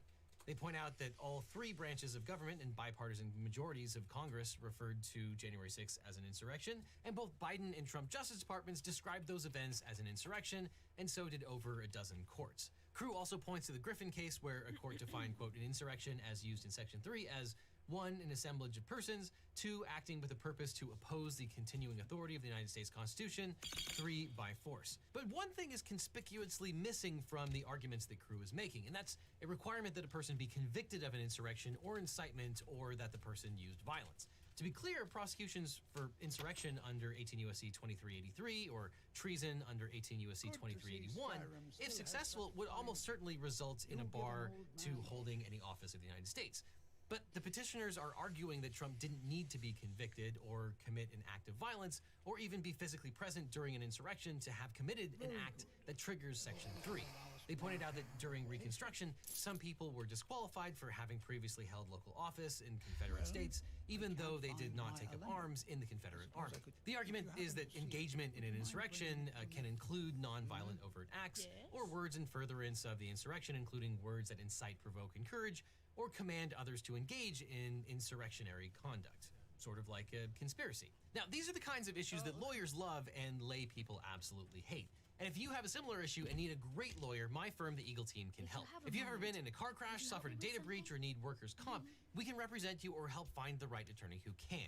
And for workers' comp, it's especially important to get a lawyer as soon as you're injured and not wait, which you can do right now. Just click on the link in the description for a free consultation with my team. Because you don't just need a legal team, you need the Eagle Team. Link below. And now back to the 14th Amendment. And petitioners again point to the Griffin case as precedent. The court ruled that Griffin engaged in insurrection both by helping to mobilize and incite thousands across the country to join the mob, and a judge determined that, quote, January 6th was an insurrection under the Constitution, and that someone who helped to incite it, even if not personally violent, had engaged in insurrection and was disqualified from office. And Crew's next argument is that, quote, President Trump was indisputably the leader of the January 6th mob. Without his false claims of election fraud, coercive tactics, inflammatory rhetoric, mob mobilization, promotion of political violence, instructions to march on the Capitol, and decisions to pour fuel on the fire rather than tell the mob to disperse, the attack on the Capitol would not have happened. We're going to walk down, and I'll be there with you, to the Capitol. No, you won't. You weren't. And we're going to cheer on our brave No, you lied to him. You directly lied to him. Fucking liar. We're probably not going to be cheering so much for You lied to him. You lied right to their face. Why would you lie to him? You don't need to lie to him. You could have just done what you said you were going to do. You would have been fine. Probably would have actually 120 pages explaining Trump's acts as they relate to January 6th. And in brief, Trump led a broad effort to disrupt the electoral certification on January 6th, including telling his fans to show up on that day. He spoke at the Stop the Steal rally, and during the riot, he tweeted that Mike Pence needed to summon the courage to overturn the election results. He ignored people who urged him to intervene in the riot, instead exploiting it to pressure senators to delay or call off the vote.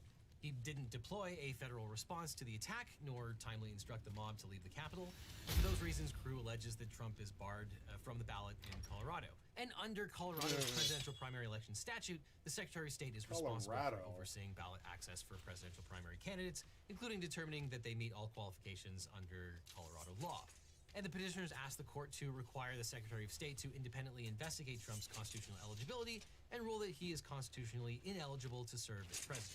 Now, we don't actually know if Section 3 is self-executing. And if it's not, then federal and state courts or election authorities wouldn't have power to just determine themselves the eligibility of a candidate unless Congress enacts legislation to permit it. There's no procedure in Section 3 explaining how it should be implemented.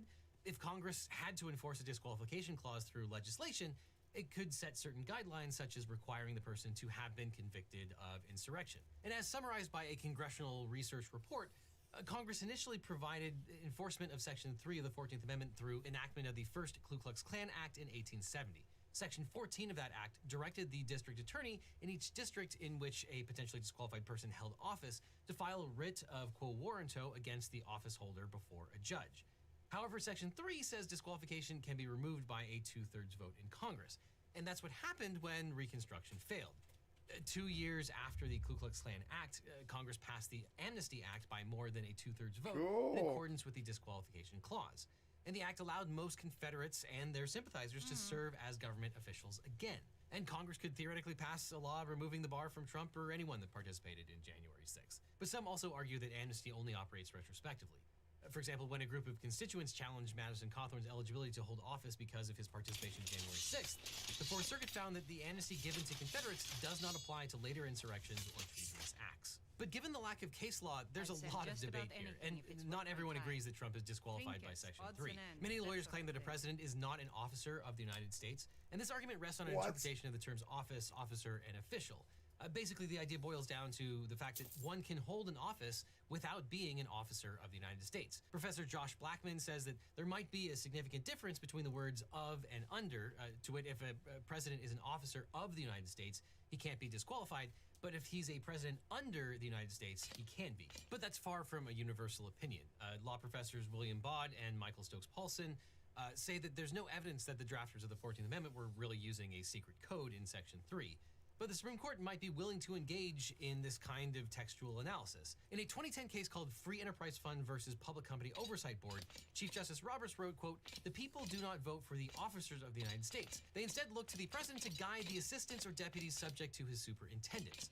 So the only precedent directly on point here seems to point away from classifying the president as an officer. And Blackman also points out that Section 3 only mentions members of Congress, members of state legislatures, and executive or judicial officers, but doesn't say the actual words president or vice president. He argues because the amendment doesn't name the president is not an officer who can be disqualified. And this gets into heady originalism questions. Did the people who wrote the disqualification clause think they were exempting the presidency from its reach? Did they really think it was too dangerous for an ex-Confederate to be a senator, but not for that person to be president? And there was a discussion about this issue when the amendment was being debated. Maryland Senator Reverend E. Johnson asked why the president and vice president were excluded from the language, because he thought that the president and vice president should be disqualified if they participated in an insurrection. And in response, Senator Justin Morrill, with his excellent sideburns, assured him that they were not. Quote, "Let me call the senator's attention to the words, or hold any office, civil or military, under the United States." Senator Johnson then said, quote, "Perhaps I am wrong as to the exclusion from the presidency. No doubt I am, but I was misled by noticing the special exclusion in the case of senators and representatives." And that was apparently the only time that the matter was brought up during the debate. So should we assume everyone was satisfied with the response with its implication that the president was in fact an officer? Or would we look to the first textual interpretation saying that it's clear that the president was excluded based on the explicit text? Lawyers are split on whether the disqualification clause is applicable to people who didn't participate in the Civil War, though Professors Baud and Paulson argue that the rule broadly applies to any insurrection or rebellion in the present day, not only to former Confederate officials and officers during the post-Civil War era. They say it's common for a rule that is drafted to go further than its circumstances which inspired its adoption. But there's also quite a lot of debate about whether the courts would even exercise jurisdiction over Trump's disqualification. Now, justiciability refers to the types of matters that a court can adjudicate, and when a case is not justiciable, the court must dismiss it. Standing is one example of justiciability, and the plaintiffs must have suffered an injury in fact for a court to resolve the dispute. And another justiciability issue is whether there is a political question. Courts are not supposed to deal with political questions when doing so would require the judiciary to make policy decisions, exercise discretion beyond its competency, or encroach on powers the Constitution vests in the legislative or executive branches. So the political question doctrine limits the ability of federal courts to hear constitutional questions, even where other justiciability requirements such as standing and ripeness are met. And with the disqualification clause, there's a legitimate argument that there is a lack of judicially manageable standards to decide a case on the merits. Section 3 leaves it to Congress to decide whether to remove the bar. There's no clarity on what constitutes insurrection in this context, and courts will be reluctant to step in and make that decision independent of a criminal conviction, especially when it involves an election of the highest office of the land. But of course, all this could be moot because it seems extremely unlikely that the current Supreme Court would endorse any view that Trump is barred from attaining the presidency, especially without a conviction for insurrection. Now, obviously, the 14th Amendment could have been drafted more clearly, which the writers of the 14th Amendment could have done with today's sponsor, Grammarly, if they had had AI-assisted writing tools in 1866. Because Grammarly accelerates your writing process by generating and modifying text instantly on demand. You'll be writing responsive, thoughtful emails and posts faster than ever. It's a huge productivity boost. Plus, it's Grammarly, which I've been using for years, so of course it will help you write better than ever. And unlike other AI tools, Grammarly tailors its output for your unique context. It picks up on key details and incorporates them into what you're writing. Now, I can set my voice to be casual and empathetic, for example, if I'm writing to friends, or I can set it to be more direct if I'm writing to enemies, like opposing counsel. And of course, this is Grammarly, so it helps fix poor writing in the first place, not that I would ever do that. And I can give it prompts to make something shorter, sharper, or more exciting. And one of the coolest new features is the AI reply tool, which instantly creates a reply to your emails that picks up on context and responds and follows up exactly how you would want. It's a huge time saver. And as a content creator, I have to do a lot of script writing. And with Grammarly's features, I can rewrite my scripts to be more engaging instantly. And as a lawyer, I have to do a lot of writing and translating legal jargon into something more readable. And Grammarly's rewrite feature helps me communicate more clearly, the way that I want to. Just make sure that you do all the legal research yourself. And you can even use it for ideation to give it a prompt to get ideas about what you want to write about. You'll be absolutely amazed with what you can do with Grammarly. And if you want to give it a try, you can get a 20% off discount by going to the link that's on screen right now or down in the description. Again, to get a 20% off discount from Grammarly, all you have to do is click on the link that's below. And after that, click on this link over here for more Legal Eagle, or I'll see you in court.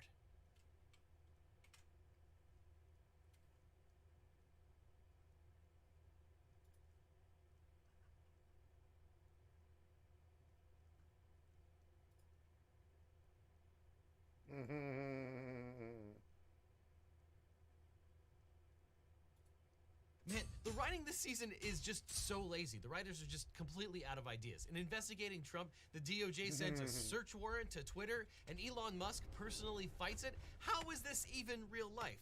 I'm gonna let Scowl deal with this one. Thanks, Devin. Trump was permanently suspended from Twitter 2 days after the January 6th riot. His account was subsequently reinstated after Elon Musk bought Twitter, but Trump hasn't tweeted since, preferring instead his Truth Social account. On January 17th, 2022, federal prosecutors working for special counsel Jack Smith applied for and received a search warrant directing Twitter to produce data and records relating to the @RealDonaldTrump account. The warrant sought a ton of information from Twitter as part of the special counsel's investigation into January 6th. The warrant was served along with a non-disclosure order, which prohibited Twitter from notifying anyone about the existence or contents of the warrant for 180 days. Prosecutors shared fears with the court that if Trump knew about the warrant, that he would jeopardize the investigation by giving him an opportunity to destroy evidence, change patterns of behavior, or notify Confederates. Twitter didn't take it so great. Twitter challenged the non-disclosure order, saying Twitter had a First Amendment right to tell Trump about the warrant because some of the records may contain materials protected under executive privilege. And then they refused to turn over the records until the issue of the non-disclosure order was resolved. Well, they lost and had to pay $350,000 in fines for contempt of court for the trouble. To understand how all this came about, we have to start with the Stored Communications Act, because the warrant to Twitter was issued under the auspices of that act. The Fourth Amendment preserves the right of the people to be secure in their persons, houses, papers, and effects against unreasonable searches and seizures by the government. A governmental seizure of personal communications generally requires the issuance of a warrant based on probable cause due to an individual's constitutionally protected reasonable expectation of privacy. Sending emails or privately messaging someone through social media platform, however, requires the user to give information to a company that transfers, processes, and holds the user's information. The principle known as the third-party doctrine generally holds that the Fourth Amendment does not protect private information shared with third parties. So you can see the issue. If I'm using a social media platform to send messages, then maybe those messages aren't protected by the Fourth Amendment.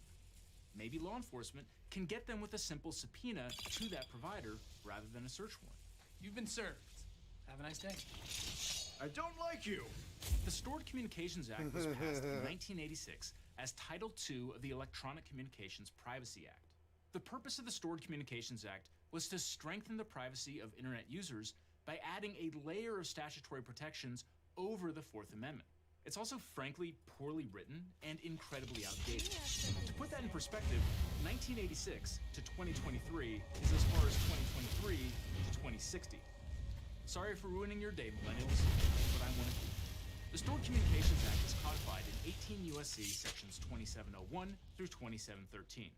Now, we are not going to do a deep dive into the entirety of the Stored Communications Act, but a couple sections are important to understand. Section 2702 prohibits certain internet service providers from knowingly divulging customer communications and records to any person or entity.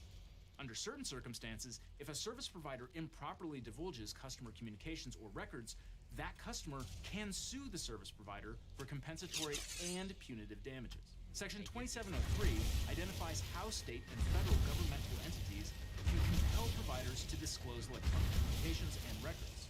Now, this can get pretty complicated, but a search warrant is the gold standard that compels providers to disclose stored data in virtually every case.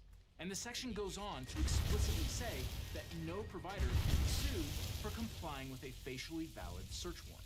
Finally, Section 2705 provides the mechanism for a non-disclosure order.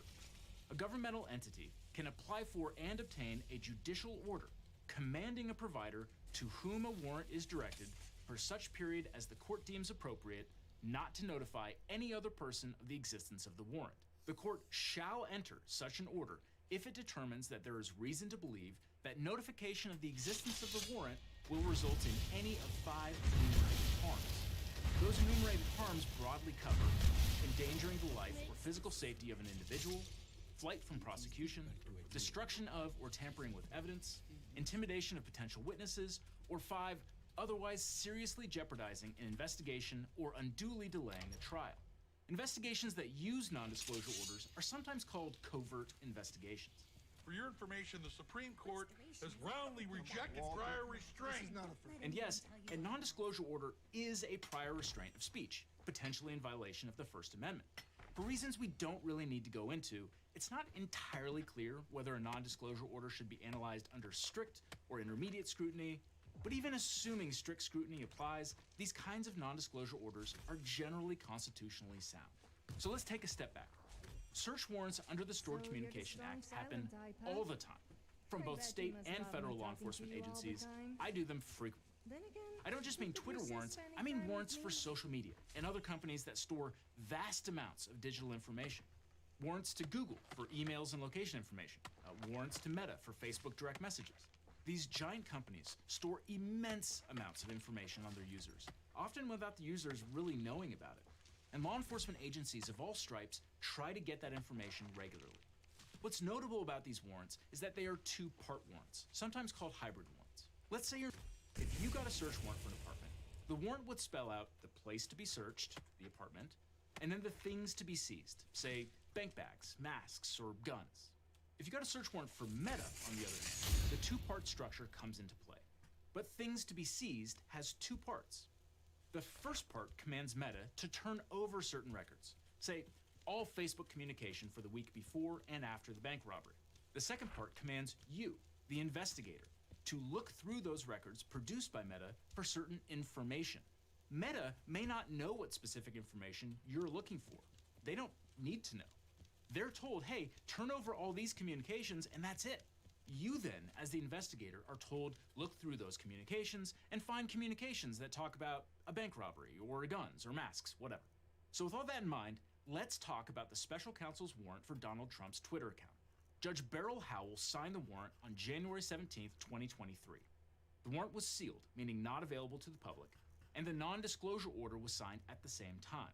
The warrant sought a lot of information from Twitter for Trump's account, broadly in 4 categories. First, subscriber information, and that includes devices used to log in or access the account, IP addresses that were used to connect to the account, and all these between October 2020 and January 2021. Second, communications sent to or received by Trump's account between October 2020 and January 2021, but that includes all tweets, likes, and retweets, as well as direct messages. Third, interactions between Trump's account and other Twitter users between October 2020 and January 2021, and that includes all users who followed, unblocked, blocked, or muted Trump's account, or even who favorited, retweeted, replied, or mentioned Trump's tweets. Finally, the use of Trump's account, such as location information and all searches performed between October 2020 and January 2021. To be clear, that was the first part of the warrant, the part directed at Twitter. The second part, telling the special counsel's office what to look for in those records, has not been unsealed and was never provided to Twitter. So we don't know exactly what the special counsel was looking for in those records, although we do know generally it has to do with the January 6th investigation. And it's also worth mentioning that the second category, covering Trump's communications, is really what caused most of the commotion in this case. The warrant required Twitter to produce all of those records within 10 days, meaning by January 27th. The government tried to serve the warrant on Twitter the same day that it was signed through Twitter's legal portal website, but apparently the portal was down, which I'm sure shocks everyone after Musk took over Twitter. It took 2 days for the page to be restored, and the government was finally able to serve Twitter on January 19th. On January 25th, 2 days before Twitter had to turn over the records, the government contacted Twitter about the status of the warrant. Twitter's senior director of legal indicated that she wasn't aware of any warrant, but would make it a priority to respond. The senior director of legal also said, unsurprisingly, that producing the records in 2 days would be a tight turnaround. The next day, January 26th, the day before the records were due, Twitter notified the government that it could not comply with the warrant by the next day because it just hadn't had enough time. Fast forward to January 31st, 4 days after the deadline. Twitter indicated for the first time that it would not comply with the warrant without changes to the non-disclosure order. Specifically, Twitter wanted to notify Trump about the warrant. Bold move. A little stupid and ultimately expensive, but bold. Now, whether you're fighting the DOJ or just your next door neighbor, you'll need a good lawyer. But if you want a great lawyer, my firm, the Eagle Team, can help. If your loved one has suffered an injury or death in the family, sexual harassment, or were involved in a car crash, we can represent you or help find you the right attorney. Just click on the link in the description for a free consultation with my team. Because you don't just need a legal team, you need the Eagle Team. Link below. Now back to Scowl. So on February 2nd, the government moved for an order to show cause, why Twitter should not be held in contempt of court for failing to comply with the warrant. The same day, Twitter filed a motion to vacate or modify the non-disclosure order and stay compliance with the warrant. In other words, Twitter wanted to resolve the whole non-disclosure order. Skylar Smith. Yes, I'm Skylar. You're both so interested in mixing potions.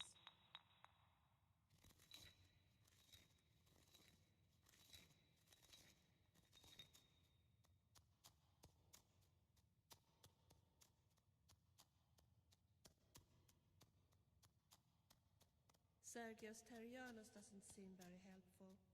I wanted him to enchant my best boots with a summon mead enchantment, but he refused.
this place brings back memories.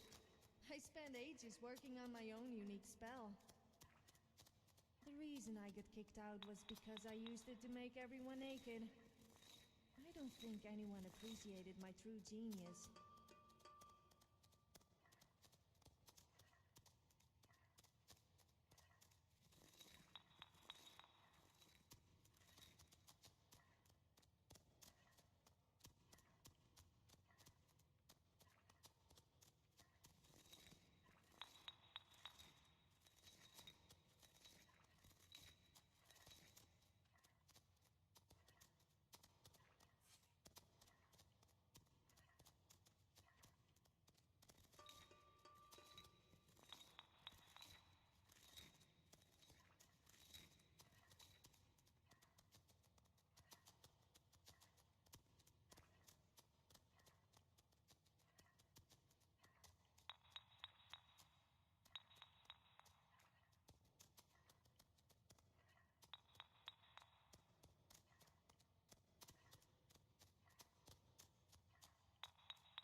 Well, this is fun. You and me just walking around doing stuff to each other. I mean, with each other, but not like that. Like bonding. Not that kind, though.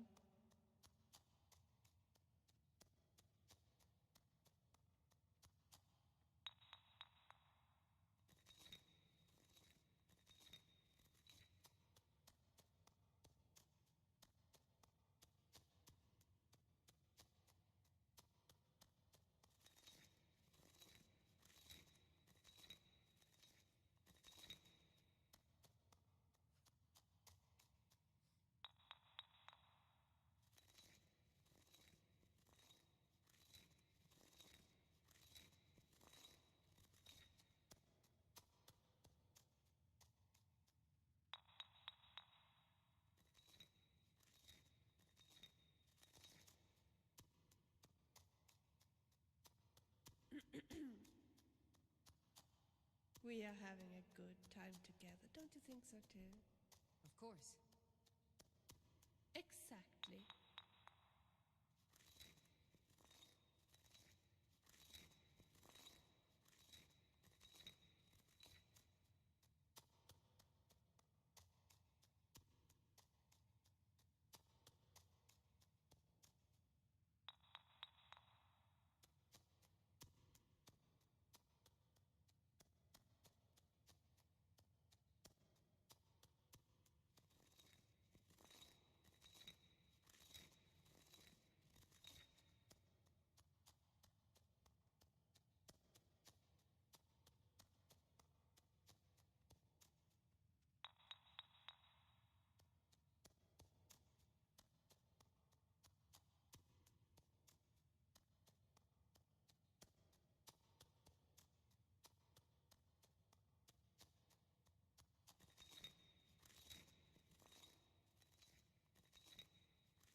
can get away with anything in Skyrim.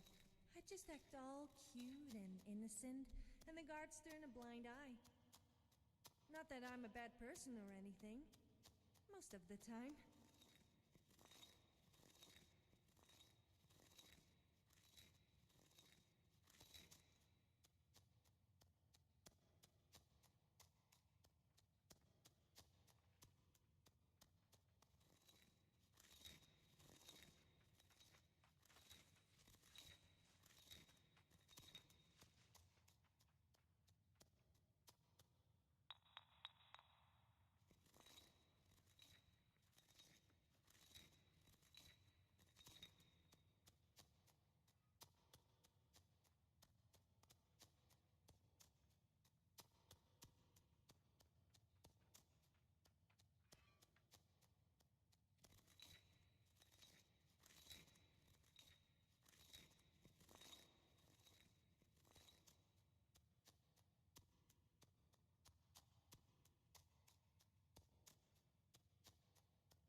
Okay, sorry about that, guys. Had to deal with something in real life. Before it turned over My bad. any records at all.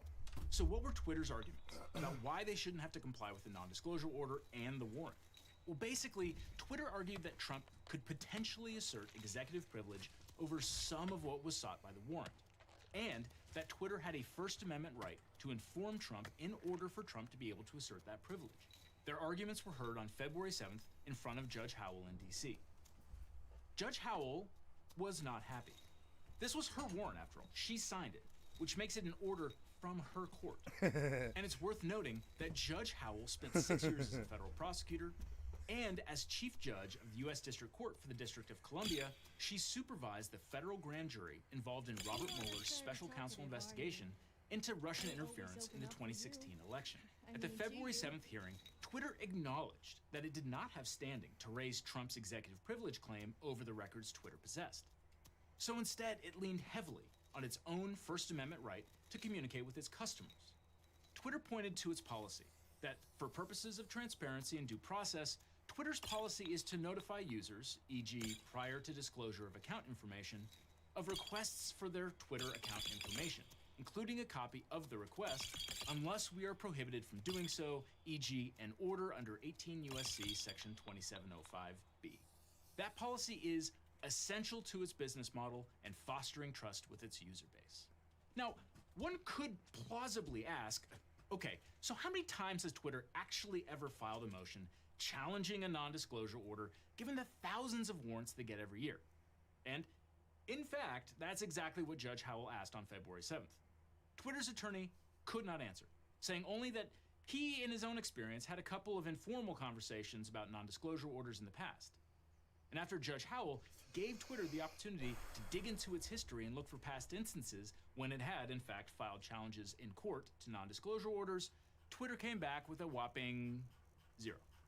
Never before in its nearly 17-year history as a company. And later, Judge Howell pushed even harder. Has Twitter found any court decision in which a third-party company like Twitter has successfully stayed compliance with a search warrant pending a First Amendment challenge to a non-disclosure order? Twitter's lawyer, no, Your Honor, not a non-disclosure order. So why this one? What's so special about this particular case? Early on, Judge Howell just straight up went for the jugular and asked, is it because the CEO wants to cozy up with the former president and that's why you're here? And later, is this to make Donald Trump feel like he's a particularly welcomed, new renewed user of Twitter here? Of course, Twitter denied that obvious truth.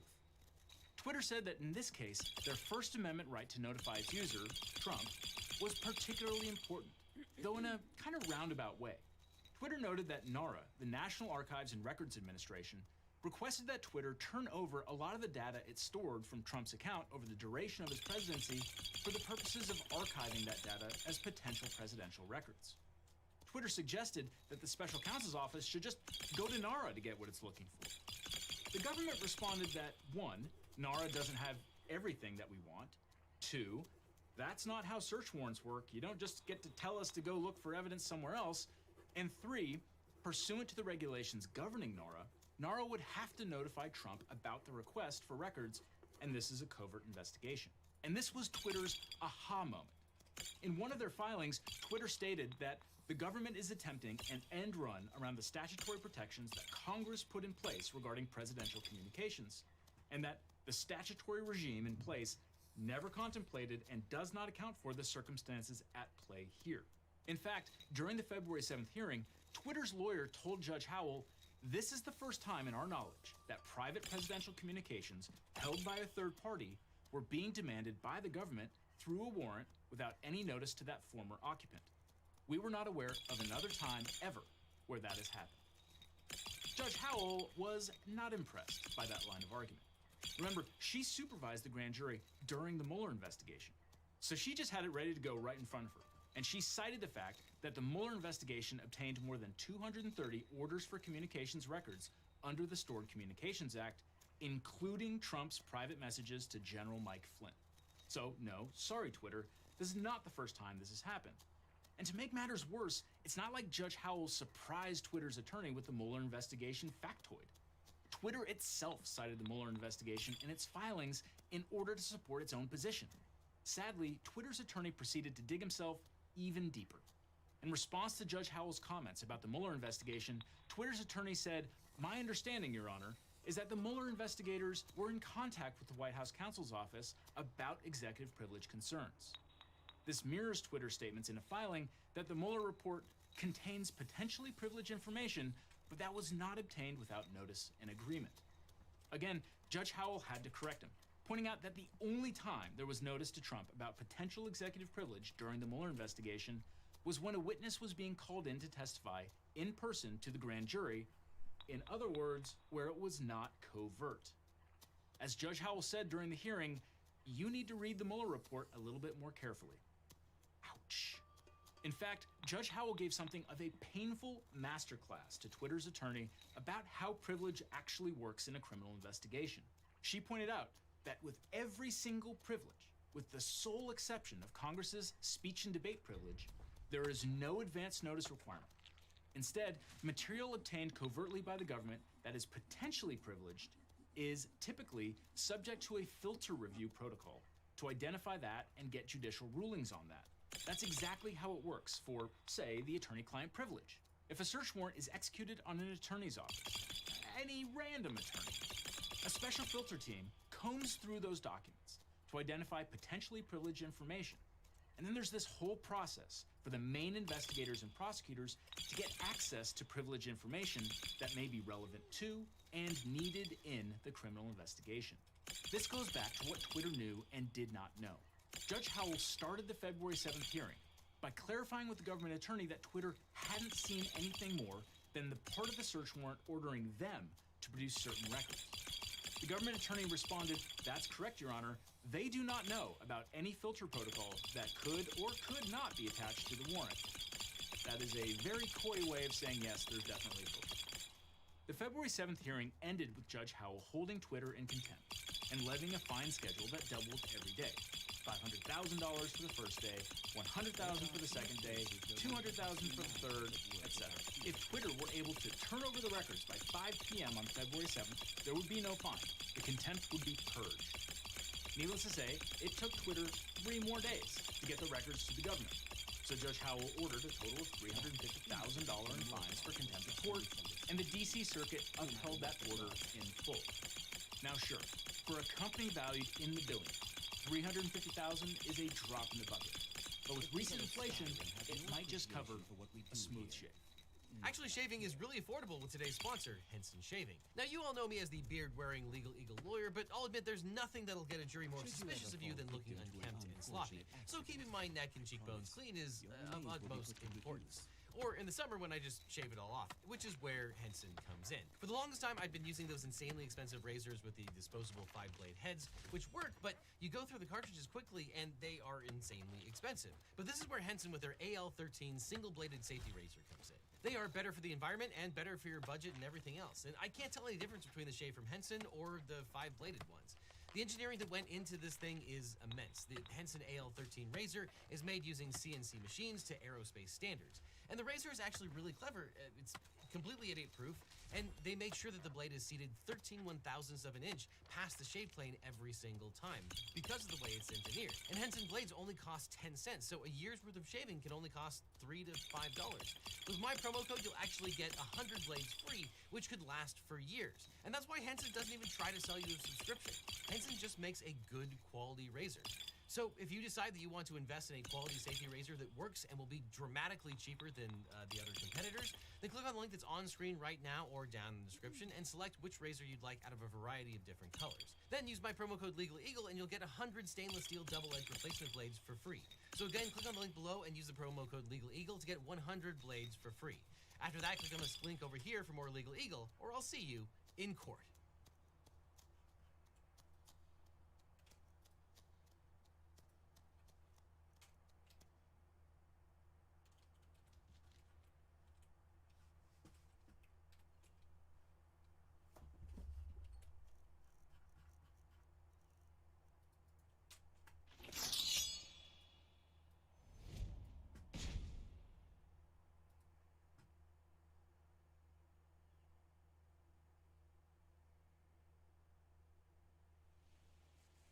So awesome. I'm right at Arcadia. It's like right the fuck here. I knew where I wanted to be too. I was like, yeah, I know where I want to be. Mark and recall is so cool.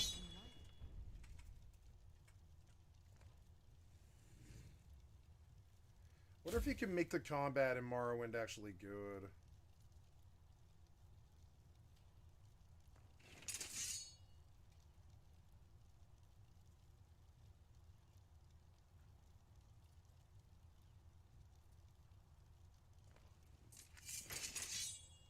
Why do you guys constantly pull your fucking armor all the time?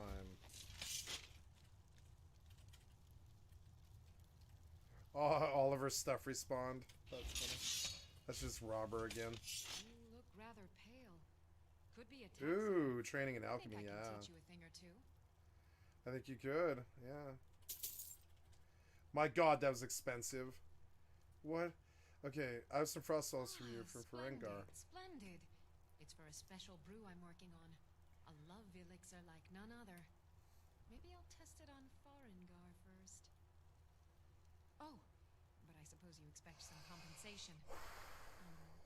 Here, these potions should suffice. Ooh, cool.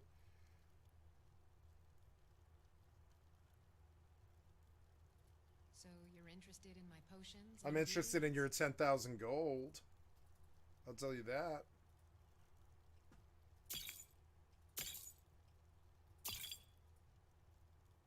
Oh, wait, before I do this, I have a potion of speech or something.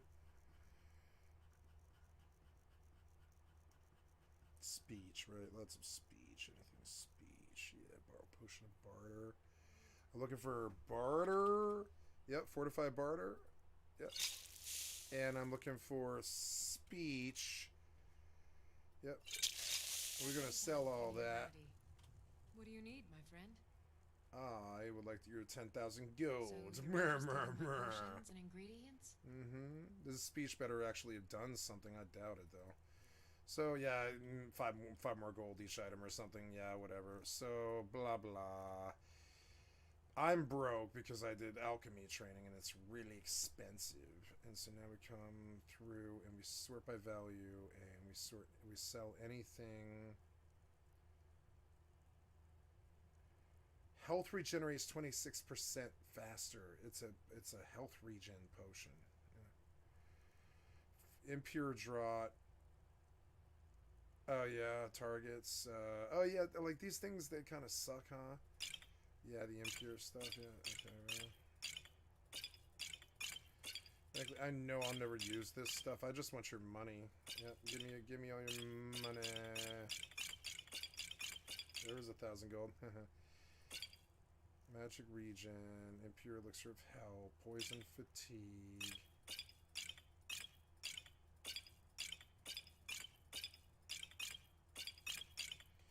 I would take all of your money.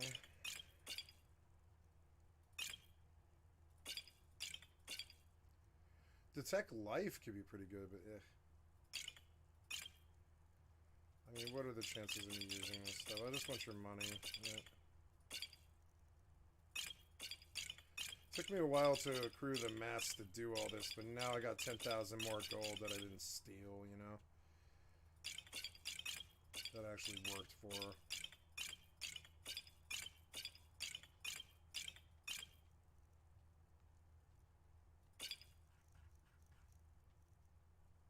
I like Fortified Destruction. That's actually really good. Jesus, 35 points for yeah. So like that's really good. I gotta remember to like pop those when I'm up against like a dragon or something and he lands. When he lands, that's when I'm gonna Fortify Destruction. I'm just gonna go like pwn damage on him. I want to do Fallout 4 now. My issue with like I wish I could mod 76 the way I can mod Fallout 4. And I want to turn Fallout 4 into an into a battler, like a zombie battler, where you can do the story, but most of the time you're fighting zombies on the way to doing the story. And I think that'd actually be really cool. And I think I am going to do that. I'm going to do that. So now, okay, so now you've got, I want to do my other bit of training. Here goes all my money again. It's getting harder to do alchemy, but alchemy is a way to print money. You know, it's one of the reasons why the training's 2,500 gold a pop. Yep, I'm up at 75 alchemy now. Oh, and I can go sleep and get even more alchemical skill. Let's go do that. Oops, wrong way. Yep. No, wait. I'm trying to leave this place. Did you lock me in or whatever? Shit. I hate how she says that. It makes me so paranoid. I'm like, am I sick? Am I sick? Like, am I sick right now? Do I have the rattles? I better not have the rattles. God damn it. You make me paranoid. I'm not. I'm not sick. Look at all these crazy buffs and stuff. Yeah, that spells cost 3% less is so good. Yeah. Yeah, we're gonna go sleep. Why is this guy here? Why are you like in my personal space chopping the same stuff? Jiminy Jam. Let me know if you need anything. Take a seat by the fire.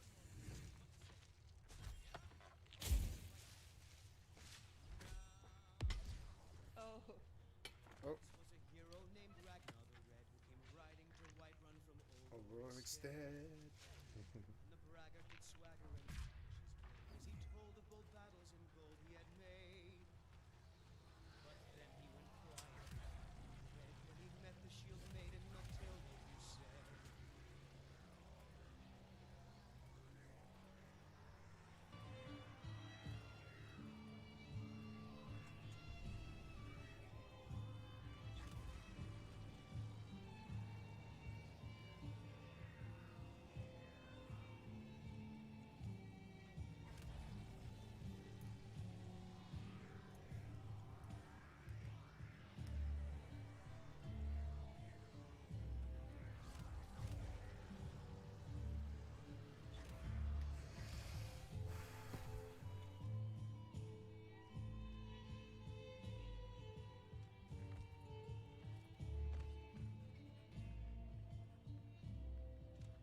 it's high time that you lie down and bleed. So then came clashing and slashing of steel as the brave lass Matilda charged in full of zeal. And the braggart named Ragnar was boastful. You must be one of those wizards.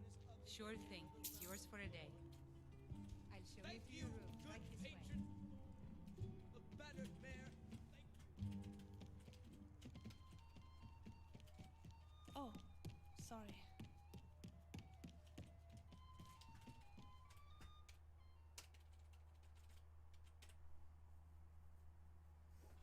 I have a lot of money.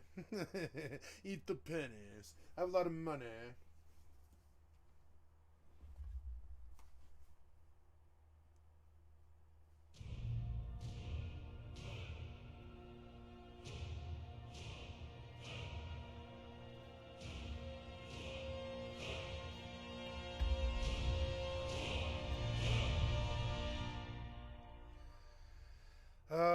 Yeah. Cool. Yeah, I got the alchemy up pretty fast. What's that one? Elemental oil. Oh, yeah. Create a pool of oil that lasts 20 seconds. Reacts while I'm struck by partial explosions. Do damage to your alchemy skill level. 70 damage,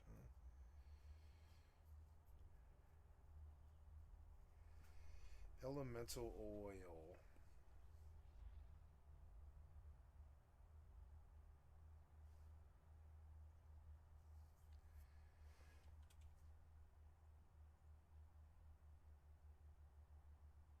Ooh, paralysis oil. Calming oil, frenzy oil, paralysis oil, or hollowed oil. Paralysis oil. Paralysis oil. Yeah, for the really nasty bosses, yeah, I think so. So I'll get this one, but I won't use it because it'll take too long to do. But the paralysis oil won't. And we'll take frost, right? And I got frost oil. Let's mess with it just to see it. Oh yeah, you hungry? Hungry. Value.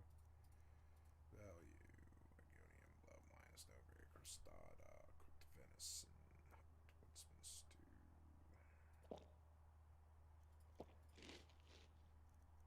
And looking for magica. Anything magica. There it is. Honey.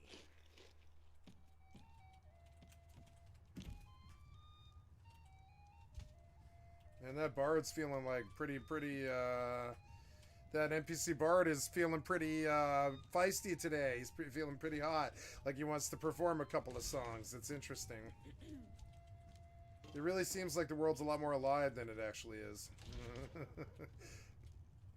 I think Skyrim's where the real modders spent their time, and man, it's such a different experience. I don't think Fallout 4 is that different, but I like Fallout 4. I got no issue with Fallout 4, so I like the engine in this more. But, yeah. Oh, mama.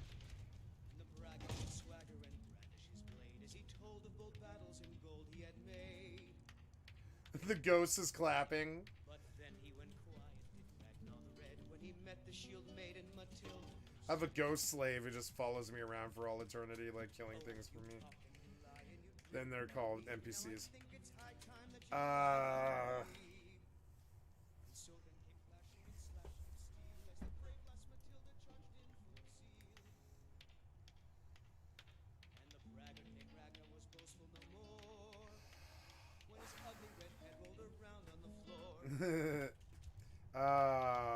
So yeah, I slept and I did alchemy. Right? Got something to say? So let's test out the frost oil on the local cops, right? Let's see. Where's the local cop when you need one? Oh, I know how to get a local cop. Go to the front door. Yeah. So there. Oh, yep. Oh, this is gonna suck for you, dude. What is this now? It's called some frost oil, right? Frost oil, frost nova. It's alchemy. Yeah, something about alchemy or something. Yeah, frost oil destruction.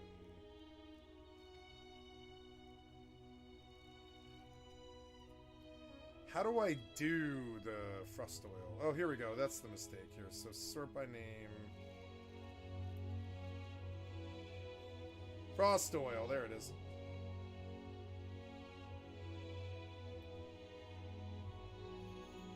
Yeah, so I just go blah, right? I save. And I go 4-4, right? Yep. And I go... Oh, it drops at my feet? Oh, shit, it does drop at my feet. Wait. Wait, I could just do this forever?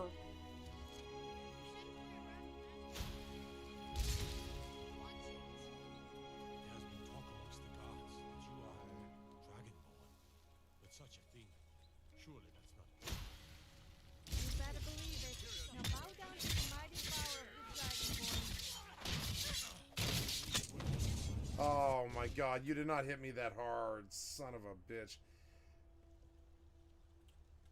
So this sucks, kind of. I wish I kind of, like, maybe had a different load. Yeah, like, before I spent the point, yeah. That point sucks, but I mean, the one after it...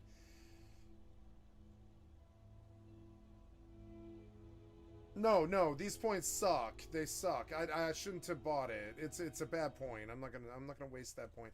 No, that stuff is no good. I wasted my time. Yeah. Let me get a room. Sure thing. It's yours for a day. I'll show you to your room. It's blah blah blah blah. It's oh my butthole. So. Yeah, 12 hours? Yeah, like 13 hours, yeah. And I don't know what I'm going to spend this point in. I should have saved before I did anything.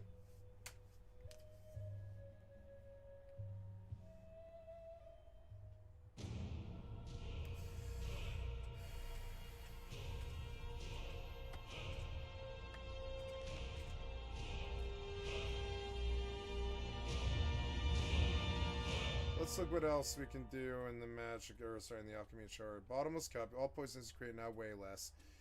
Alkalest, which is snake blood. Your resistance to poisons and toxicity increases with the number of ingredients you consume.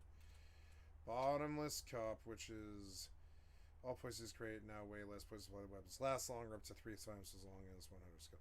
Your poisons are highly corrosive, enabling you to ignore 40% of the armor rating of an affected target for their duration.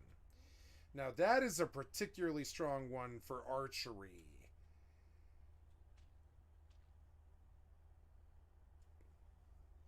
This turns archery into like basically a like actually good, because they're because the and then now I shouldn't sell my poisons. Yeah, like my good poisons.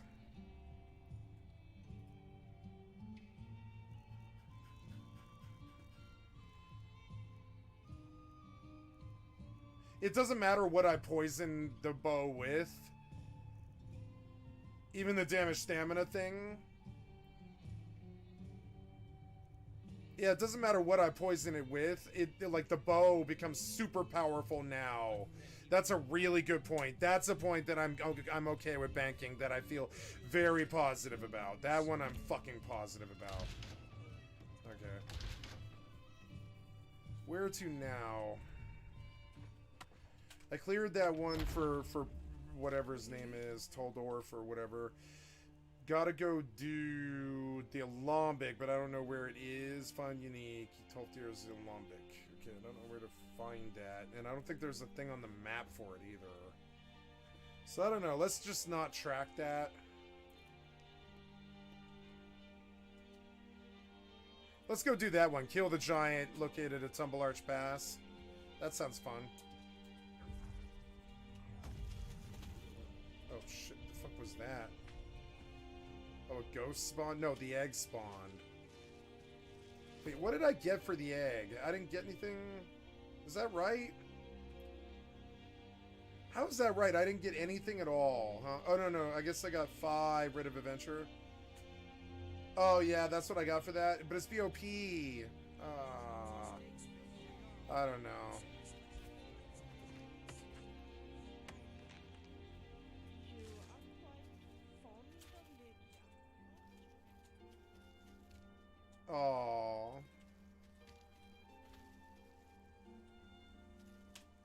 got your back. Lead on. Tell me honestly, do you like having me as your companion? You do? I'm glad to hear that. I was a bit worried. I don't feel that I... What's on your mind, friend?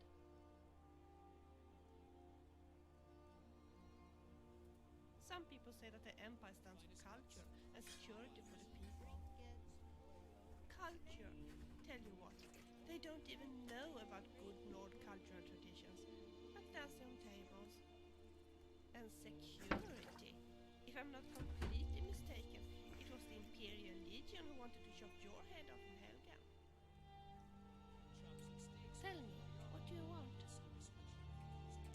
Would you like that?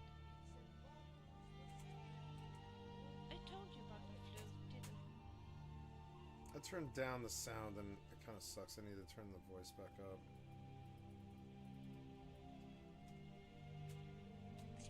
But it vanished 2 days after I told Haldan that I wouldn't marry him. I do love causing a stir. Once I see that you have a copy of the book Thief of Virtue. Tell me, what do you want? Of course. Do a look.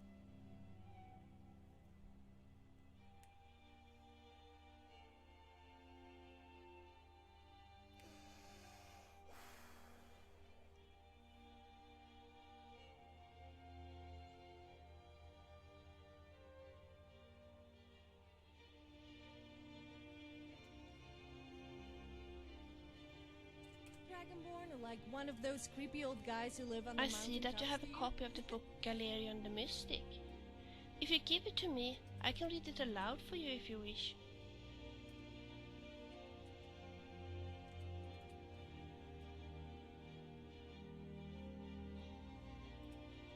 The finest cuts, fresh from the wilds. Trinkets for your good lady, all crafted by the great Aorlan. If you say so. Himself. I don't want to nap. Of course.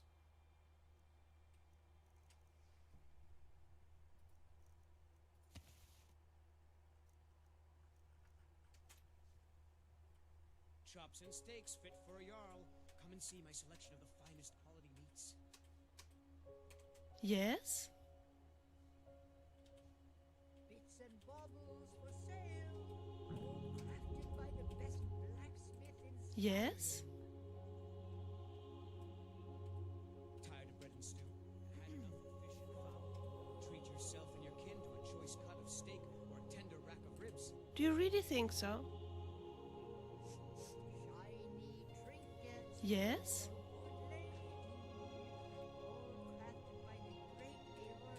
Sure. The finest cuts, fresh from the wilds.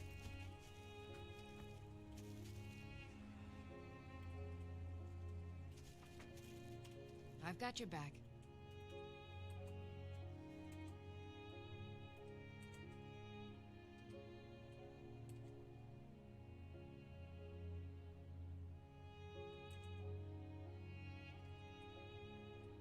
bits and baubles for sale, all crafted by the best blacksmith in Skyrim.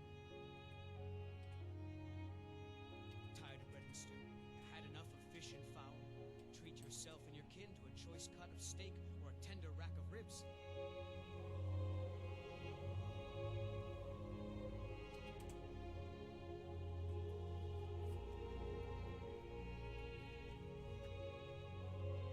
Shiny trinkets for I see that you have a copy of the book Beggar Prince. If you give it to me, I can read it aloud for you if you wish. Sure. Anything in particular you have in mind? Fresh from the wilds.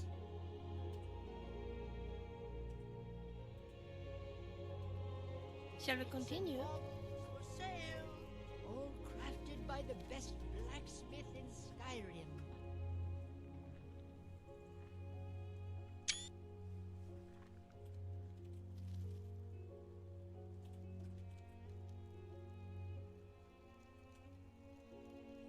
Tired. Got something for just about everybody in here. Give a holler if you have any questions.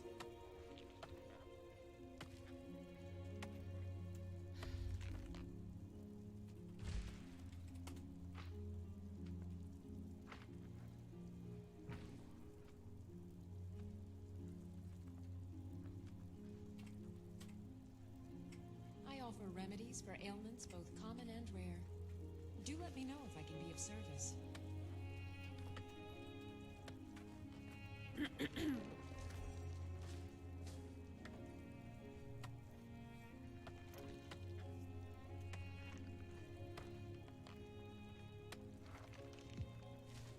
You'll find tonics, salves, poultices, and potions on my shelves. Browse to your heart's content.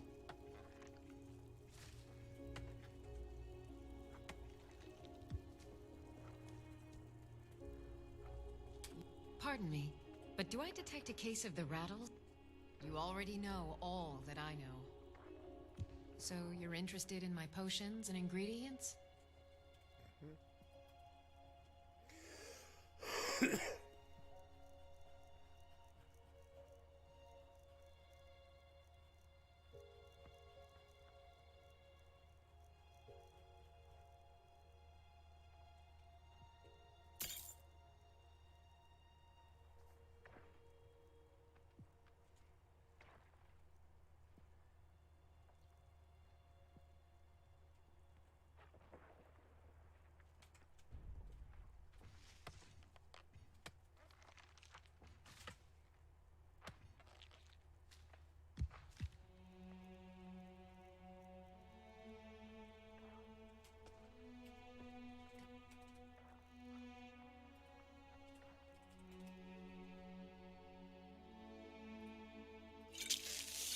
Back anytime if you... I have several elixirs. So you're interested in my potions and ingredients?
Oh, what's in it?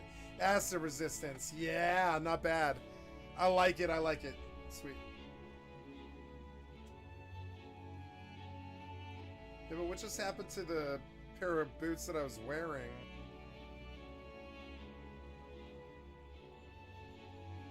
Oh, those are the boots I was wearing. Never mind.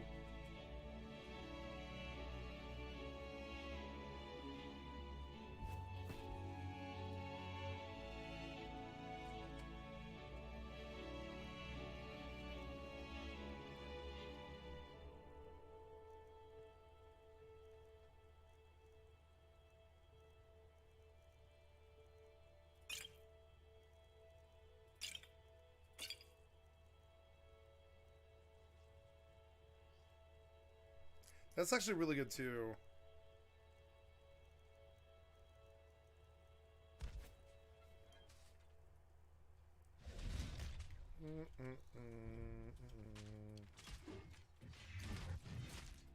Warhammer expertise because I got that Warhammer.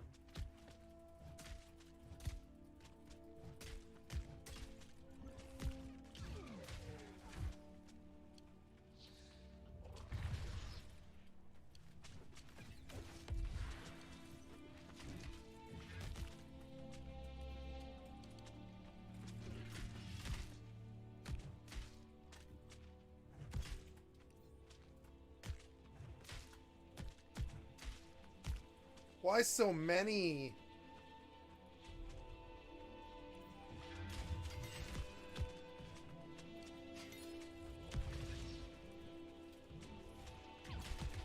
Come on, man, what? Oh.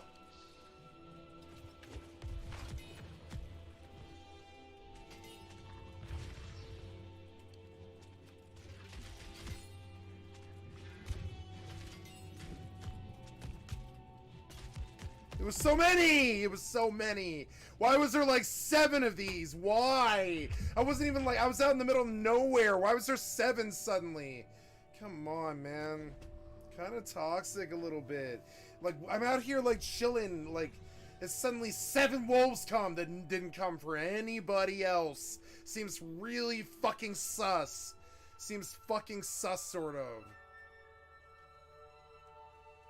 That guy got MPK'd by it. Fucking dumb.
I wish I could reach that. I really wish I could.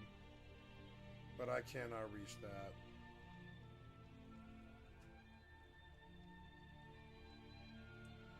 I mean, I could, but I mean, it's stupid.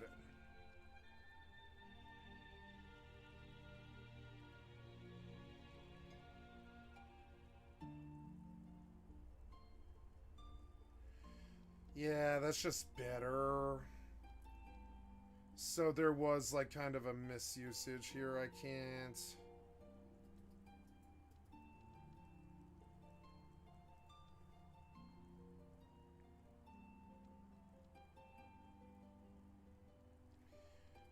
Yeah, I can't. Oh, I can't take that point at all. No. There it is.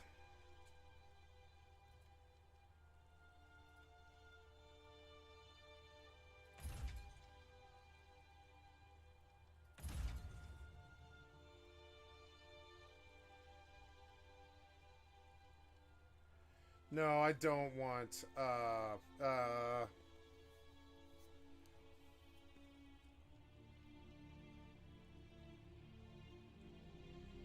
mean, that's pretty good. I feel like it does. No, this isn't that good. No, that's not that good, but this is. Yeah, it's a little better. It's the exact same spec I had. I didn't change anything. I actually really like that one.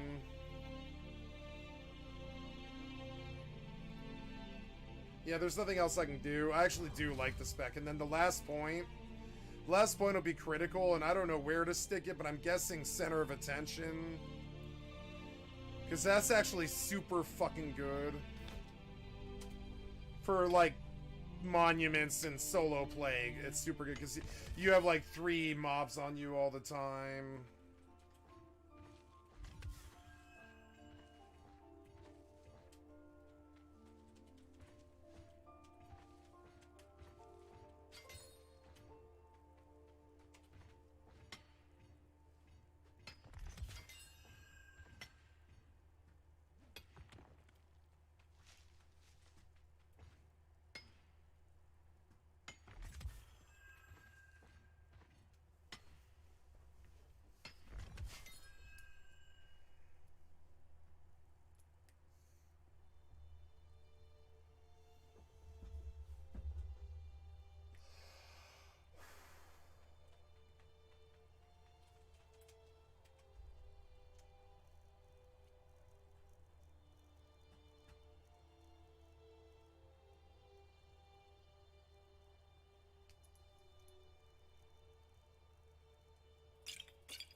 Yep. Health and magic are good. Anything else?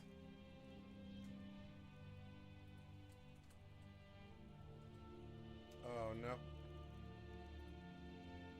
I don't know, like half of it. I bought everything. But now she's about to get it all back. There's nothing more I can teach you. Oh, I guess not. I guess Good. not. Yes? Ah, so you're an alchemist then?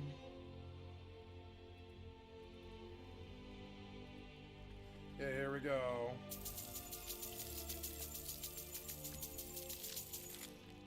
So there was a lot more money to her, so but we'll just keep looking for other things here.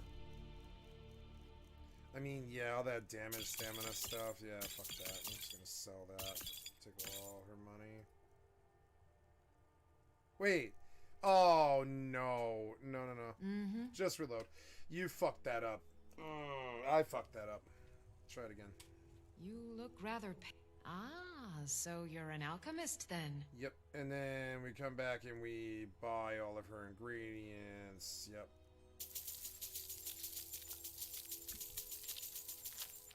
And we come over here and oh, hey, alchemist crucible and a retort. Yep. And yeah, we kind of split our money there again, so let's just keep on selling to her.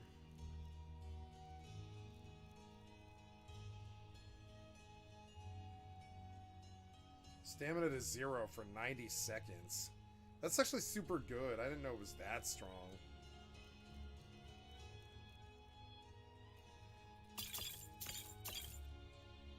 Wait, you did it again. God damn it, you did it again. Just reload, just reload. God damn it. God, I hate the way their thing is. It's hard to tell what you're on.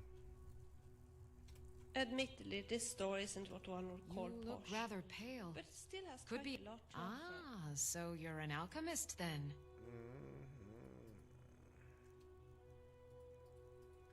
So, yeah, so, no. I want to sell. I want to sell, motherfucker. Sell. Sell. But first, we buy all of her stuff. Except for the harpy wing or whatever. Wait, she did. I feel like. Oh yeah. Never mind. I'm sorry. There we go. Yeah, I don't want that that hag raven claw. It doesn't mean anything to me. Yeah, and I don't want to buy the taproot or any of that stuff. So. Ah, so you're an alchemist then. Okay, so sell.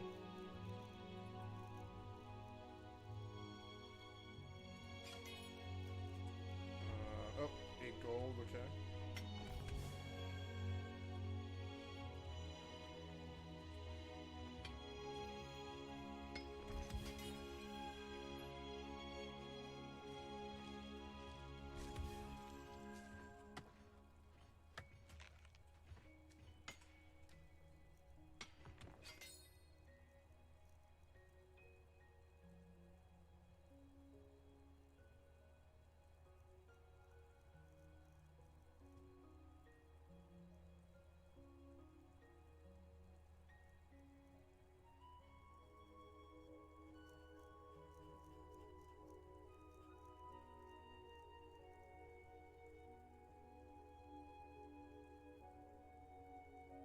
Wait, wow, that's a very strong poison, yeah.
Come back anytime if you need a remedy.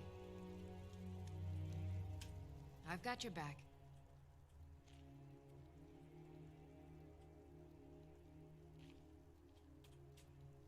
Lead on. Oops.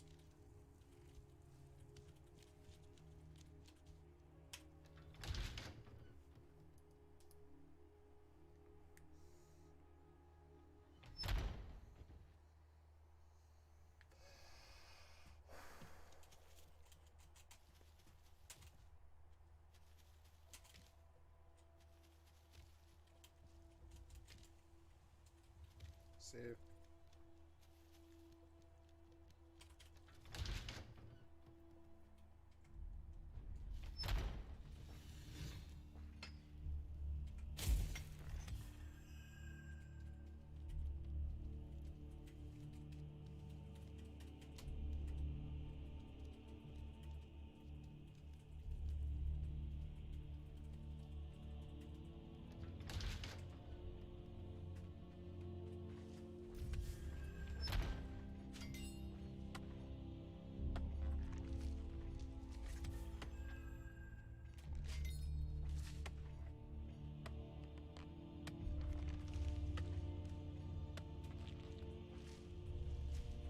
What makes this smell?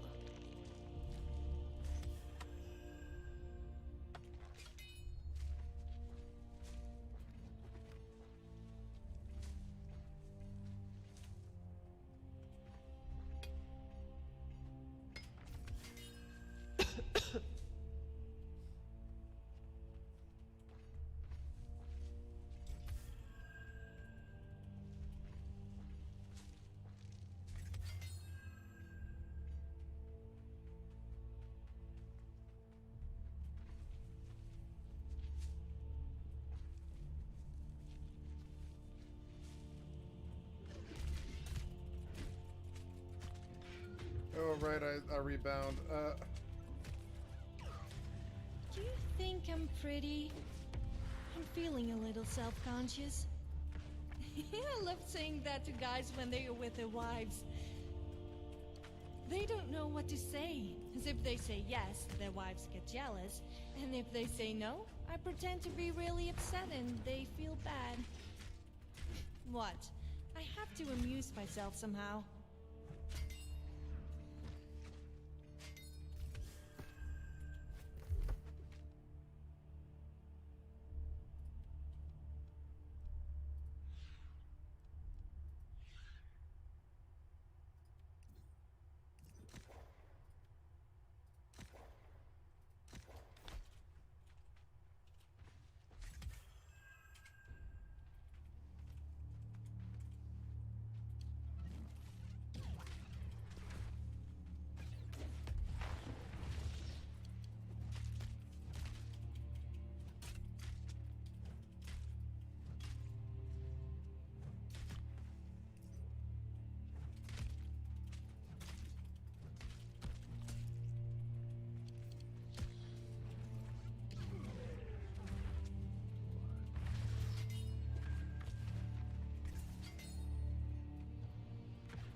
La la na na na na na na One of them is na. going to take your place? Some of them might try. That's not what I'm worried about.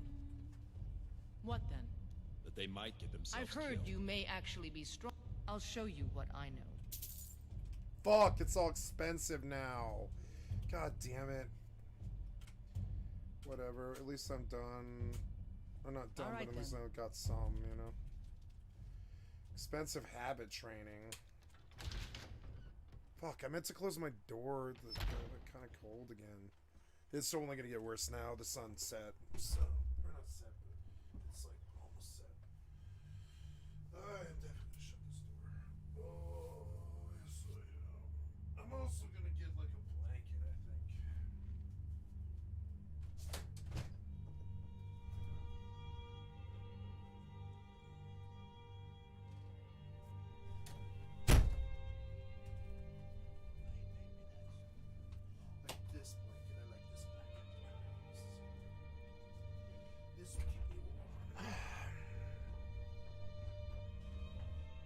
This is fun.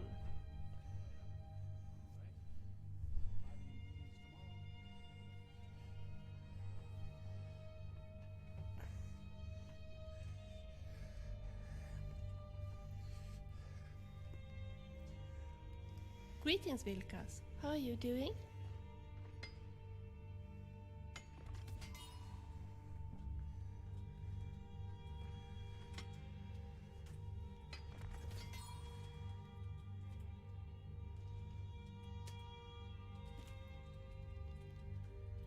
Okay, so you know what now?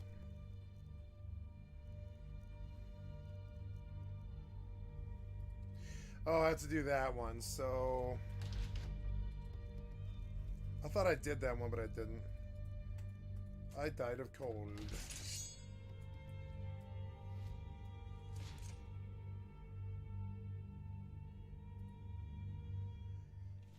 Look how fast that is. Instant almost. And there is the spell that Bethesda couldn't put past Oblivion, or past Morrowind. Oh, shit, we got a dragon, huh? Oh, yes, we do, we do. Shit, alright, well. Nope, 7. No, I want to load. That was a fuck up. Load again. Yep. Yes. Yes. Yes. Yes. Oops. Okay, here we go. We got a dragon. Oh, what? Now, okay, I told you to load. Did you load the right one? I don't think you did. Piece of fucking shit. Load the right one. One thing you can say about Fallout 4 is I don't think it puts you through that sort of stuff. Much more current game. Yeah, so we're gonna 7. Oh, no. We're gonna 6. And we're gonna cast it. Yep. I'll kill you where Cool you stand. Dromora thing. Cool. And then we're going to look around for him. What happened to him? I'm going to enjoy Slay the dragon.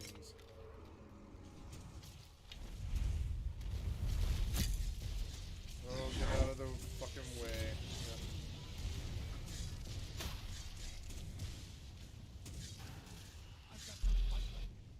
Yep. Oh. People like to hunt animals. I also love the dragon.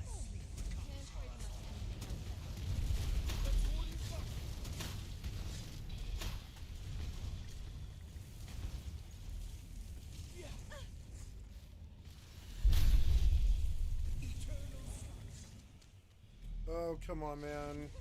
Even the villagers aren't scared of you. What happened to this one? What's it called? It's like Mystic Wind, yeah. Crawl back into the egg you came from, Lisa. Eat food.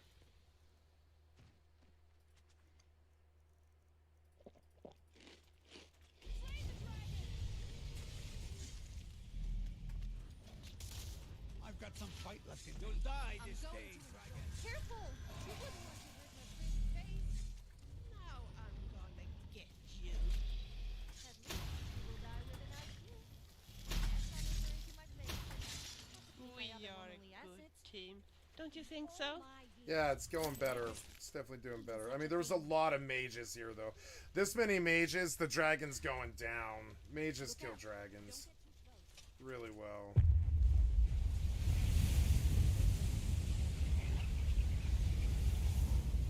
Not a bad fight. It was brief, you know? Very brief.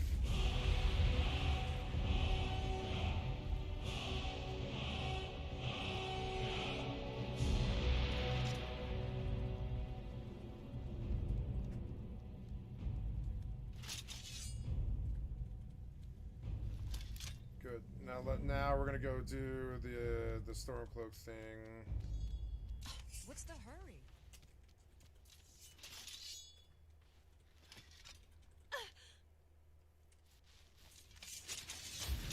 You did it again. And I who thought killing dragons was difficult.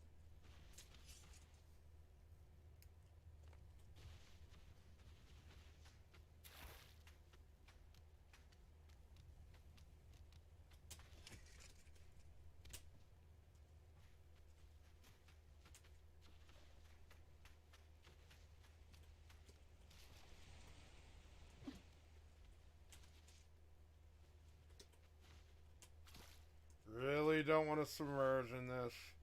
I did so well on the way over here. Okay, I don't know what that was. But I saved, so it doesn't matter. I don't know what that was, but okay. Oh. Where is it? Over there? Yes, it's right there, I think. Splish right in the water for just a second, though.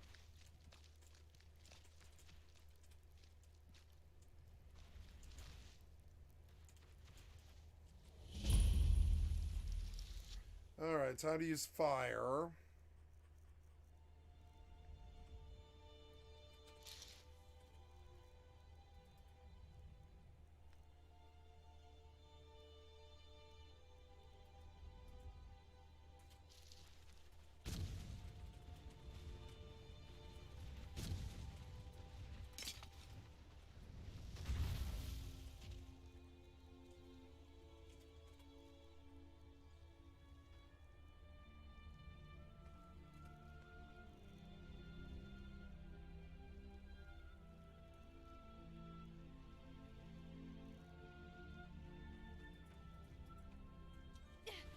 We'll pay for that.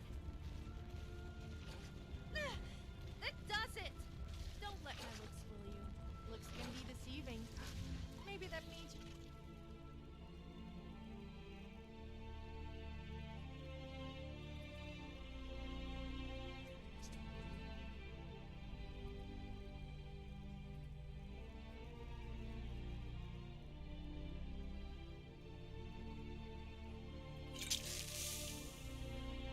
Have a brain. No! Oh, I think I just broke a nail. Oh, I think I just broke a nail. Save. Most people like to hunt and...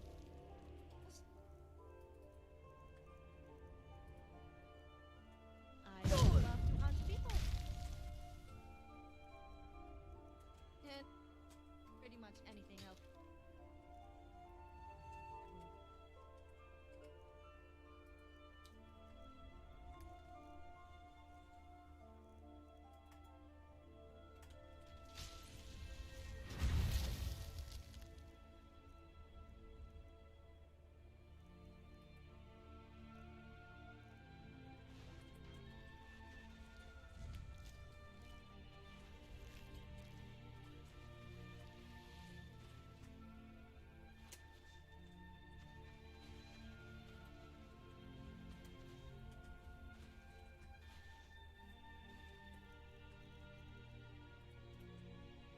Who is disturbed my rest?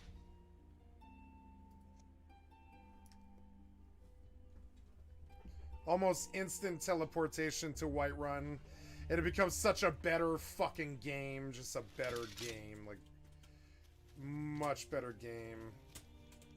Now I kind of want to mod Fallout 4, but the problem with that is if I start a save on Fallout 4, it'll be bad because I need Game of the Year edition, and I don't know if what I bought on Xbox is Game of the Year edition. So let's go take a look at that. I guess I think I bought Game of the Year edition.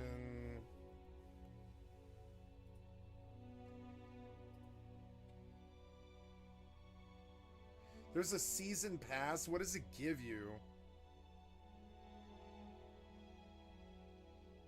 Oh, yeah, for how much? For $32.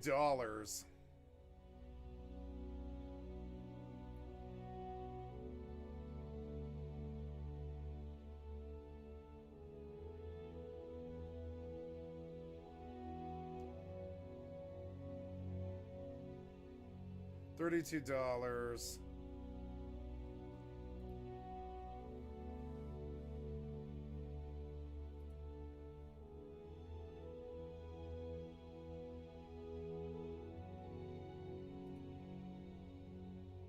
Oh no, oh yeah?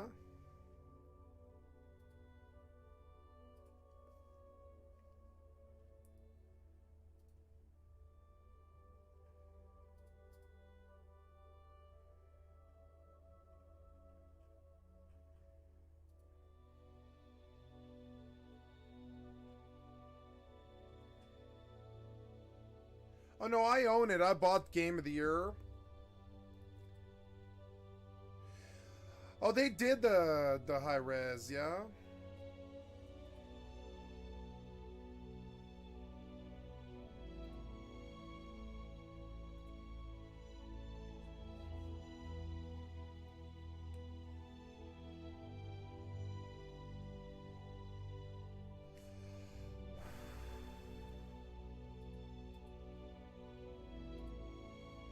Well, there we go. That's cool.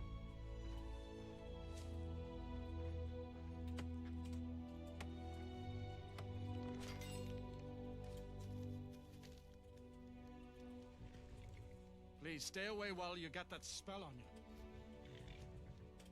Please stay away while you got that spell on you. What spell? What spell? Need a ride? Whatever the spell was, I don't know. Go into Windhelm. Climb and back, and we'll be off.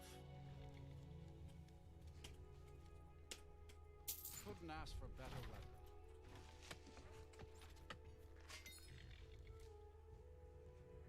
You'll find Windhelm's full of dark elves.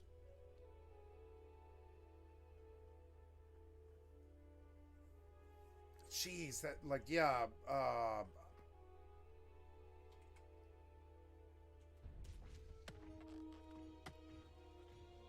so I guess I do own Fallout 4. I guess I should begin modding it.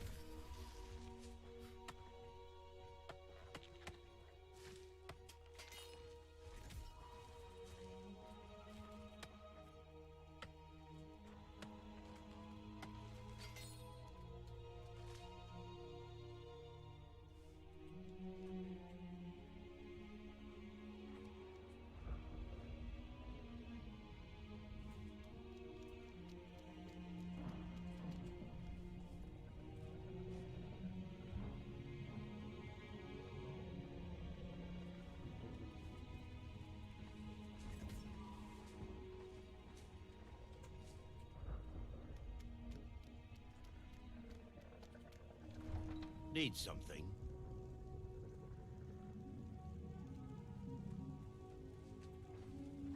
Need something?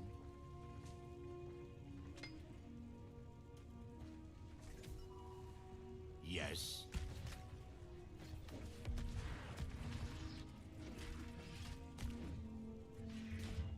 And what might you need? Hmm?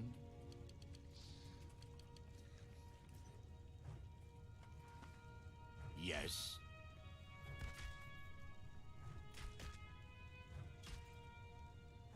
Hmm.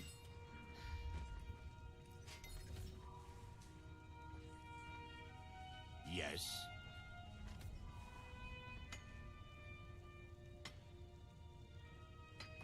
And what might you need? Hmm? Heard they're reforming the Dawn Guard. Vampire hunters or something in the old fort near Riften. Yes, sirrah. Might consider joining up myself.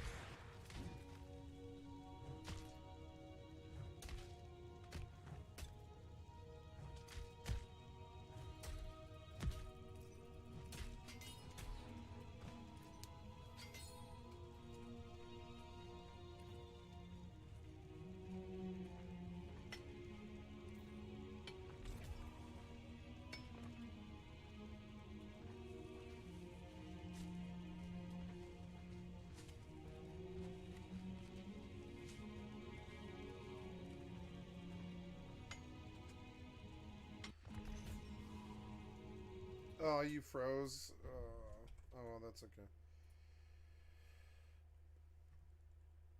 Yeah, I remember the texture pack. I remember all that stuff. Yeah, like, or not remember, but like, yeah, that's cool. I didn't know that had hit. I guess I want to begin modding that, but that's a whole process, right? Yeah, the whole vortex thing. I suppose I should load a Fallout 4 and get in, but not start a game.